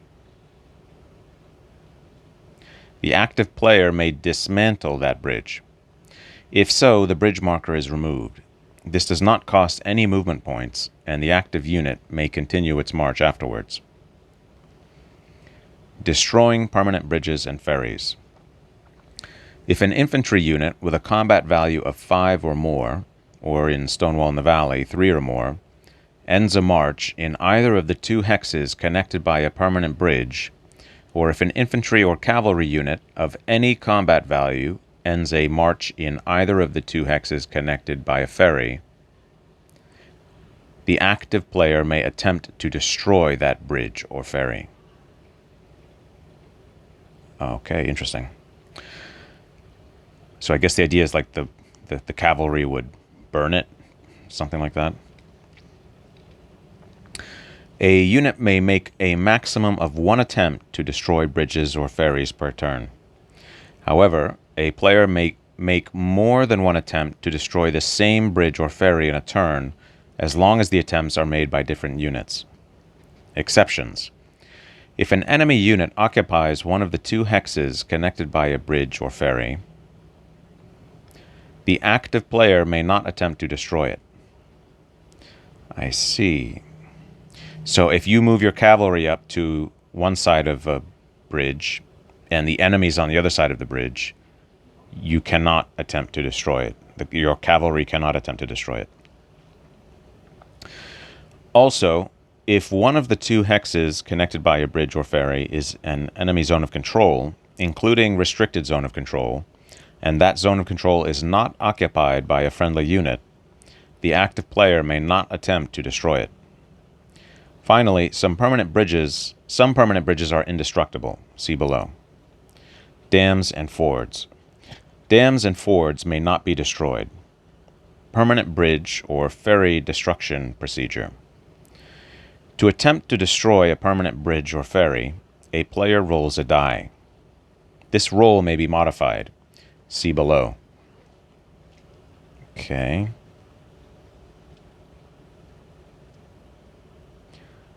Bridge. If the modified roll is 2 or less, the permanent bridge is destroyed.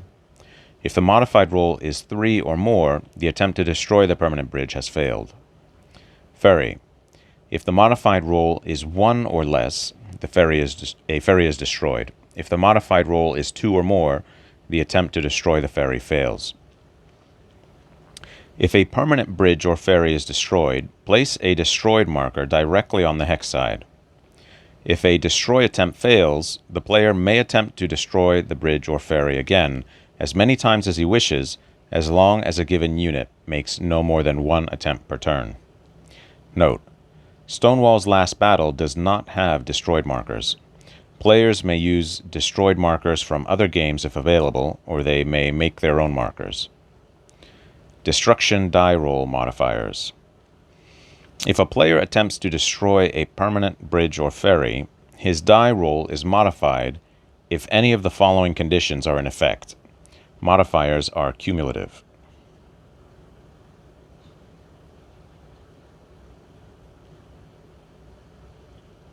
Okay. -2 if the Confederate player is attempting to destroy a ferry. So the Confederates get a bonus there. The Confederates are better at destroying ferries. -1 if neither hex connected by the bridge or ferry is an enemy zone of control hex, including restricted zone of control. Okay.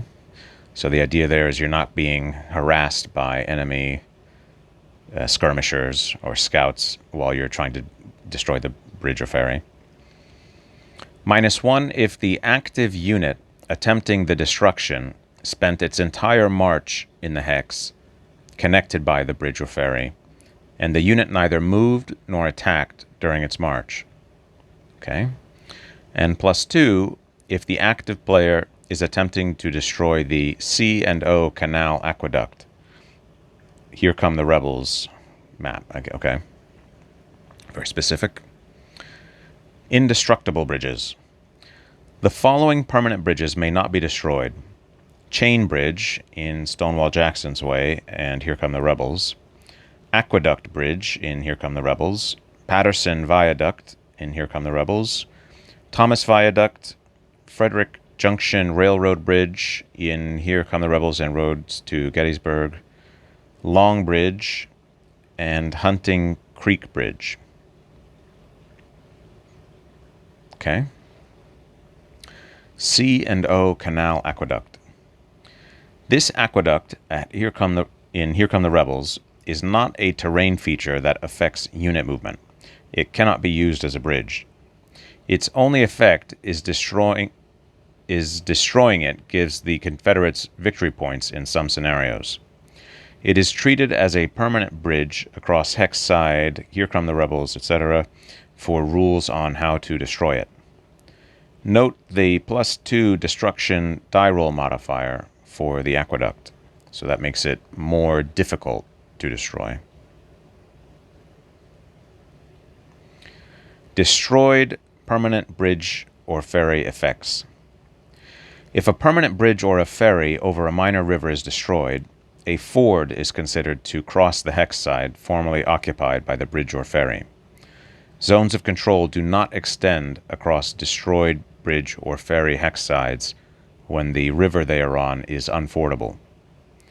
If a permanent bridge or ferry over a major river is destroyed, no ford is considered to exist at that location. Okay. So a major river. Okay, so the idea is if it's a minor river, you basically have a ford from the rubble. And if it's a major river, I guess the river's so big and deep that you wouldn't be able to just walk across it. Exception. If Snickers Ferry or Berry's Ferry, both on the Shenandoah River, are destroyed, a ford is considered to exist across that hexside.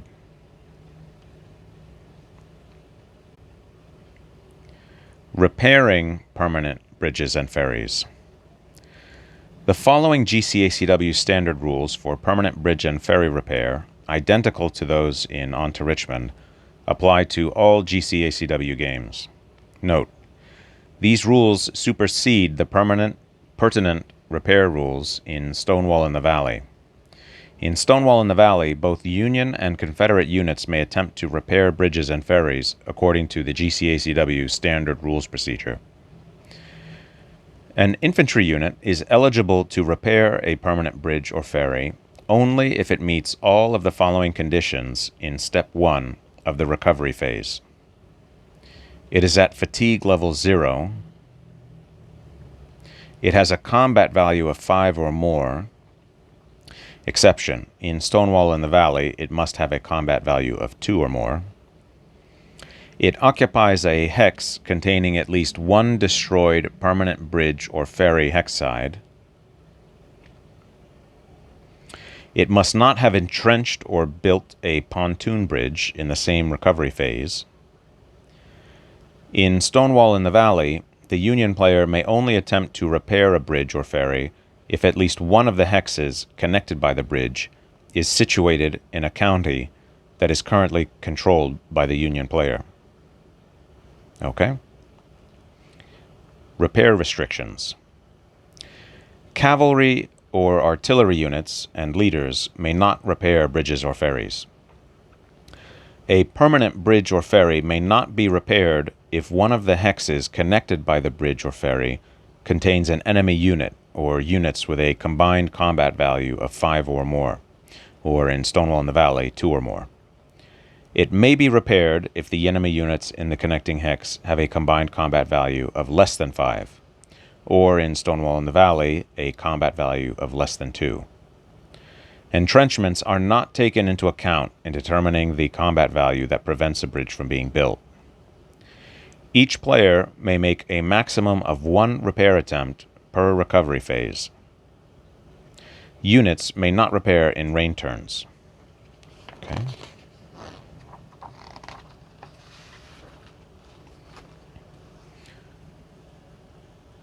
Repair procedure. If an eligible unit attempts to repair a permanent bridge or ferry in the recovery phase, the owning player follows this procedure. He specifies the hex side on which the repair will be attempted. He rolls a die, modifying this roll if necessary. See below. Permanent bridge. If the modified roll is 3 or less, the bridge is repaired. Remove the destroyed marker. The bridge is functional again. If the modified roll is 4 or more, the repair attempt fails. Ferry. If the modified roll is 5 or less, the ferry is repaired. Remove the destroyed marker. The ferry is functional again. If the modified roll is 6 or more, the repair attempt fails. Exception. In Atlanta is Ours, a roll of 1 for a major river bridge repair is always successful, regardless of the modifiers. It's interesting to me the difference in success rate. So when you're trying to destroy it, where was it?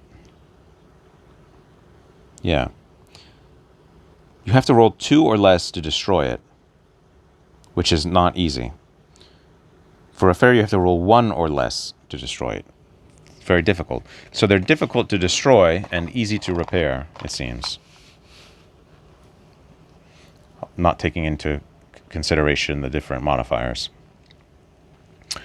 Repair die roll modifiers. A player's repaired die roll is modified if any of the following conditions are in effect. Modifiers are cumulative. +1 if the river on which a permanent bridge or ferry is situated is currently unfordable. +2 if the river on which a permanent bridge or ferry is situated is a major river. +1 if the attempt is for the Etowah Railroad Bridge in Atlanta's hours. +1 if the attempt is for the Chattahoochee Railroad Bridge across hex sides, Atlanta's hours, etc. Chatham Bridge in Stonewall's Last Battle. In Stonewall's Last Battle, Chatham Bridge may not be repaired, although the Union player may build a bridge at that hex side according to normal Stonewall's Last Battle bridge rules. Demoralization. A unit is assigned a Demoralize 1 marker, or has an existing Demoralize 1 marker flipped to its Demoralize 2 side, if it suffers an R result in combat. A unit is assigned a Demoralize 2 marker if it suffers an R star result in combat. Leaders are never demoralized.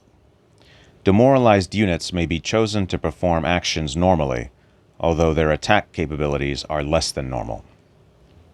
Effects of Demoralization 1. A unit with a Demoralize 1 marker is affected as follows. It may not entrench. Demoralized units, active or inactive, belonging to the attacker, may not contribute in any way to the achievement of a flank attack bonus.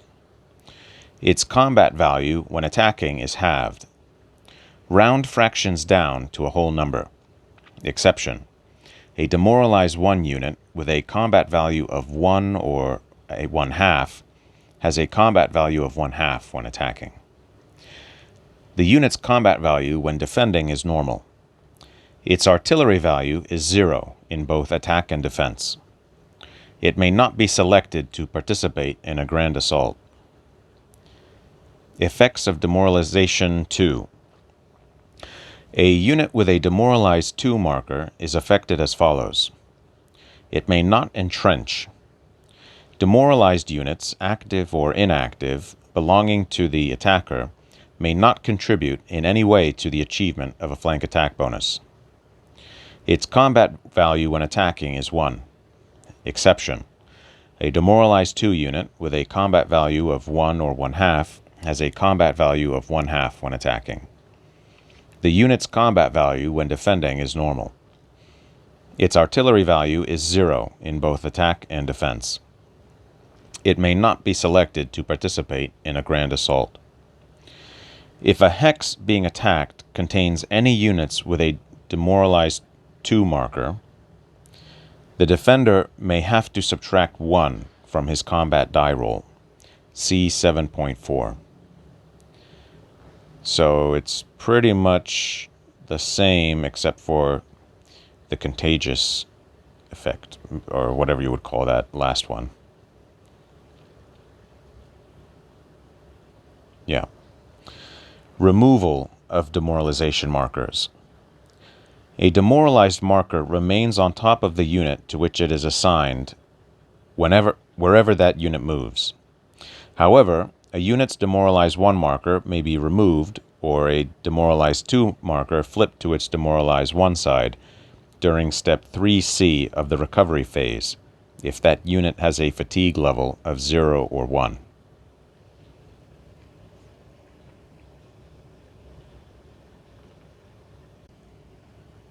Rain. Rain is a random event in all GCACW games. The GCACW standard rules do not change the fact that rain effects apply only in the advanced game in some games. Stonewall Jackson's Way, All Green Alike, Here Come the Rebels, Roads to Gettysburg, Stonewall's Last Battle, and Battle Above the Clouds. And in both basic and advanced games in others, Stonewall in the Valley, On to Richmond, and Grant Takes Command. Furthermore, the GCACW standard rules do not modify how players determine whether or not rain occurs.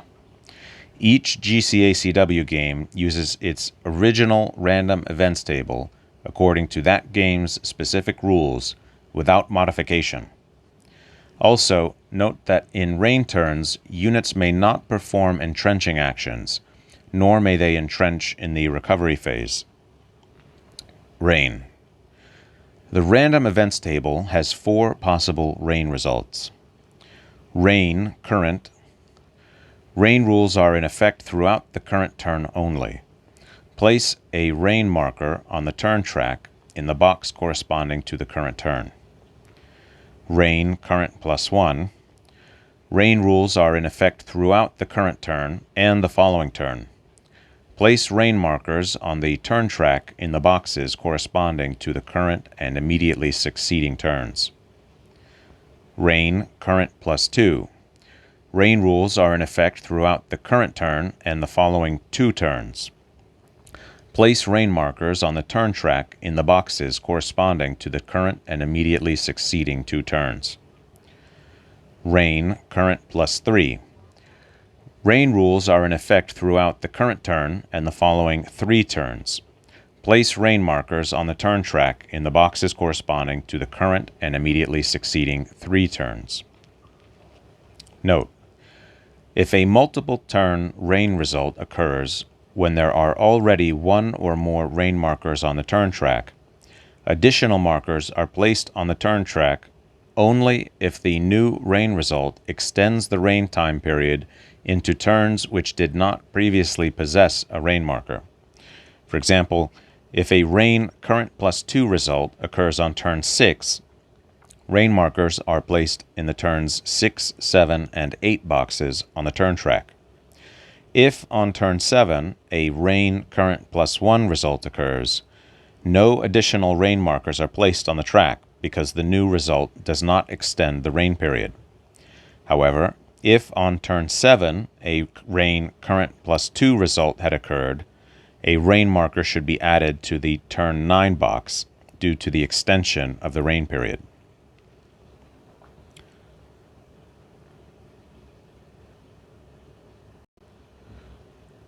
Rain effects. Provisional swamps. Provisional swamp hexes function as full swamp hexes in rain turns. If a rain event occurs while a unit is in a provisional swamp hex with no road, pike or railroad, the unit gains 1 fatigue level, and its strength marker is disorganized. If it is already disorganized, it is not further affected. It also must be immediately moved into an adjacent non-enemy occupied hex. This special movement does not require activation and does not expend movement points. It may not be into an enemy zone of control unless there are no non-enemy zone of control hexes present. It also may not be into another swamp hex or across a major or minor river hex side without a bridge or ferry. Or across a major or minor river hex side without a bridge or ferry. If no legal hex is available to move into, the unit is eliminated, and victory points are awarded for its loss. Wow, that's brutal. What's the rationale there? I guess the equipment just gets destroyed, something like that. Zones of control. Zones of control do not extend across ford or destroyed bridge or ferry hex sides in rain turns. They also do not extend across creek hex sides untraversed by roads, pikes, railroad, or trail, unless at least one of the 2 hexes joined by that creek hex side is a city hex. Okay.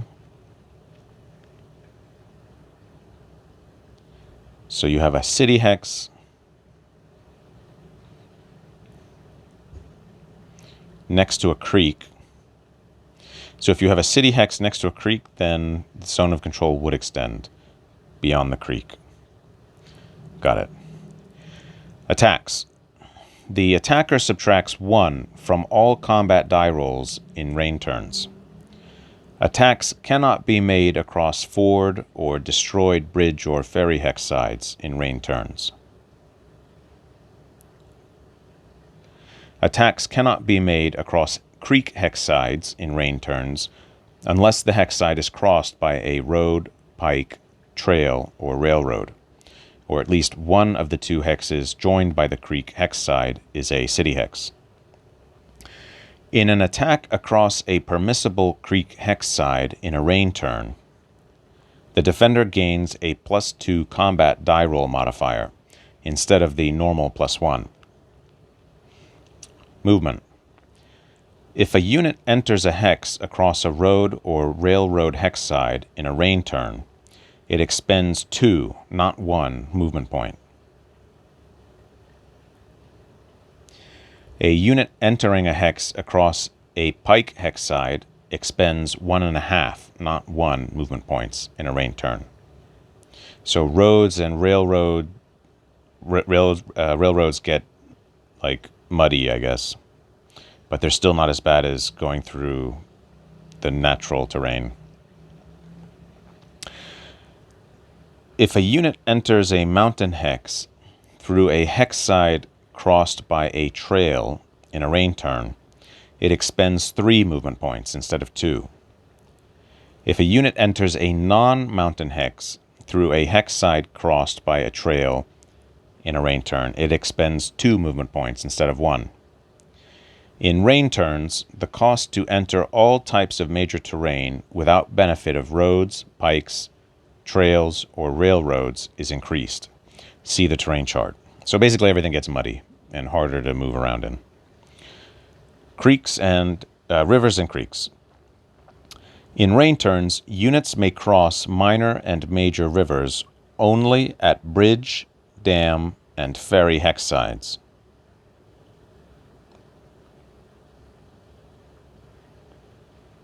Okay.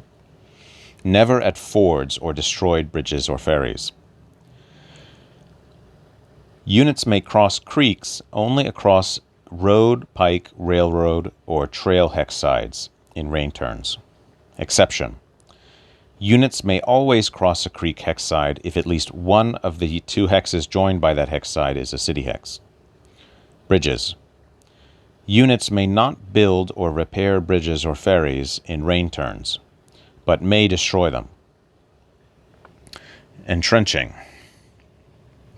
Units may not entrench in rain turns. River fordability. In rain turns, units may not use fords to cross major or minor river hex sides. Furthermore, rain results on the random events table may cause fords to be unusable for an extended period of time after rain turns. Each time a rain result occurs, the players must place a major rivers unfordable and a minor rivers unfordable marker on the turn track. If they are already on the track, they must be advanced a variable number of boxes. How does that work? Let's see. Note, if the game being played does not have either of these markers, players may use On to Richmond or Grant Takes Command markers, or they may make their own. The placement and movement of these two markers on the turn track is governed by the type of rain result that has occurred and the game being played.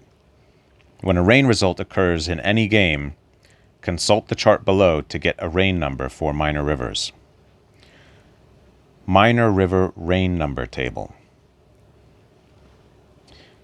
Okay. Place the minor rivers unfordable marker on the turn track a number of boxes ahead of the current turn equal to the minor river rain number.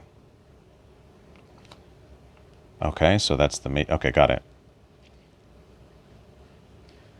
If the minor river's unfordable marker is already on the turn track, advance it by a number of turns equal to the rain number.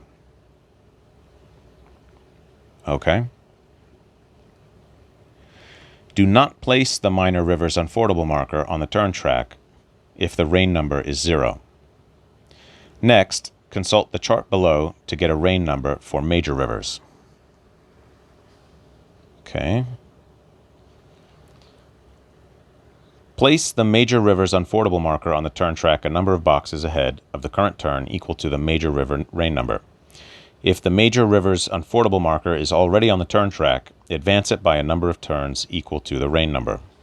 For example, in any of the games, for a rain result on turn 3, for a rain current result on turn 3, if the major river's unfordable marker is not already on the turn track, place it on turn 4. I see, 1 turn ahead. Got it.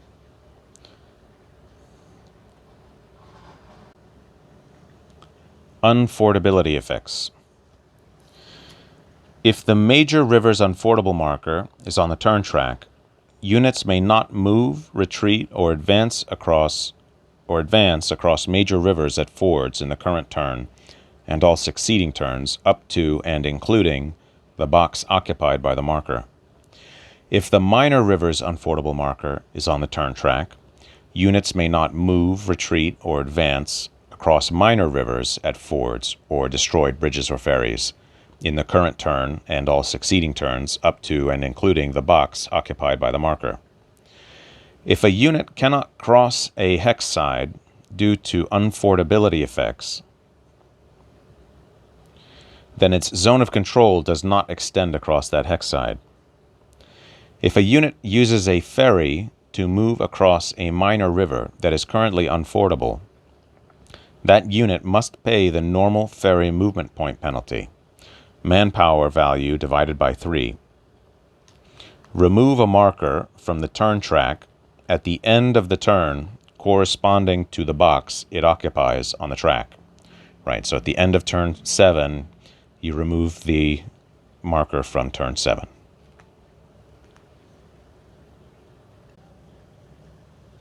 Limited intelligence, optional rule. This optional rule can be used with any game in the series to better reflect the uncertainties of Civil War-era command. It does significantly increase the time required to complete a scenario. This rule requires mutual trust between the players and should not be used for competitive play. The force display. As described in section 6.4, each player may remove stacks of counters and replace them with a force marker. Normally, forces kept off-map on the force display may be examined by either player at any time.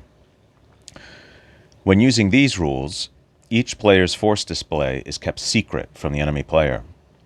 Hide each player's force display behind a screen or under a spared game box lid. Placing force markers. Each player is allowed to use up to 10 force markers at a time. Not all games in the Great Campaign series include 10 force markers for each player. Players should substitute additional counters as necessary. A player may place 1 or more force markers during the action cycle whenever he possesses the initiative. He is not required to activate the units being replaced with force markers during this action. He is free to take the action elsewhere. As described in section 6.4, the units are removed from the map and placed on the force display. 2 or more force markers may be simultaneously placed in the same hex. 1 or more force markers may be added to a hex that already has a force marker on it, to confuse the enemy about the direction in which a force will move. When more than 1 force marker is in a hex, the player is free to divide the units in that hex between those forces as he sees fit.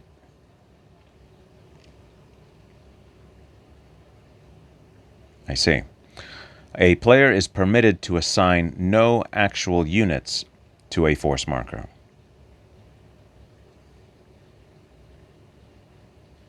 Okay. A phantom force of this type is referred to below as a dummy marker. Dummy markers may be activated and moved, see below, but may not be used to reveal enemy forces, collect victory points, or trigger any other action pursuant to the rules that requires the presence of an actual unit. Placement of force markers must adhere to the following restrictions. A force marker may not be placed adjacent to an enemy unit. Adjacent to an enemy unit. unless impassable terrain makes it impossible to move between the two hexes. Got it. A force marker may not be placed within 2 hexes of an enemy cavalry unit. Exception.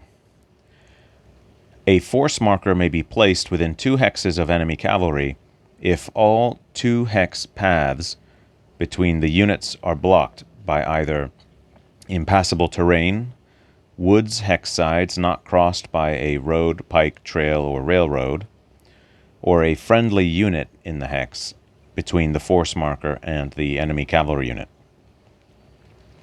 Moving force markers. Units on the force display must move according to the published rules.